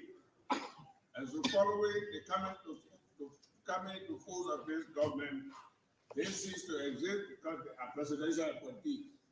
And so this minister is left with no other alternative but to either reappoint or upon the recommendation of the people or replace such appointee of the president. Thank you. On count 6, district council selected without the input of the legislature. Thank God, my honorable member was brought order. The Ministry of Internal Affairs or the minister responsible for local government does not select members of the county council. The law provides that there are institutions existing in the various counties that constitute representation on this council. For example, the Council of Chiefs of the county, they are represented on the council by 2 chiefs. And I don't think we expect all of our chiefs to be elected. The civil service, the civil society organization leadership at the level of the county is represented on that council. They elect their president. The youth of the county are represented on the council. They elect their president. Now, we do share some of the concerns you have. What do?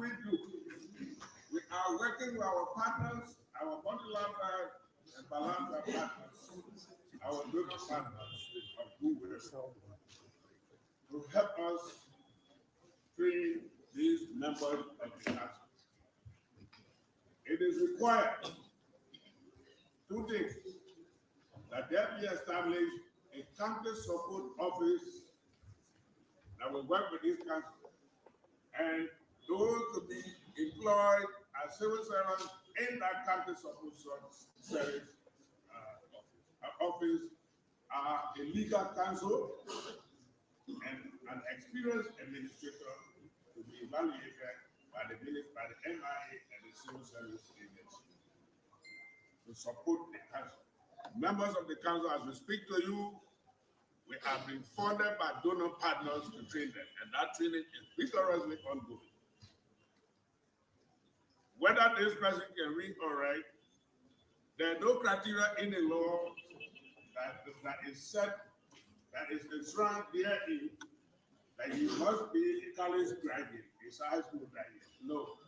You must belong to one of the organizations named in the legislation. And this is how the council is constituted. Number 5, there are appointees of government.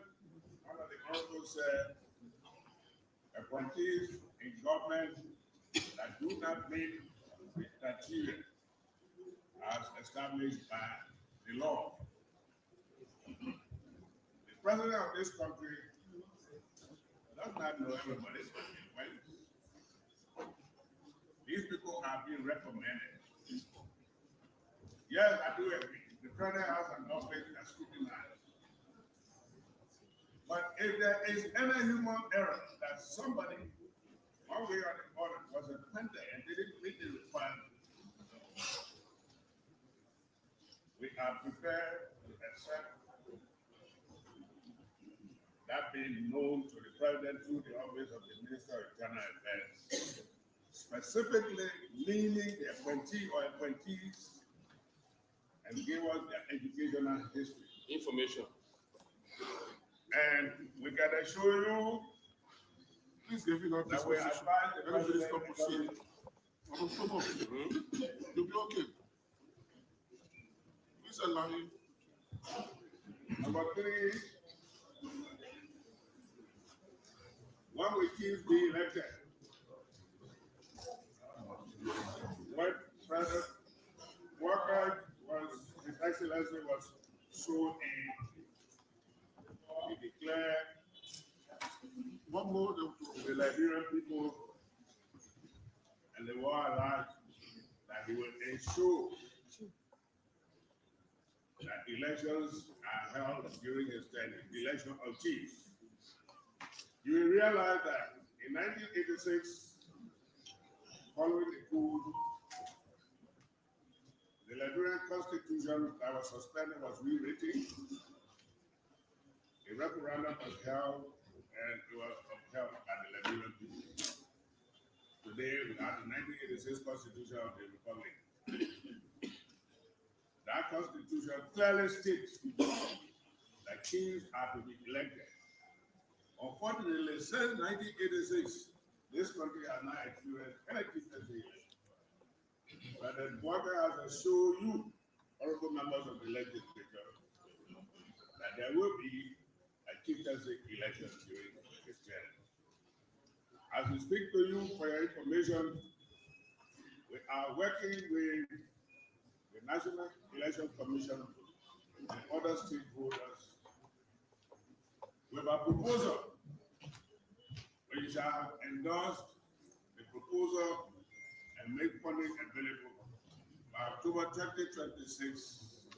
We'll be coming to you soon to approve that by October 2026, chieftaincy election should be held.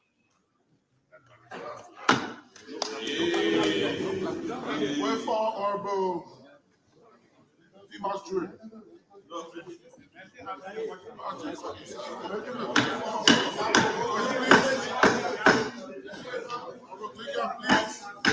Honorable Dimas Dre, way forward.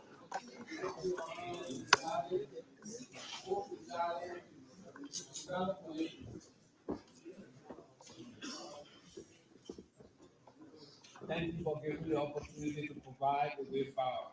Mr. President, fellow colleagues, having listened to the minister providing clarity on how he is proceeding with the local government acts, based on the information that he has provided, that so far the act has been deconcentrated.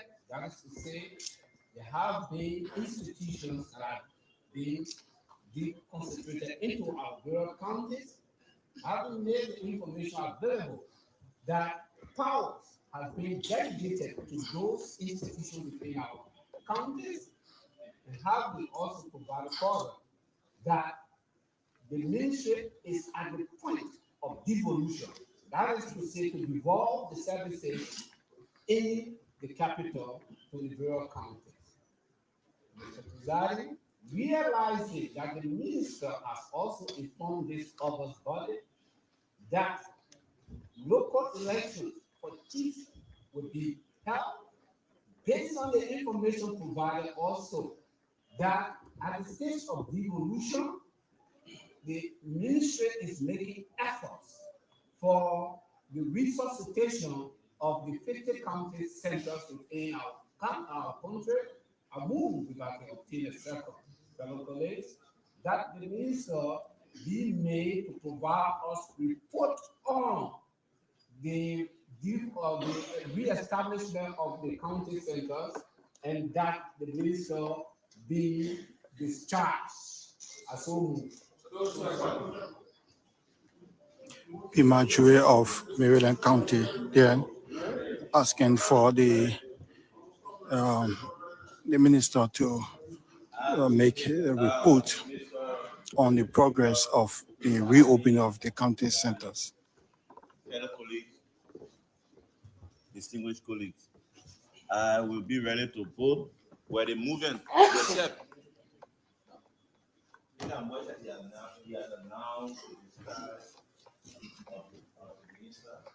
Prior to then, special act from the Senate that when said report is then made, the minister should submit said report. And if there is any inquiry from any member, said inquiry can be sent to said committee, and that said committee should report to us within a week time. It should be accepted by the honorable member. That week. Maybe 2 weeks. 2 weeks.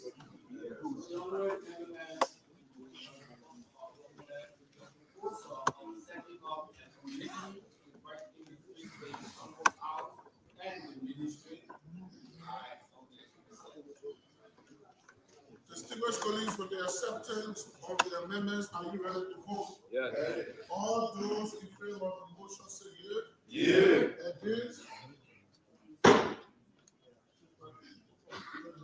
Motion is carried. Members of the Armed Committee to welcome the office of the Minister. James Honorable Musa Fakuto, the Chairman of the Committee. Honorable Wilford Antonio Babu, the Co-Chair. Honorable Dial Vani, Member. Honorable Samson, Member. Honorable Yafumo, Member. Honorable Bishop Allen, Member. Honorable Kissy Collins, Member. Thank you. Mr. Minister would like to say on behalf of the House of Representatives this session, we'd like to say thank you so much for accepting our invitation and that presentation that was finished. Thank you, wish you all the best. Have a successful day and you return back to your office. And please welcome the committee to the other report to the House of Representatives. Thank you, and get back to school. Thank you. Thank you. Take the next Minister of Transport.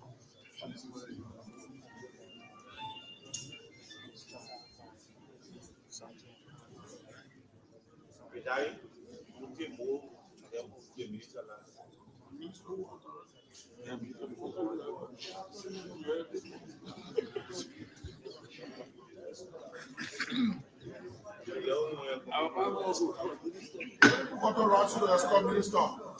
The committee. Community has got a minister. Okay. Please stay in session, please.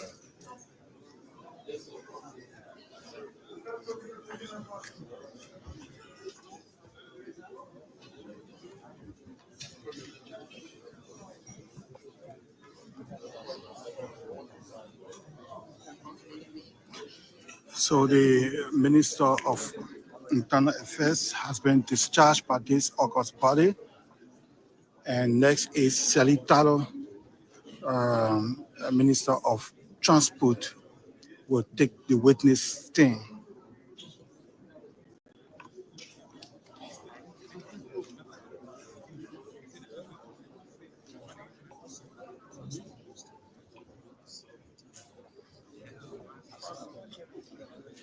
Okay, Deputy Chief, we are back, so we'll allow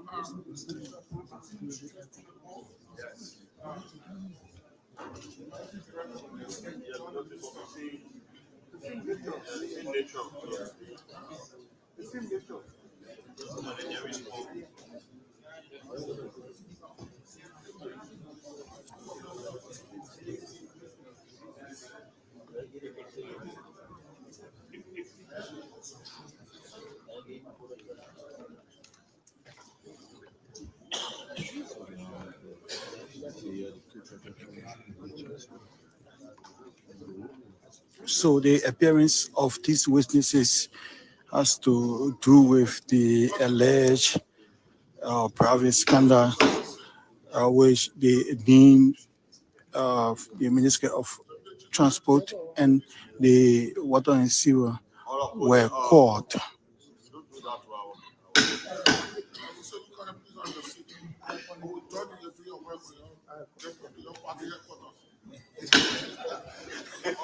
Order.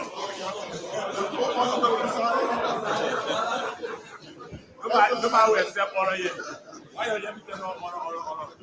Go ahead. November 8, 2024.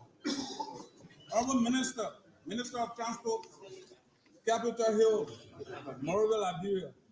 Dear Honorable Minister, I present compliments and right by director of the honorable members of the House of Representatives in section to invite you to appear before plenary on Tuesday, November 12, 2024 at 10 o'clock a.m. in the joint chamber of the legislature to provide clarity on the statement issued by the Liberia Anti-Corruption Commission, LACC, on the alleged bribery involving the Ministry of Transport as contained in a communication from Honorable Johnson S.M. Williams, Sr., Representative, Electoral District Number 3, River G County. With sentiments of my highest esteem, I remain sincerely C. Commerce Chair, Acting Chief Clerk. Honorable Presiding Officer, distinguished honorable ladies and gentlemen, that is the communication with the same content serve the Managing Director of Bløggèr Water and Sewer Corporation. Thank you, sir. Please, the Minister of Home.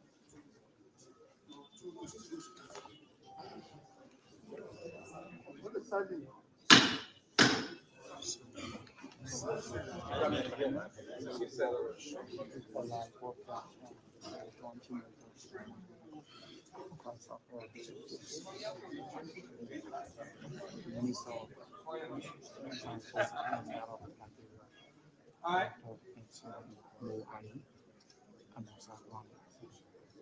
do solemnly swear the testimony I'm about to give, as it relates to this hearing, to be the truth and nothing but the truth. So help me God.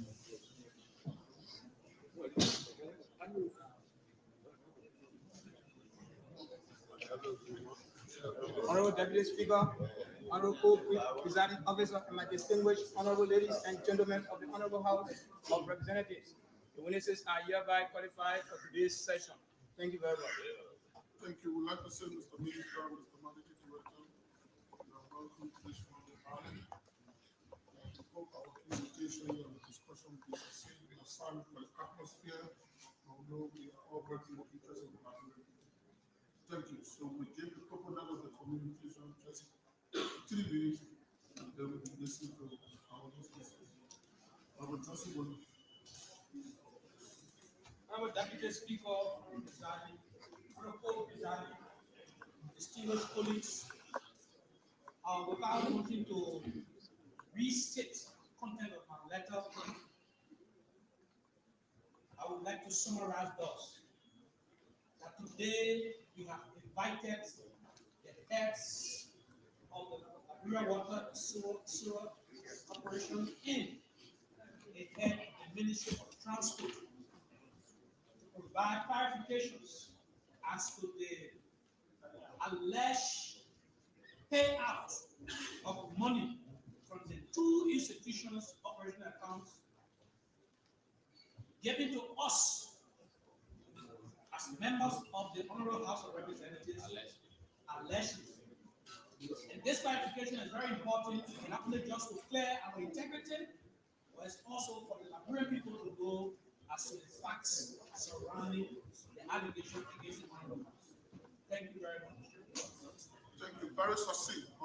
Thank you. So we begin with the Managing Director, please, and then the Minister will take the stand.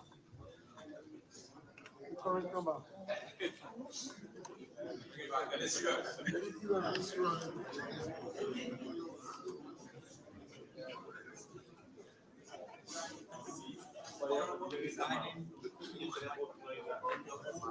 So please give me the mic.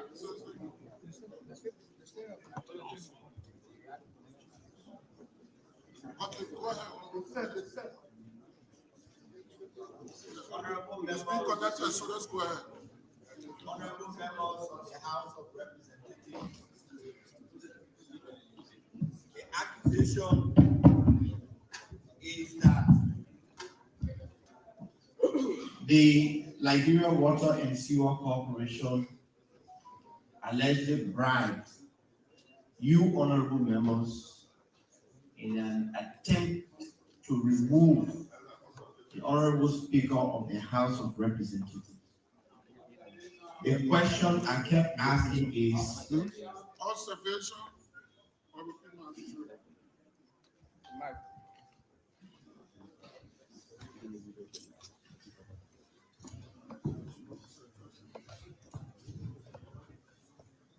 Honorable Presiding, co-presiding, fellow colleagues. Given the precedence of our legislative practice, when witnesses are here in addressing the House, obviously we have to stand. We agree with the dispensation given to the Minister of Internal Affairs due to the medical operation by himself. So, I observe that the witness need to stand. I'm on my feet, sir. See, I recognize the chair, co-chair, co-presiding, honorable members, and then you proceed. Honorable Deputy Speaker and Presiding, Honorable Co-Presiding, honorable members of the House of Representatives, I am grateful for the invitation to come and clear the good names of the Liberia Water and Sewer Corporation on allegations we heard coming from the angle of the Liberia Anti-Corruption Commission that we bribed, allegedly, members of this honorable body with an amount of 150,000 United States dollars in an attempt to remove the honorable speaker of the House of Representatives. Let me start by saying, honorable presiding and members of this honorable body, that the accusation is false.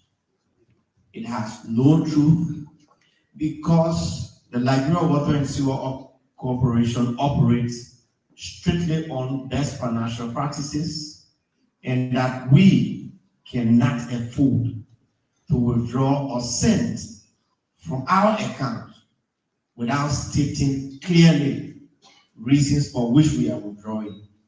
That is the reason why in time past, this honorable body instituted rules and measures and created agencies like the internal audit agencies to check all of our dealings within our respective entities. But I feel that it will also be an insult to this very honorable body and its members for anyone to think that they, as honorable as they are, can be bribed in an attempt to remove the honorable speaker of the House of Representatives. When people go to election, they elect their best. That's why thousands of Liberians stood online on October 10th to elect you all. And so the accusation has no merit. We have, in furtherance to that accusation, presented our entire account history. All of the accounts, the 8 accounts that the Liberia Water and Sewer Corporation has with EcoBank, LBDR, and the Central Bank of Nigeria, to both the Financial Intelligence Agency and the Liberia Anti-Corruption Commission, and have called on them to conduct a swift investigation and also publicize the results of those investigations. I will appeal to this honorable body to also call on the LACC to swiftly conduct the investigation so that all of us, our names can be clear from this. Once again, the accusation has no merit and is false. Thank you, honorable presiding, co-presiding, and members of the House. Thank you, Mr. MD. No merit, it is false. Mr. Minister, next. Thank you.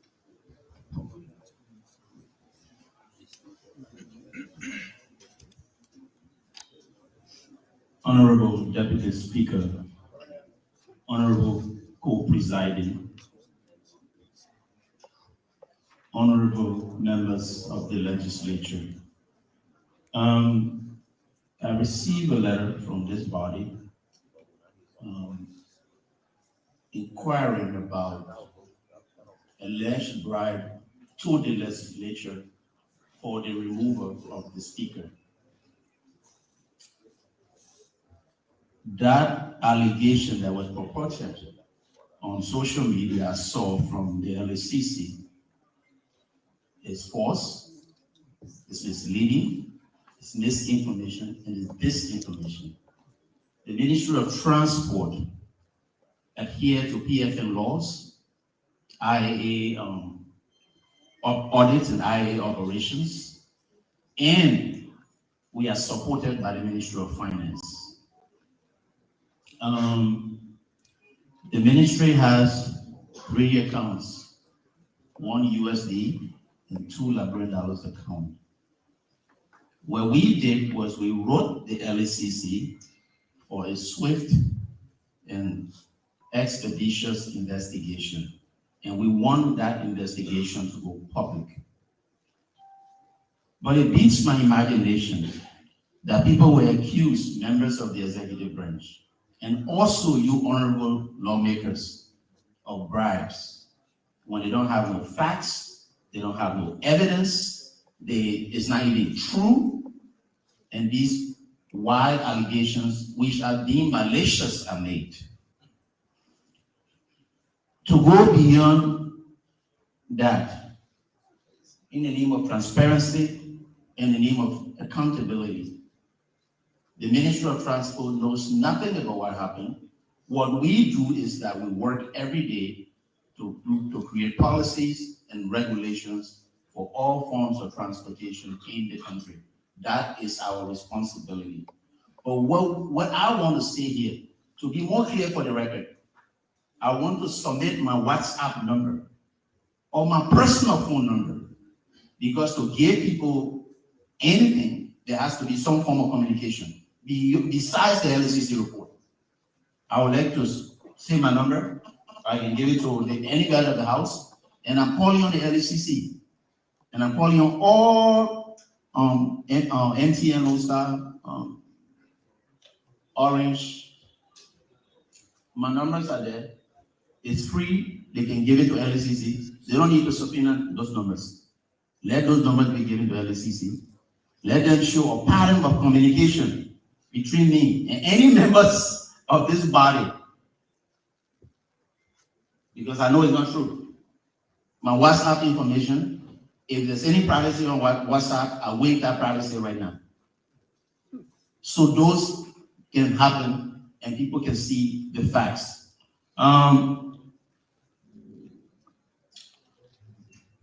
Why people go about and say those baseless things, I'd like to clarify and say something about the Ministry of Transport working state. The Ministry of Transport is in charge, or had been given the mandate by this body to raise necessary government revenues. And we have done that expeditiously. We have exceeded what we should be doing this year. Also, we plan, I know you guys, the honorable bodies were talking about decentralization. It is in our plan next year to fully decentralize the Ministry of Transport and also to increase revenue by a significant amount. That is our focus and that is our work. As you seen outside, the Ministry of Transport will be carrying out those inspection activities. We want to appeal to all members of the honorable body here to work with us. That is all I have to say. I yield my time. Thank you so much for inviting us to provide this clarity on this all-important national issue. Thank you.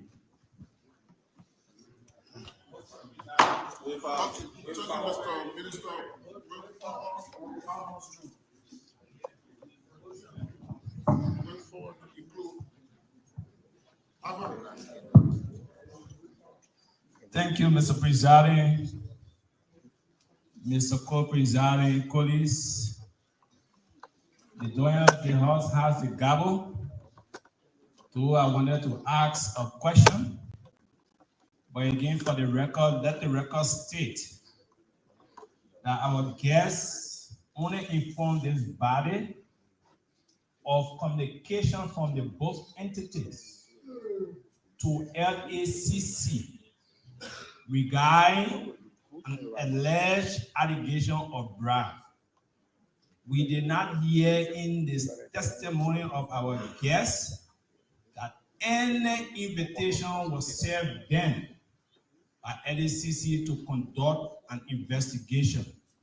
So with that being said, I move, if I may obtain a second. I think we need that clarification for the record before you make your motion. So, Mr. LT, Mr. Minister, please speak to that. Honorable Presiding, Co-Presiding, and members of the House of Representatives, the only communication we have received from the LACC is request for our account information, which we are earlier submitted to them, and we call on them. We've not received any invitation from the LACC since we requested them to investigate. Well, I think the LACC hasn't written the Ministry of Transport formally, so we haven't received anything. All we heard was on the radio through a social media post. I hope, Honorable VAR, that answer your question, and other members of the legislation, I hope that answer your question. We have never received anything from LCC so far. Proceed. Thank you, Mr. Presiding. Any communications from the LCC?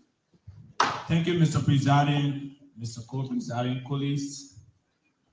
Having got the clarity from our guests regarding the alleged bribery, that LCC has not written any of them, I move, if I may obtain a second, that the guests remain on oath and the committee on PAC take charge of the matter to report within 1 week. If I may obtain a second. Distinguished colleagues, before restating that motion, I will call it. Are you ready to vote? Are you ready or sit to count? Honorable Presiding to the movement. Are we ready to vote if we accept the simple amendments? I will allow our guests to report to this body or the committee in 2 weeks' time, if you so accept that. Legislatively, it is implied, you say within 2 weeks, so it means that based upon the urgency of the report and the evidence induced, the committee can do such as well.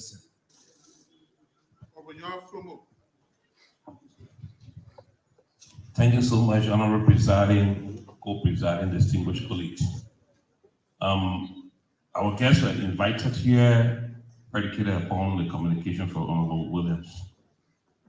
And one of the things that the communication highlighted is that LACC have already gone ahead with an allegation. And we listened to our guests and they provided some clarity. Some of them have taken some initiative by submitting their accounts information to the LACC. I will be ready to vote if the movement can have this amendment, that the committee that will be set up will also engage LACC so that it provides further information on how far they've gone. As part of the committee work, thank you. Distinguished colleague, with the acceptance of their readiness, are you ready to vote? All those in favor of the motion say yes. Yes. Against? Motion is carried. Mr. Minister, Mr. Marka, Director of Legislation, for accepting our invitation. Against our participation that we will comply in similar manner, working with the community stated in the motion, committee on public accounts, to do all of the due diligence and be able to report to this plenary. With that said, distinguished agents of the executive have now been discharged. Thank you. And that is the communication for everyone else. Honorable President, we also the renewable energy agency is supposed to appear, but the sun. Please read that communication first. Vata statistics also sent a letter of excuse. Real excuses.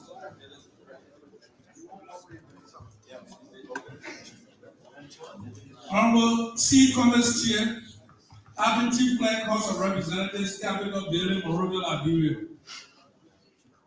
Honorable Chair, reference.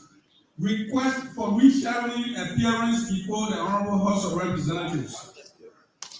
On behalf of the Executive Director of the Rural and Renewable Energy Agency, we acknowledge receipt of your communication dated November 5, 2024, received on November 6, 2024, in which the Honorable House of Representatives invites Samuel B. Lambert Jr., Executive Director of the Rural and Renewable Energy Agency, to appear before the joint chambers of the House of the Legislature on Tuesday, November 12, 2024, to provide a comprehensive briefing on the electrification of rural communities across Liberia and the sources of funding, as referenced in a communication from Honorable Alexander Paul, representative of the Electoral District number 1, River G County. We wish to inform you that the Executive Director, Mr. Samuel B. Nabajian, is currently attending the 7th section of the International Solar Alliance Assembly in India and is expected to return to Liberia on November 12, 2024. Due to his absence on the scheduled date, we kindly request that the Honorable House of Representatives grant him an excuse and reschedule his So these are former lawmakers. See William Fanny Tackett, District number 17, Maserado County. Representative Hassan Kasulu, District number 17, Representative, former Representative Gabriel Buchanan Smith. We see Emerson Kamara from Grand Cape County and others. So they have written both sides of the conflict to intervene, and they will take the back seat to listen to what is unfolding. Honorable C. Commerce Chair Adam Chief Clerk. The Honorable Adam Chief Clerk, I would like to express my sincere appreciation for your communication issued me on Monday, November 11, 2024 at 1:15 p.m. requesting my presence before the plenary on Tuesday, November 12, 2024. I am honored by your invitation and will be pleased to meet with the members of the House to provide the requested information. However, I kindly request your indulgence in granting me an excuse from the sitting on Tuesday due to a prior commitment.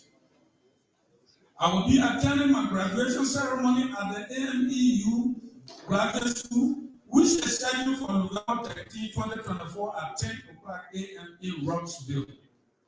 I will be available to meet with the Honorable Barry on Thursday, November 21, 2024 in our 10 o'clock a.m. section. I will also ensure that this communication is forwarded to my superior, the Assistant Minister of Vital Statistics at the Ministry of Health. Honorable Acting Chief Clerk, I will greatly appreciate your consideration in granting my request for an excuse. Thank you for your understanding. Sincerely yours, Robert T. W. Jolly Jr., Acting Director, Bureau of Vital Statistics. Honorable Presiding Officer, Co-Presiding Officer, distinguished honorable ladies and gentlemen, those are a letter of excuse from the two different entities, Rural Renewable Energy Agency and the Vital Statistics as per your mandate for them to appeal. Distinguished colleagues, excuses and how they granted to appear on Thursday. Noted. Thank you. Honorable Acting Chief Clerk, there was an instruction given by this Honorable House of Representatives before we go further.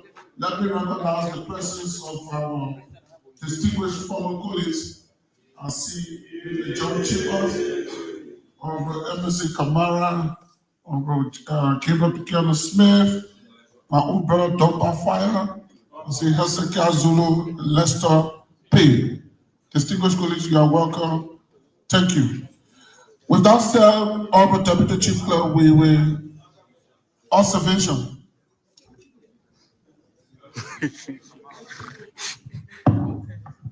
Mr. Presiding, Mr. Co-Presiding colleagues, Mr. Presiding, I see Honorable Dumper Fire and Hassan Kezulu now friendly, coming to session together.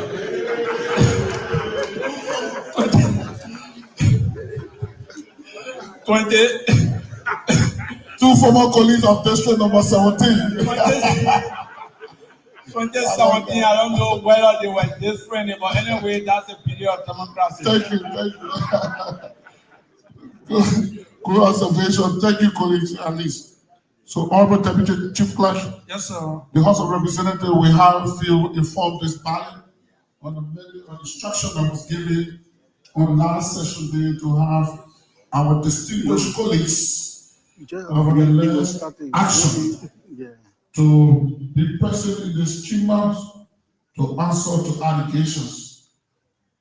Those invited are as follow: Honorable Josiah Marvin Cole, Honorable Edward Papi Flomo, Honorable Frank Sarfoko, Honorable Eugene Collins, Honorable Abu Bana Kamara, Honorable Zina Nomo, and Honorable Ellis Noir for the alleged involvement in the act that occurred on that fateful October 17.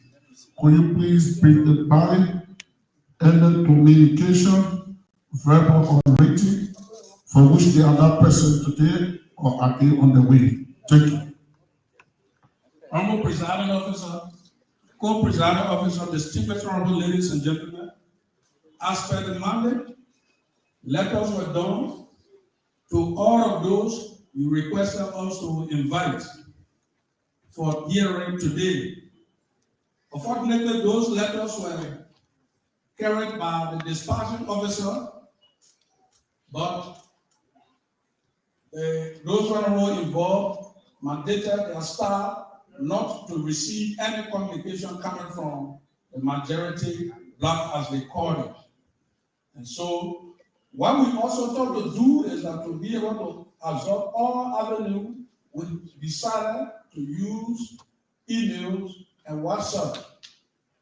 But we did not get any response to that effect. And so as we speak, those letters were not delivered. And you know, normally somebody will respond to it. They were delivered through the email, but the hard copy was not received. Distinguished colleagues, you listen to the presentation of the Chief Clerk. What is your way and pleasure? Honorable Family. Mr. Presiding, Co-Presiding, distinguished colleague, the essence of service could be through hard paper, email, modern life has brought WhatsApp and other means. Having listened to the chief clerk, the acting chief clerk, and based on the reading and response thereto, I move, if I can obtain a second, that this body send another notice granting them due process to avail themselves before this other body to explain their side of the story based on allegation leveled against them, for them to appear on Thursday, seeing being the 14th of November in section. If I can obtain a second for said rearrangement. Distinguished colleague, before restating that motion made by our distinguished colleague from Provost Hamlet, are you ready to vote? I'm ready. Honorable Marka Thomas, then the Honorable Samuel Coker.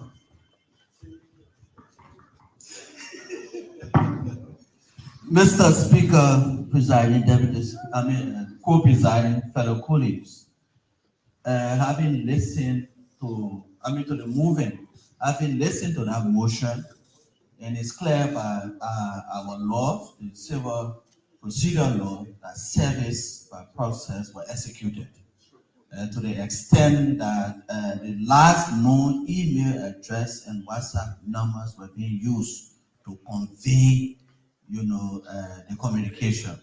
So I will be ready to vote, Mr. Moven, if we can please include service also by publication, that we include 3 renowned newspapers. We also post them in there for at least 3 days, while we also convey the hard copies and use the same medium by WhatsApp number, last known email address, and the rest of it. If you can accept that amendment. Thank you. But that amendment, you say instead of Tuesday, instead of Thursday, we're not deferring to the next Tuesday, because I'm going to talk about 3 days. I'm actually just adding another service by process. Yeah, so we need to clarify that, because the motion was clear for Thursday. Thursday. So if you talk about 3 days, then you're taking us to Tuesday. Anyway, to the movement. To the movement. Okay, so let me amend my alreadiness. That we also include service by publication. To my learner colleague, the issue of service is a fundamental principle, I think, within the law. I so accept, and as to the issue of the day, I so reject and maintain Thursday.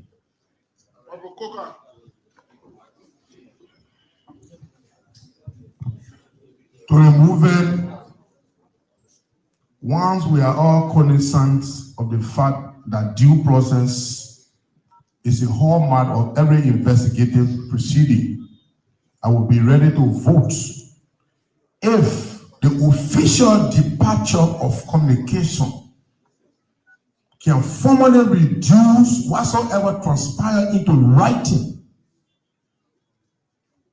I'll be ready to vote if that can be accepted. Should we do say that he or she carrying the letter and the people refuse because he is the one interacting with them, not us? So I said.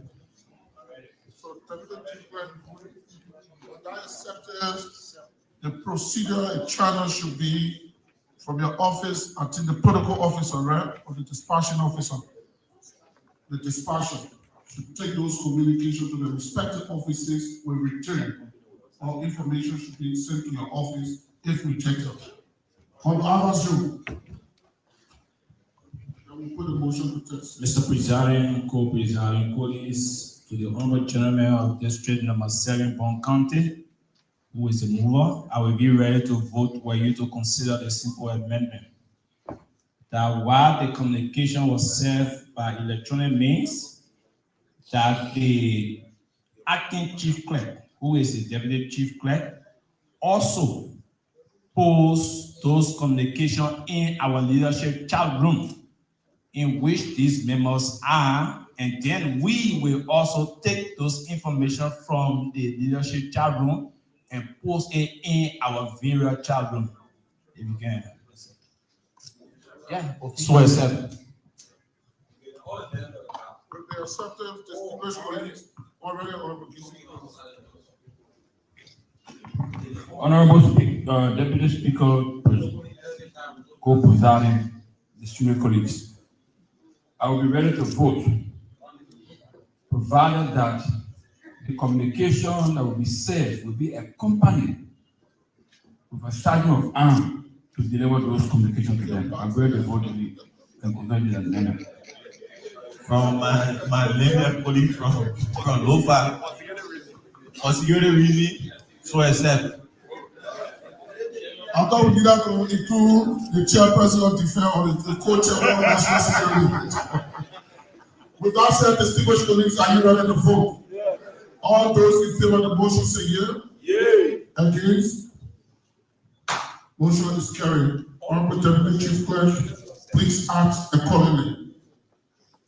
Honorable Chief Clerk, in keeping with our Tuesday discussion, there was additional mandate given to have 30 of our colleagues invited at this Honorable House of Representatives.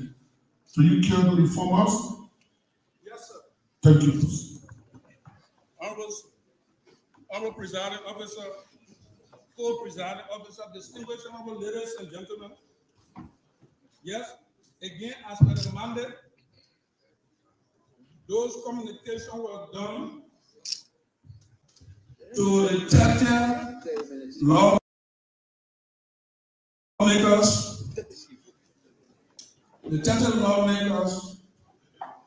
for them to appear in compliance with Rule 21 as was stated in the motion.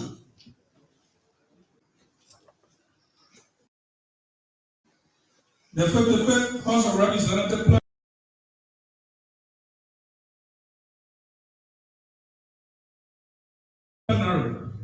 subject refusal of complaining representatives to the plenary to take delivery of their letters written to them, and also the refusal of the 30 absent representatives from plenary to receive their letters from the House plenary or through their office of some House of Representative protocols to deliver letters from the plenary to the 7 complaint lawmakers to appear in plenary on Tuesday, November 12, 2024 at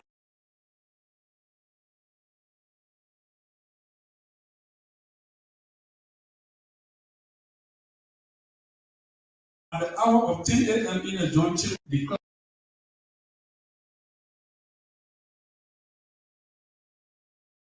to take delivery.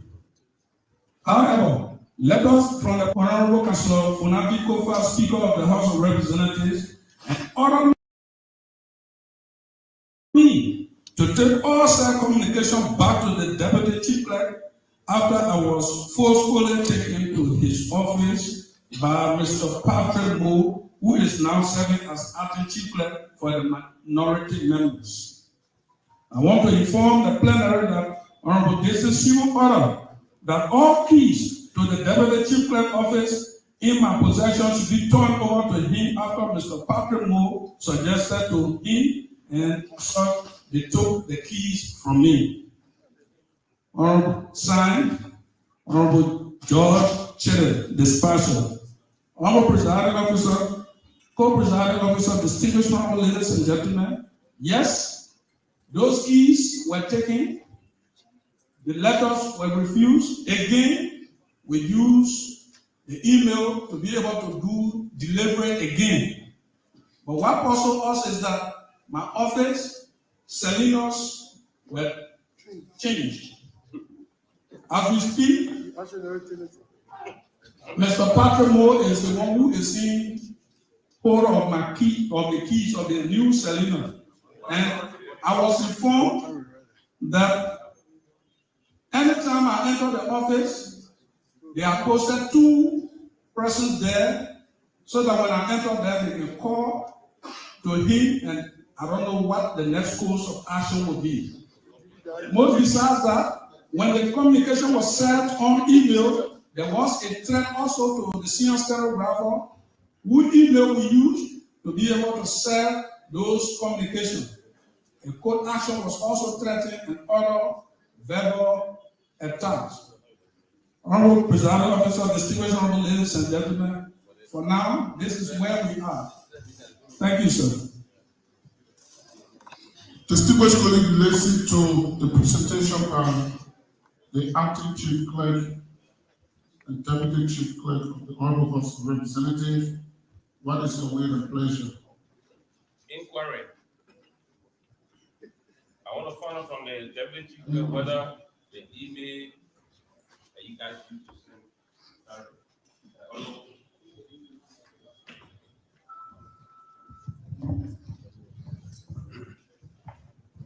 Honorable Deputy Speaker and co-presiding distinguished colleagues, my inquiry is to the Deputy Speaker. I'm telling the Deputy Chief Clerk. You said somebody's email account was used to transmit the mail, and then there was a reply which contained threats. Am I correct? Okay, so that justifies that indeed the email was delivered and the mail was received. That's the point I want to note. Thank you. Inquiry.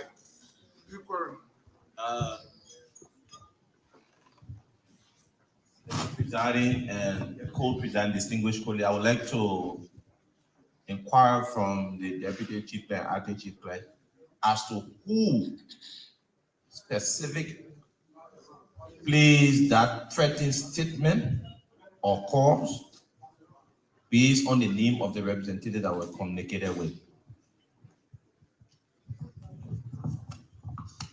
Honorable Jerry K. Yobo.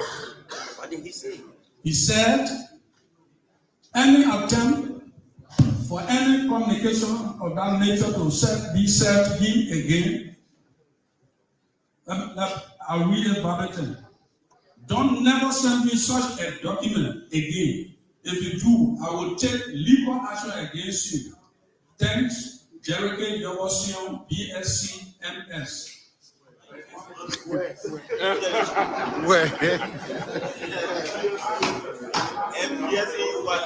With our colleague, Honorable Samuel Kogan. Samuel Kogan. Information before we move forward. We gave Honorable Anthony Williams that dispensation. My rep, dispensation well. Honorable Deputy Speaker, presiding, co-presiding, distinguished colleagues. As I sit in my seat, I'm trying to retrospect on the tough time the secretarial staff, vis-a-vis the chief clerk is going through. We should not take it for granted. We ourselves, we have been encroached upon. Mr. Presiding, I would want us to take some decisive steps against these people. Let them know that yes, indeed, this is the quorum that doing Lakwena people business. With that being said, I would like to suggest for Thursday that with the communication that we delivered today, if for any reasons those communications are rejected and the threat continues, we should expel those lawmakers that are involved. Because if you listen to Lakwena people all around the country, due process is not being followed. So I will suggest order deny. Order deny. Honorable Williams, please. You are called to order, please. What's the order about? Order. What's the point of order? What's the point of order? I think our colleague is proceeding wrongly. The tenets of due process as provided in Article 21 of our Constitution and also our rules should be highly respected. So the communications were being submitted the first time. It was submitted, served but not returned.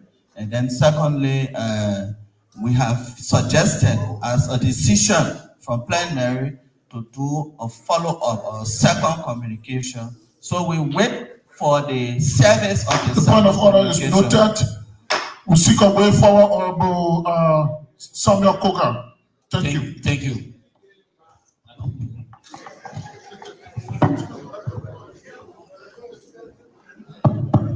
Mr. Presiding, co-presiding, distinguished member of the 55th Legislature, the way forward in this issue as follows. 1. For circumstantial evidence to be admissible into court, it must be corroborative. Consistent with the behavior of our colleagues. 1. This session was disrupted. Our colleagues were flogged.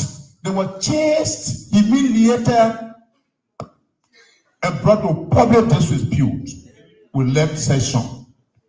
We went down to read a resolution denouncing to the world that Funati Kofa will have no vote of confidence in him. We can never sit on his gavel. We were stoned. The speaker acting today, the deputy speaker, office was besieged by a lawful lawmaker who clothed with the authority to administer the affairs and the proper functioning of the house based on our rules, namely Marvin Cole, who is the chair on rules and order, exhibited disorderly conduct. Mr. Presiding, this is a sacred timber. It must be respected. You see presidents of other African states, as well as past president of Liberia, always sitting in this chamber for deliberation. And our coming here was legitimate by our resolution by this other body that this place should be considered as session for plenary for the majority group. or the majority member of the House. Having laid the premise, way forward. I come here presiding, I will soon learn. But let me make this thing clear to the public. They came again and unscrewed the chairs, as you can see here, by evidence. This morning, while coming, they brought in tear gas. One of our colleagues was pushed. He fell on the ground. Honorable Rabbi Mumbe of Bon County about Maviko in my present.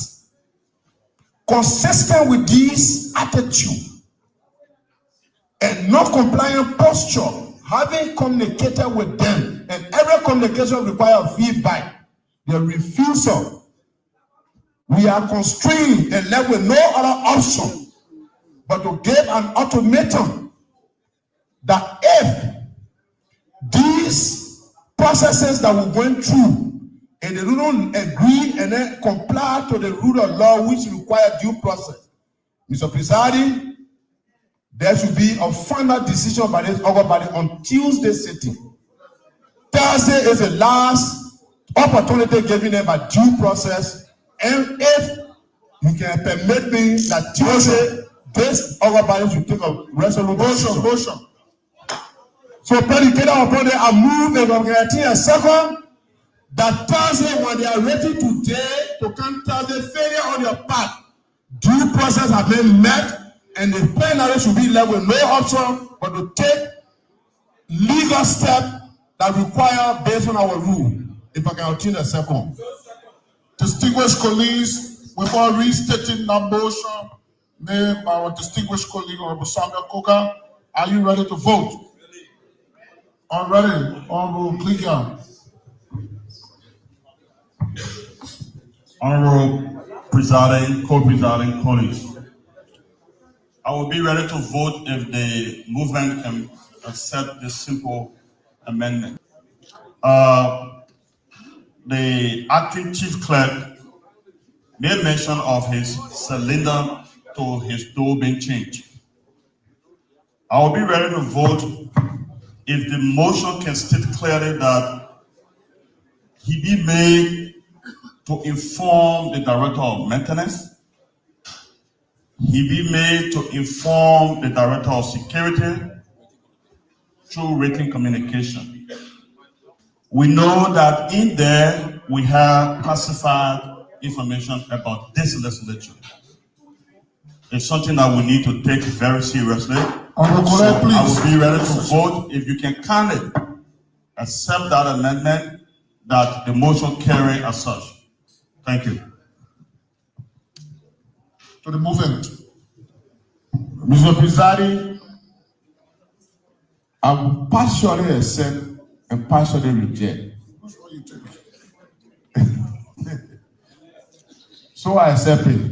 Okay. Distinguished colleagues, with the acceptance, are you ready to vote? All those in favor of the motion, please put your right hand up. Put your right hand up. The presiding is in flight, colleague. Take your vote. Or you still through your vote.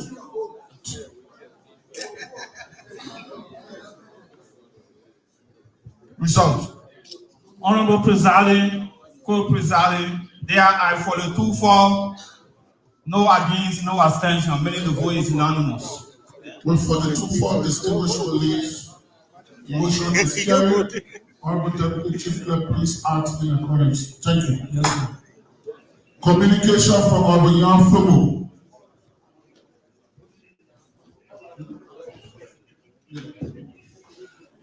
Our distinguished colleagues, we have the majority black chairman. Sorry, is Honorable Koga.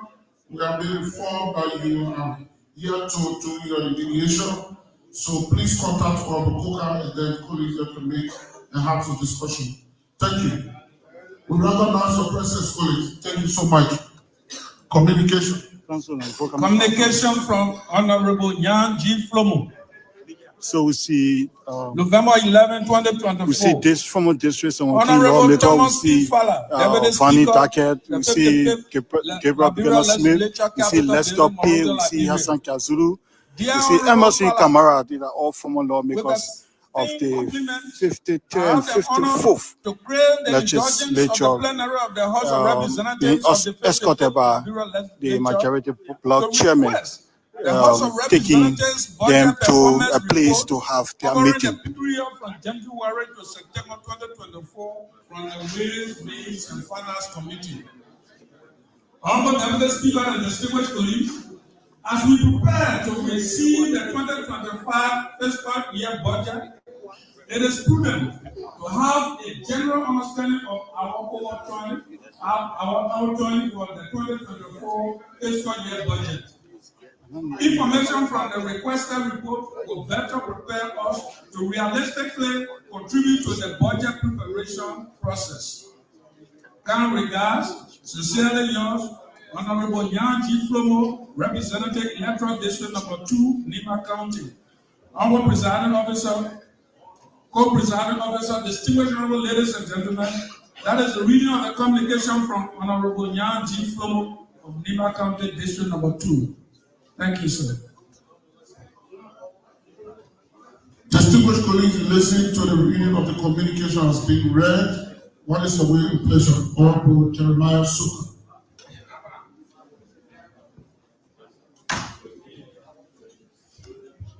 Honorable Presiding, Honorable Co-Presiding, distinguished colleagues, I've been listening to the well-written and self-explanatory lecture written by a well-learned colleague of Nima County. I will move if we can call the proponent of this communication 3 minutes to elasticize this communication to this focus body. If I can obtain a second.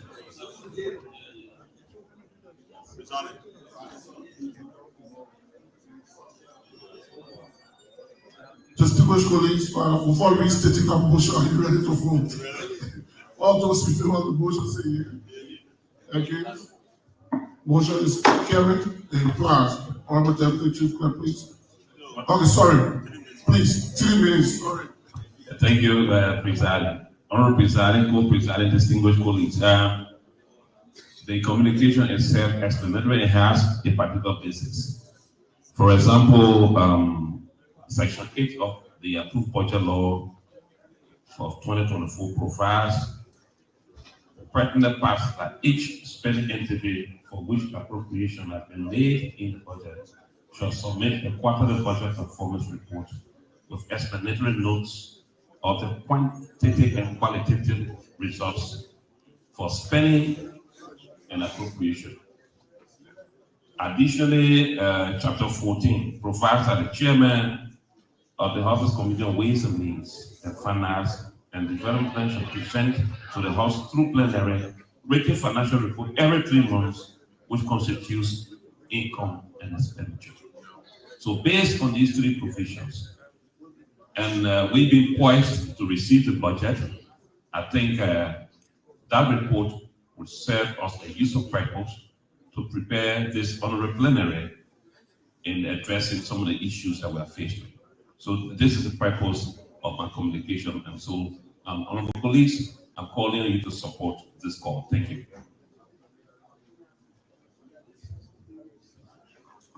Distinguished colleagues, with the presentation of our colleague that is very succinct, are you ready to vote?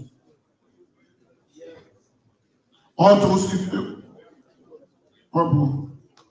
Way forward,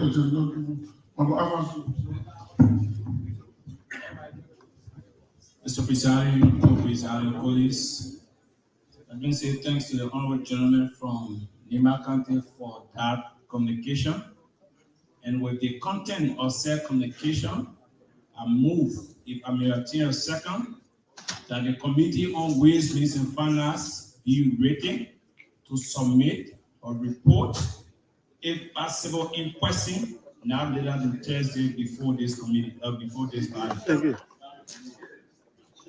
The committee is headed by the chair as per our rules.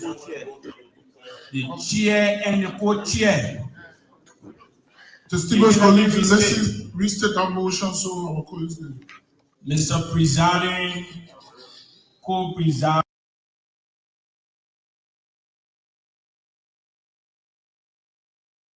regarding police. January to September, I move, if I may obtain a second, that the chair and co-chair of the committee be written to appear.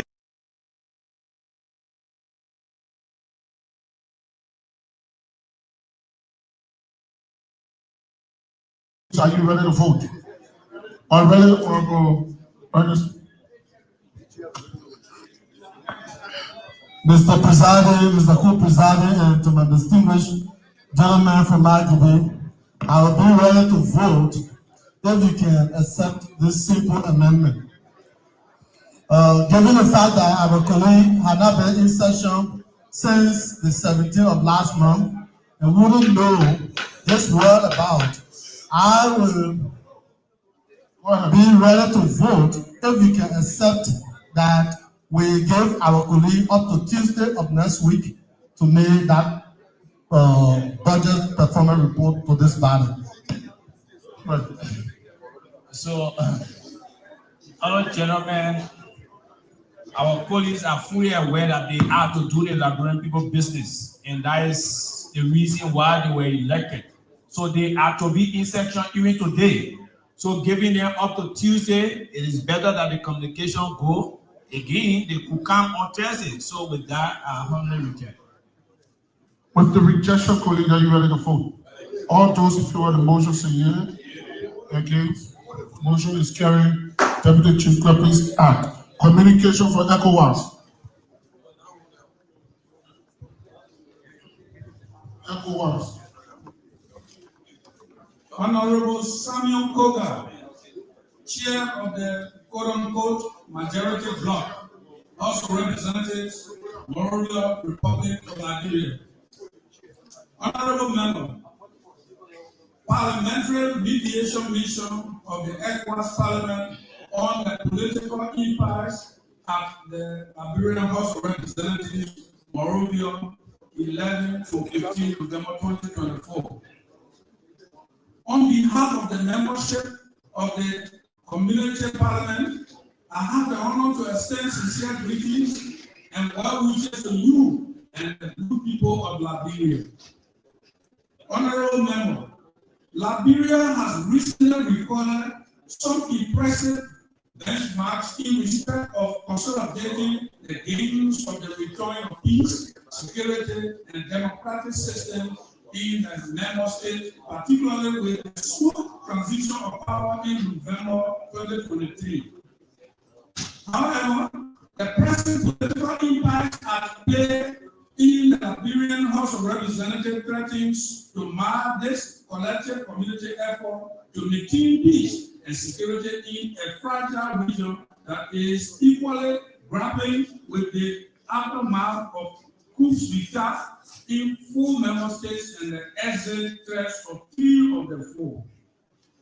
Consequently, it is based on this fragility that directives were issued by His Excellency President Bola Ahmed Tinubu in his capacity as the current chairman of the ECOWAS Authority of Head of States to seek an immediate parliamentary resolution to this parliamentary crisis through the Community Parliament.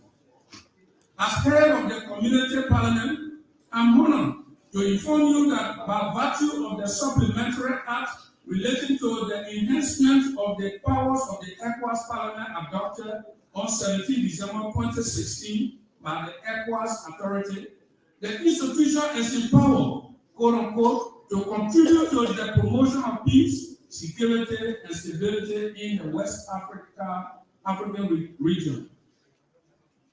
It is in this regard that the ECOWAS Parliament wishes to undertake a parliamentary mediation mission to Monrovia from 11 to November 2024. The Parliament delegation on the mission will be led by me and includes 2 deputy speakers and 2 floor representatives. Among the objectives of the assigned mission are: 1, to gather the root causes of this impact at the House of Representatives and its implication on the stability of the member states. 2, to engage with the key stakeholders to find a peaceful resolution of this impasse. 3, to propose concrete recommendations to the ECOWAS authority, the Liberian authorities, and all stakeholders with the view of maintaining political stability and cohesion in the member states. As one of the central issues related to the impasse at the House of Representatives, I humbly request for an opportunity to have a working basis with you and my delegation to engage in frank and constructive discussions on this pertinent issue and to collectively arrive at an acceptable and amicable resolution to the matter at hand. Your current consideration and time will be greatly appreciated so that the delegation can meet the directive on the chair of authority. I will be leaning on Senator Edwin Melvin Snow Jr., head of the Liberian delegation to ECOWAS Parliament.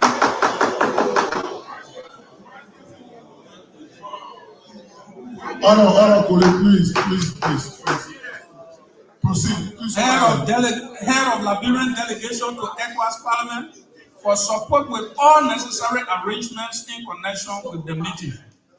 In anticipation of a favorable response to my request, permit me the opportunity to convey to you, honorable member, the assurances of my highest consideration.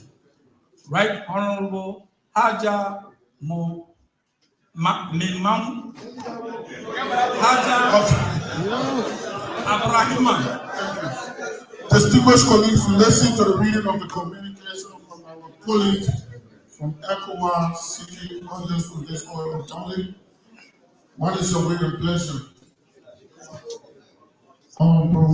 Prince Quimmy.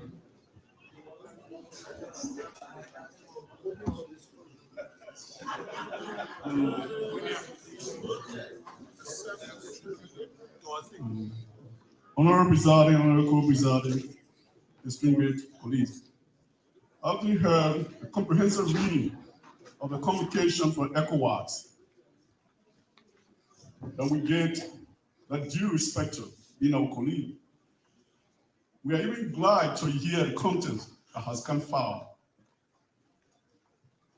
I will move to change the second.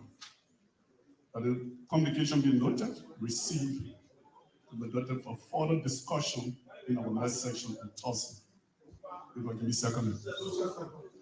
The chair will seize that motion because I think our colleagues definitely should be given. So we will seize that motion and entertain that motion to have our distinguished colleagues visit on Thursday. If you can restate it or please that's what I said. The communication is noted. No, noted. No. We should be received and give them due notice that next Thursday. Next Thursday or this? No, this Thursday. I was saying this Thursday. I should be open for discussion. Come. Yeah, we'll invite them because the issue of I think the motion should be, the communication should be received. No, we are making on the readiness. The issue should be received. Thank you. Before restating that motion, are you ready to vote? I'm ready, Honorable Yan Frumo.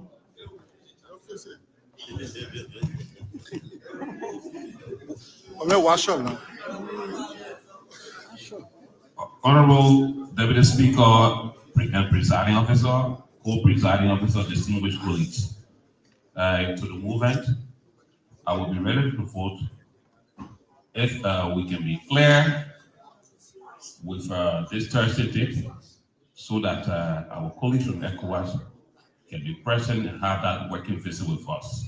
Furthermore, in communicating with them, we should express our lack of confidence in the point person here, which is Senator Snow.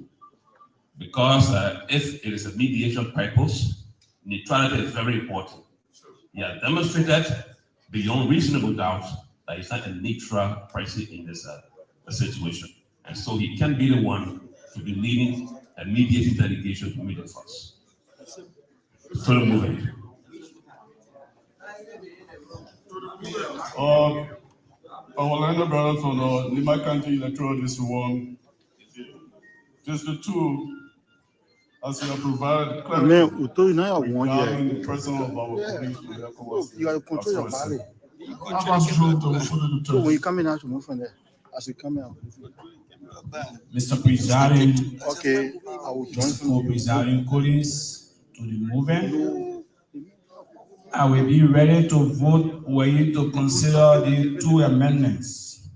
One, that the communication be open for a brief discussion where the addressee will give additional information pertaining to what wasn't written in the communication. Two, that the communication from ECOWAS be received and the intent of the communication that ECOWAS should visit us, that be done on Thursday in open section in this joint chambers. I will be ready to vote for you to consider my two amendments. To prepare about my debate, I will start from the bottom and go to the top. Your second amendment to this will accept it, but the first one will still reject, because we are all agreed that Thursday they will be here for the discussion. Okay, accepted, distinguished colleagues, are you ready to vote? All those in favor of the motion say yea. Against. Motion is carried. Honorable Chief Clerk, please act Thursday. It should be made to come. Distinguished colleagues, we will now entertain a motion to have the two communications deferred to next Thursday. So we can have a motion.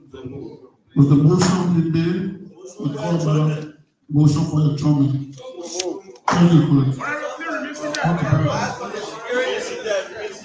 Honorable, please wait. Honorable.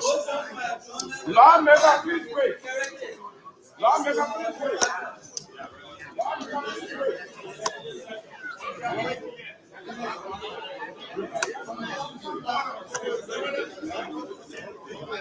So we all will proceed together.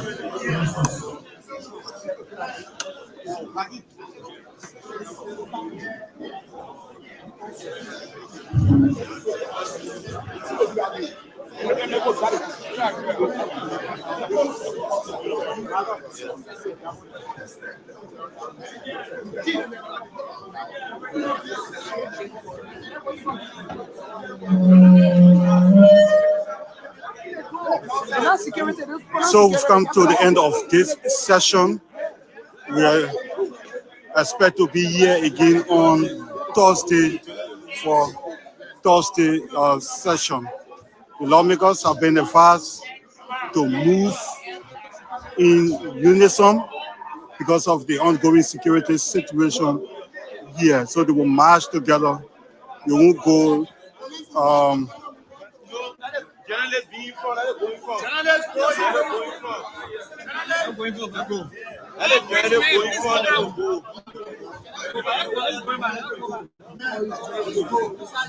Oh, your foot.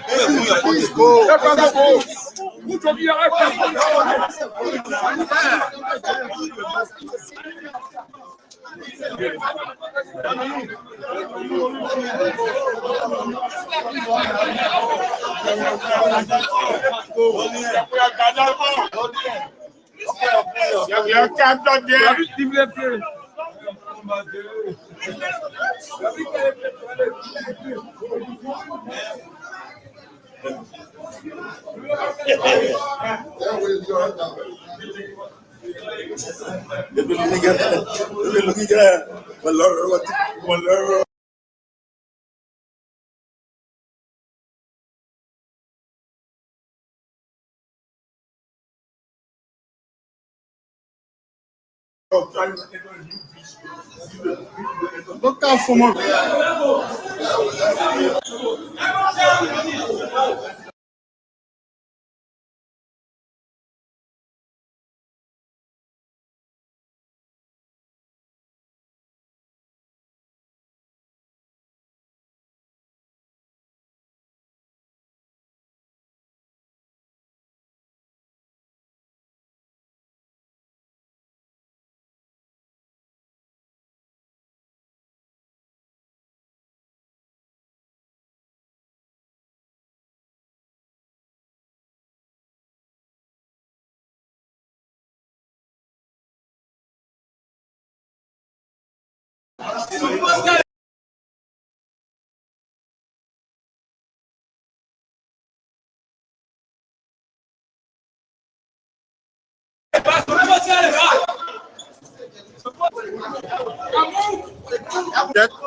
Because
Vamos, te dan, no, que vamos.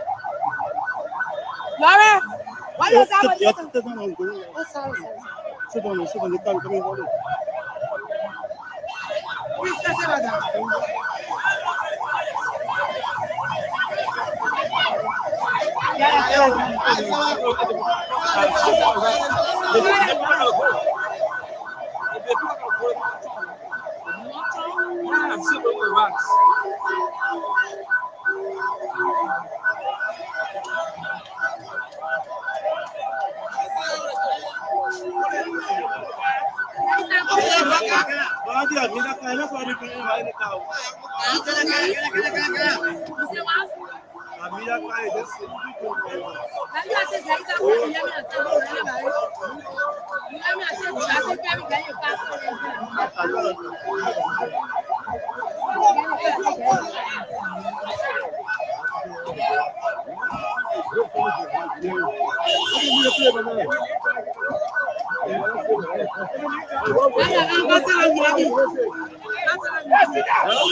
You can't.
Go with the car now.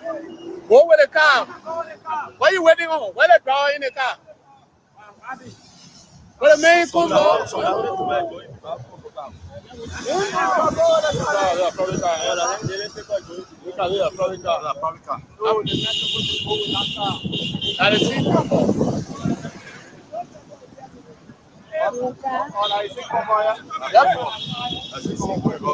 Fala, stop here.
You're in t-shirt pathway. You have the permission here. Pathway.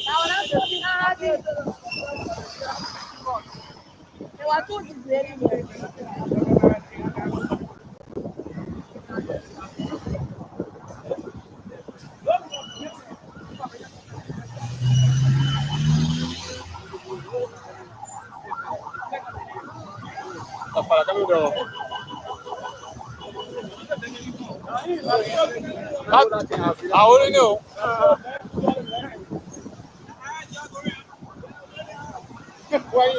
Hey, come stand in front.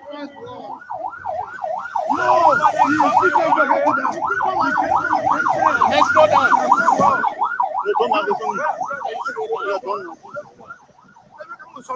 down. Slow down. Sorry, I don't want again. Slow down. Let the deputy go. Slow down. They won't tell you. But let it slow down. Get it. You got time. I'm not going to try in the tire. Don't leave it, man. Slow down. No, but you can drive it down. My man, leave it, man. No, you're doing the right thing. Right thing. It's at your heart talking to the wait for you. Listen it. Maybe my one day.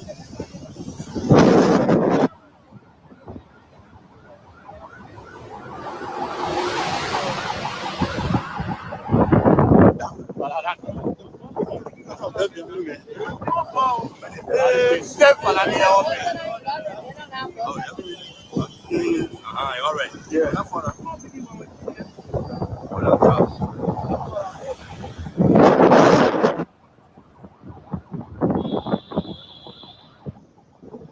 Niggas will take it. Sit it down now. Hello, I didn't make it drop.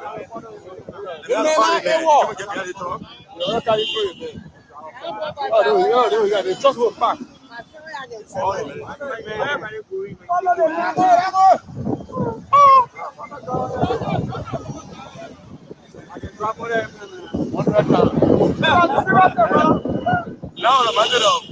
let go, don't stop. Go.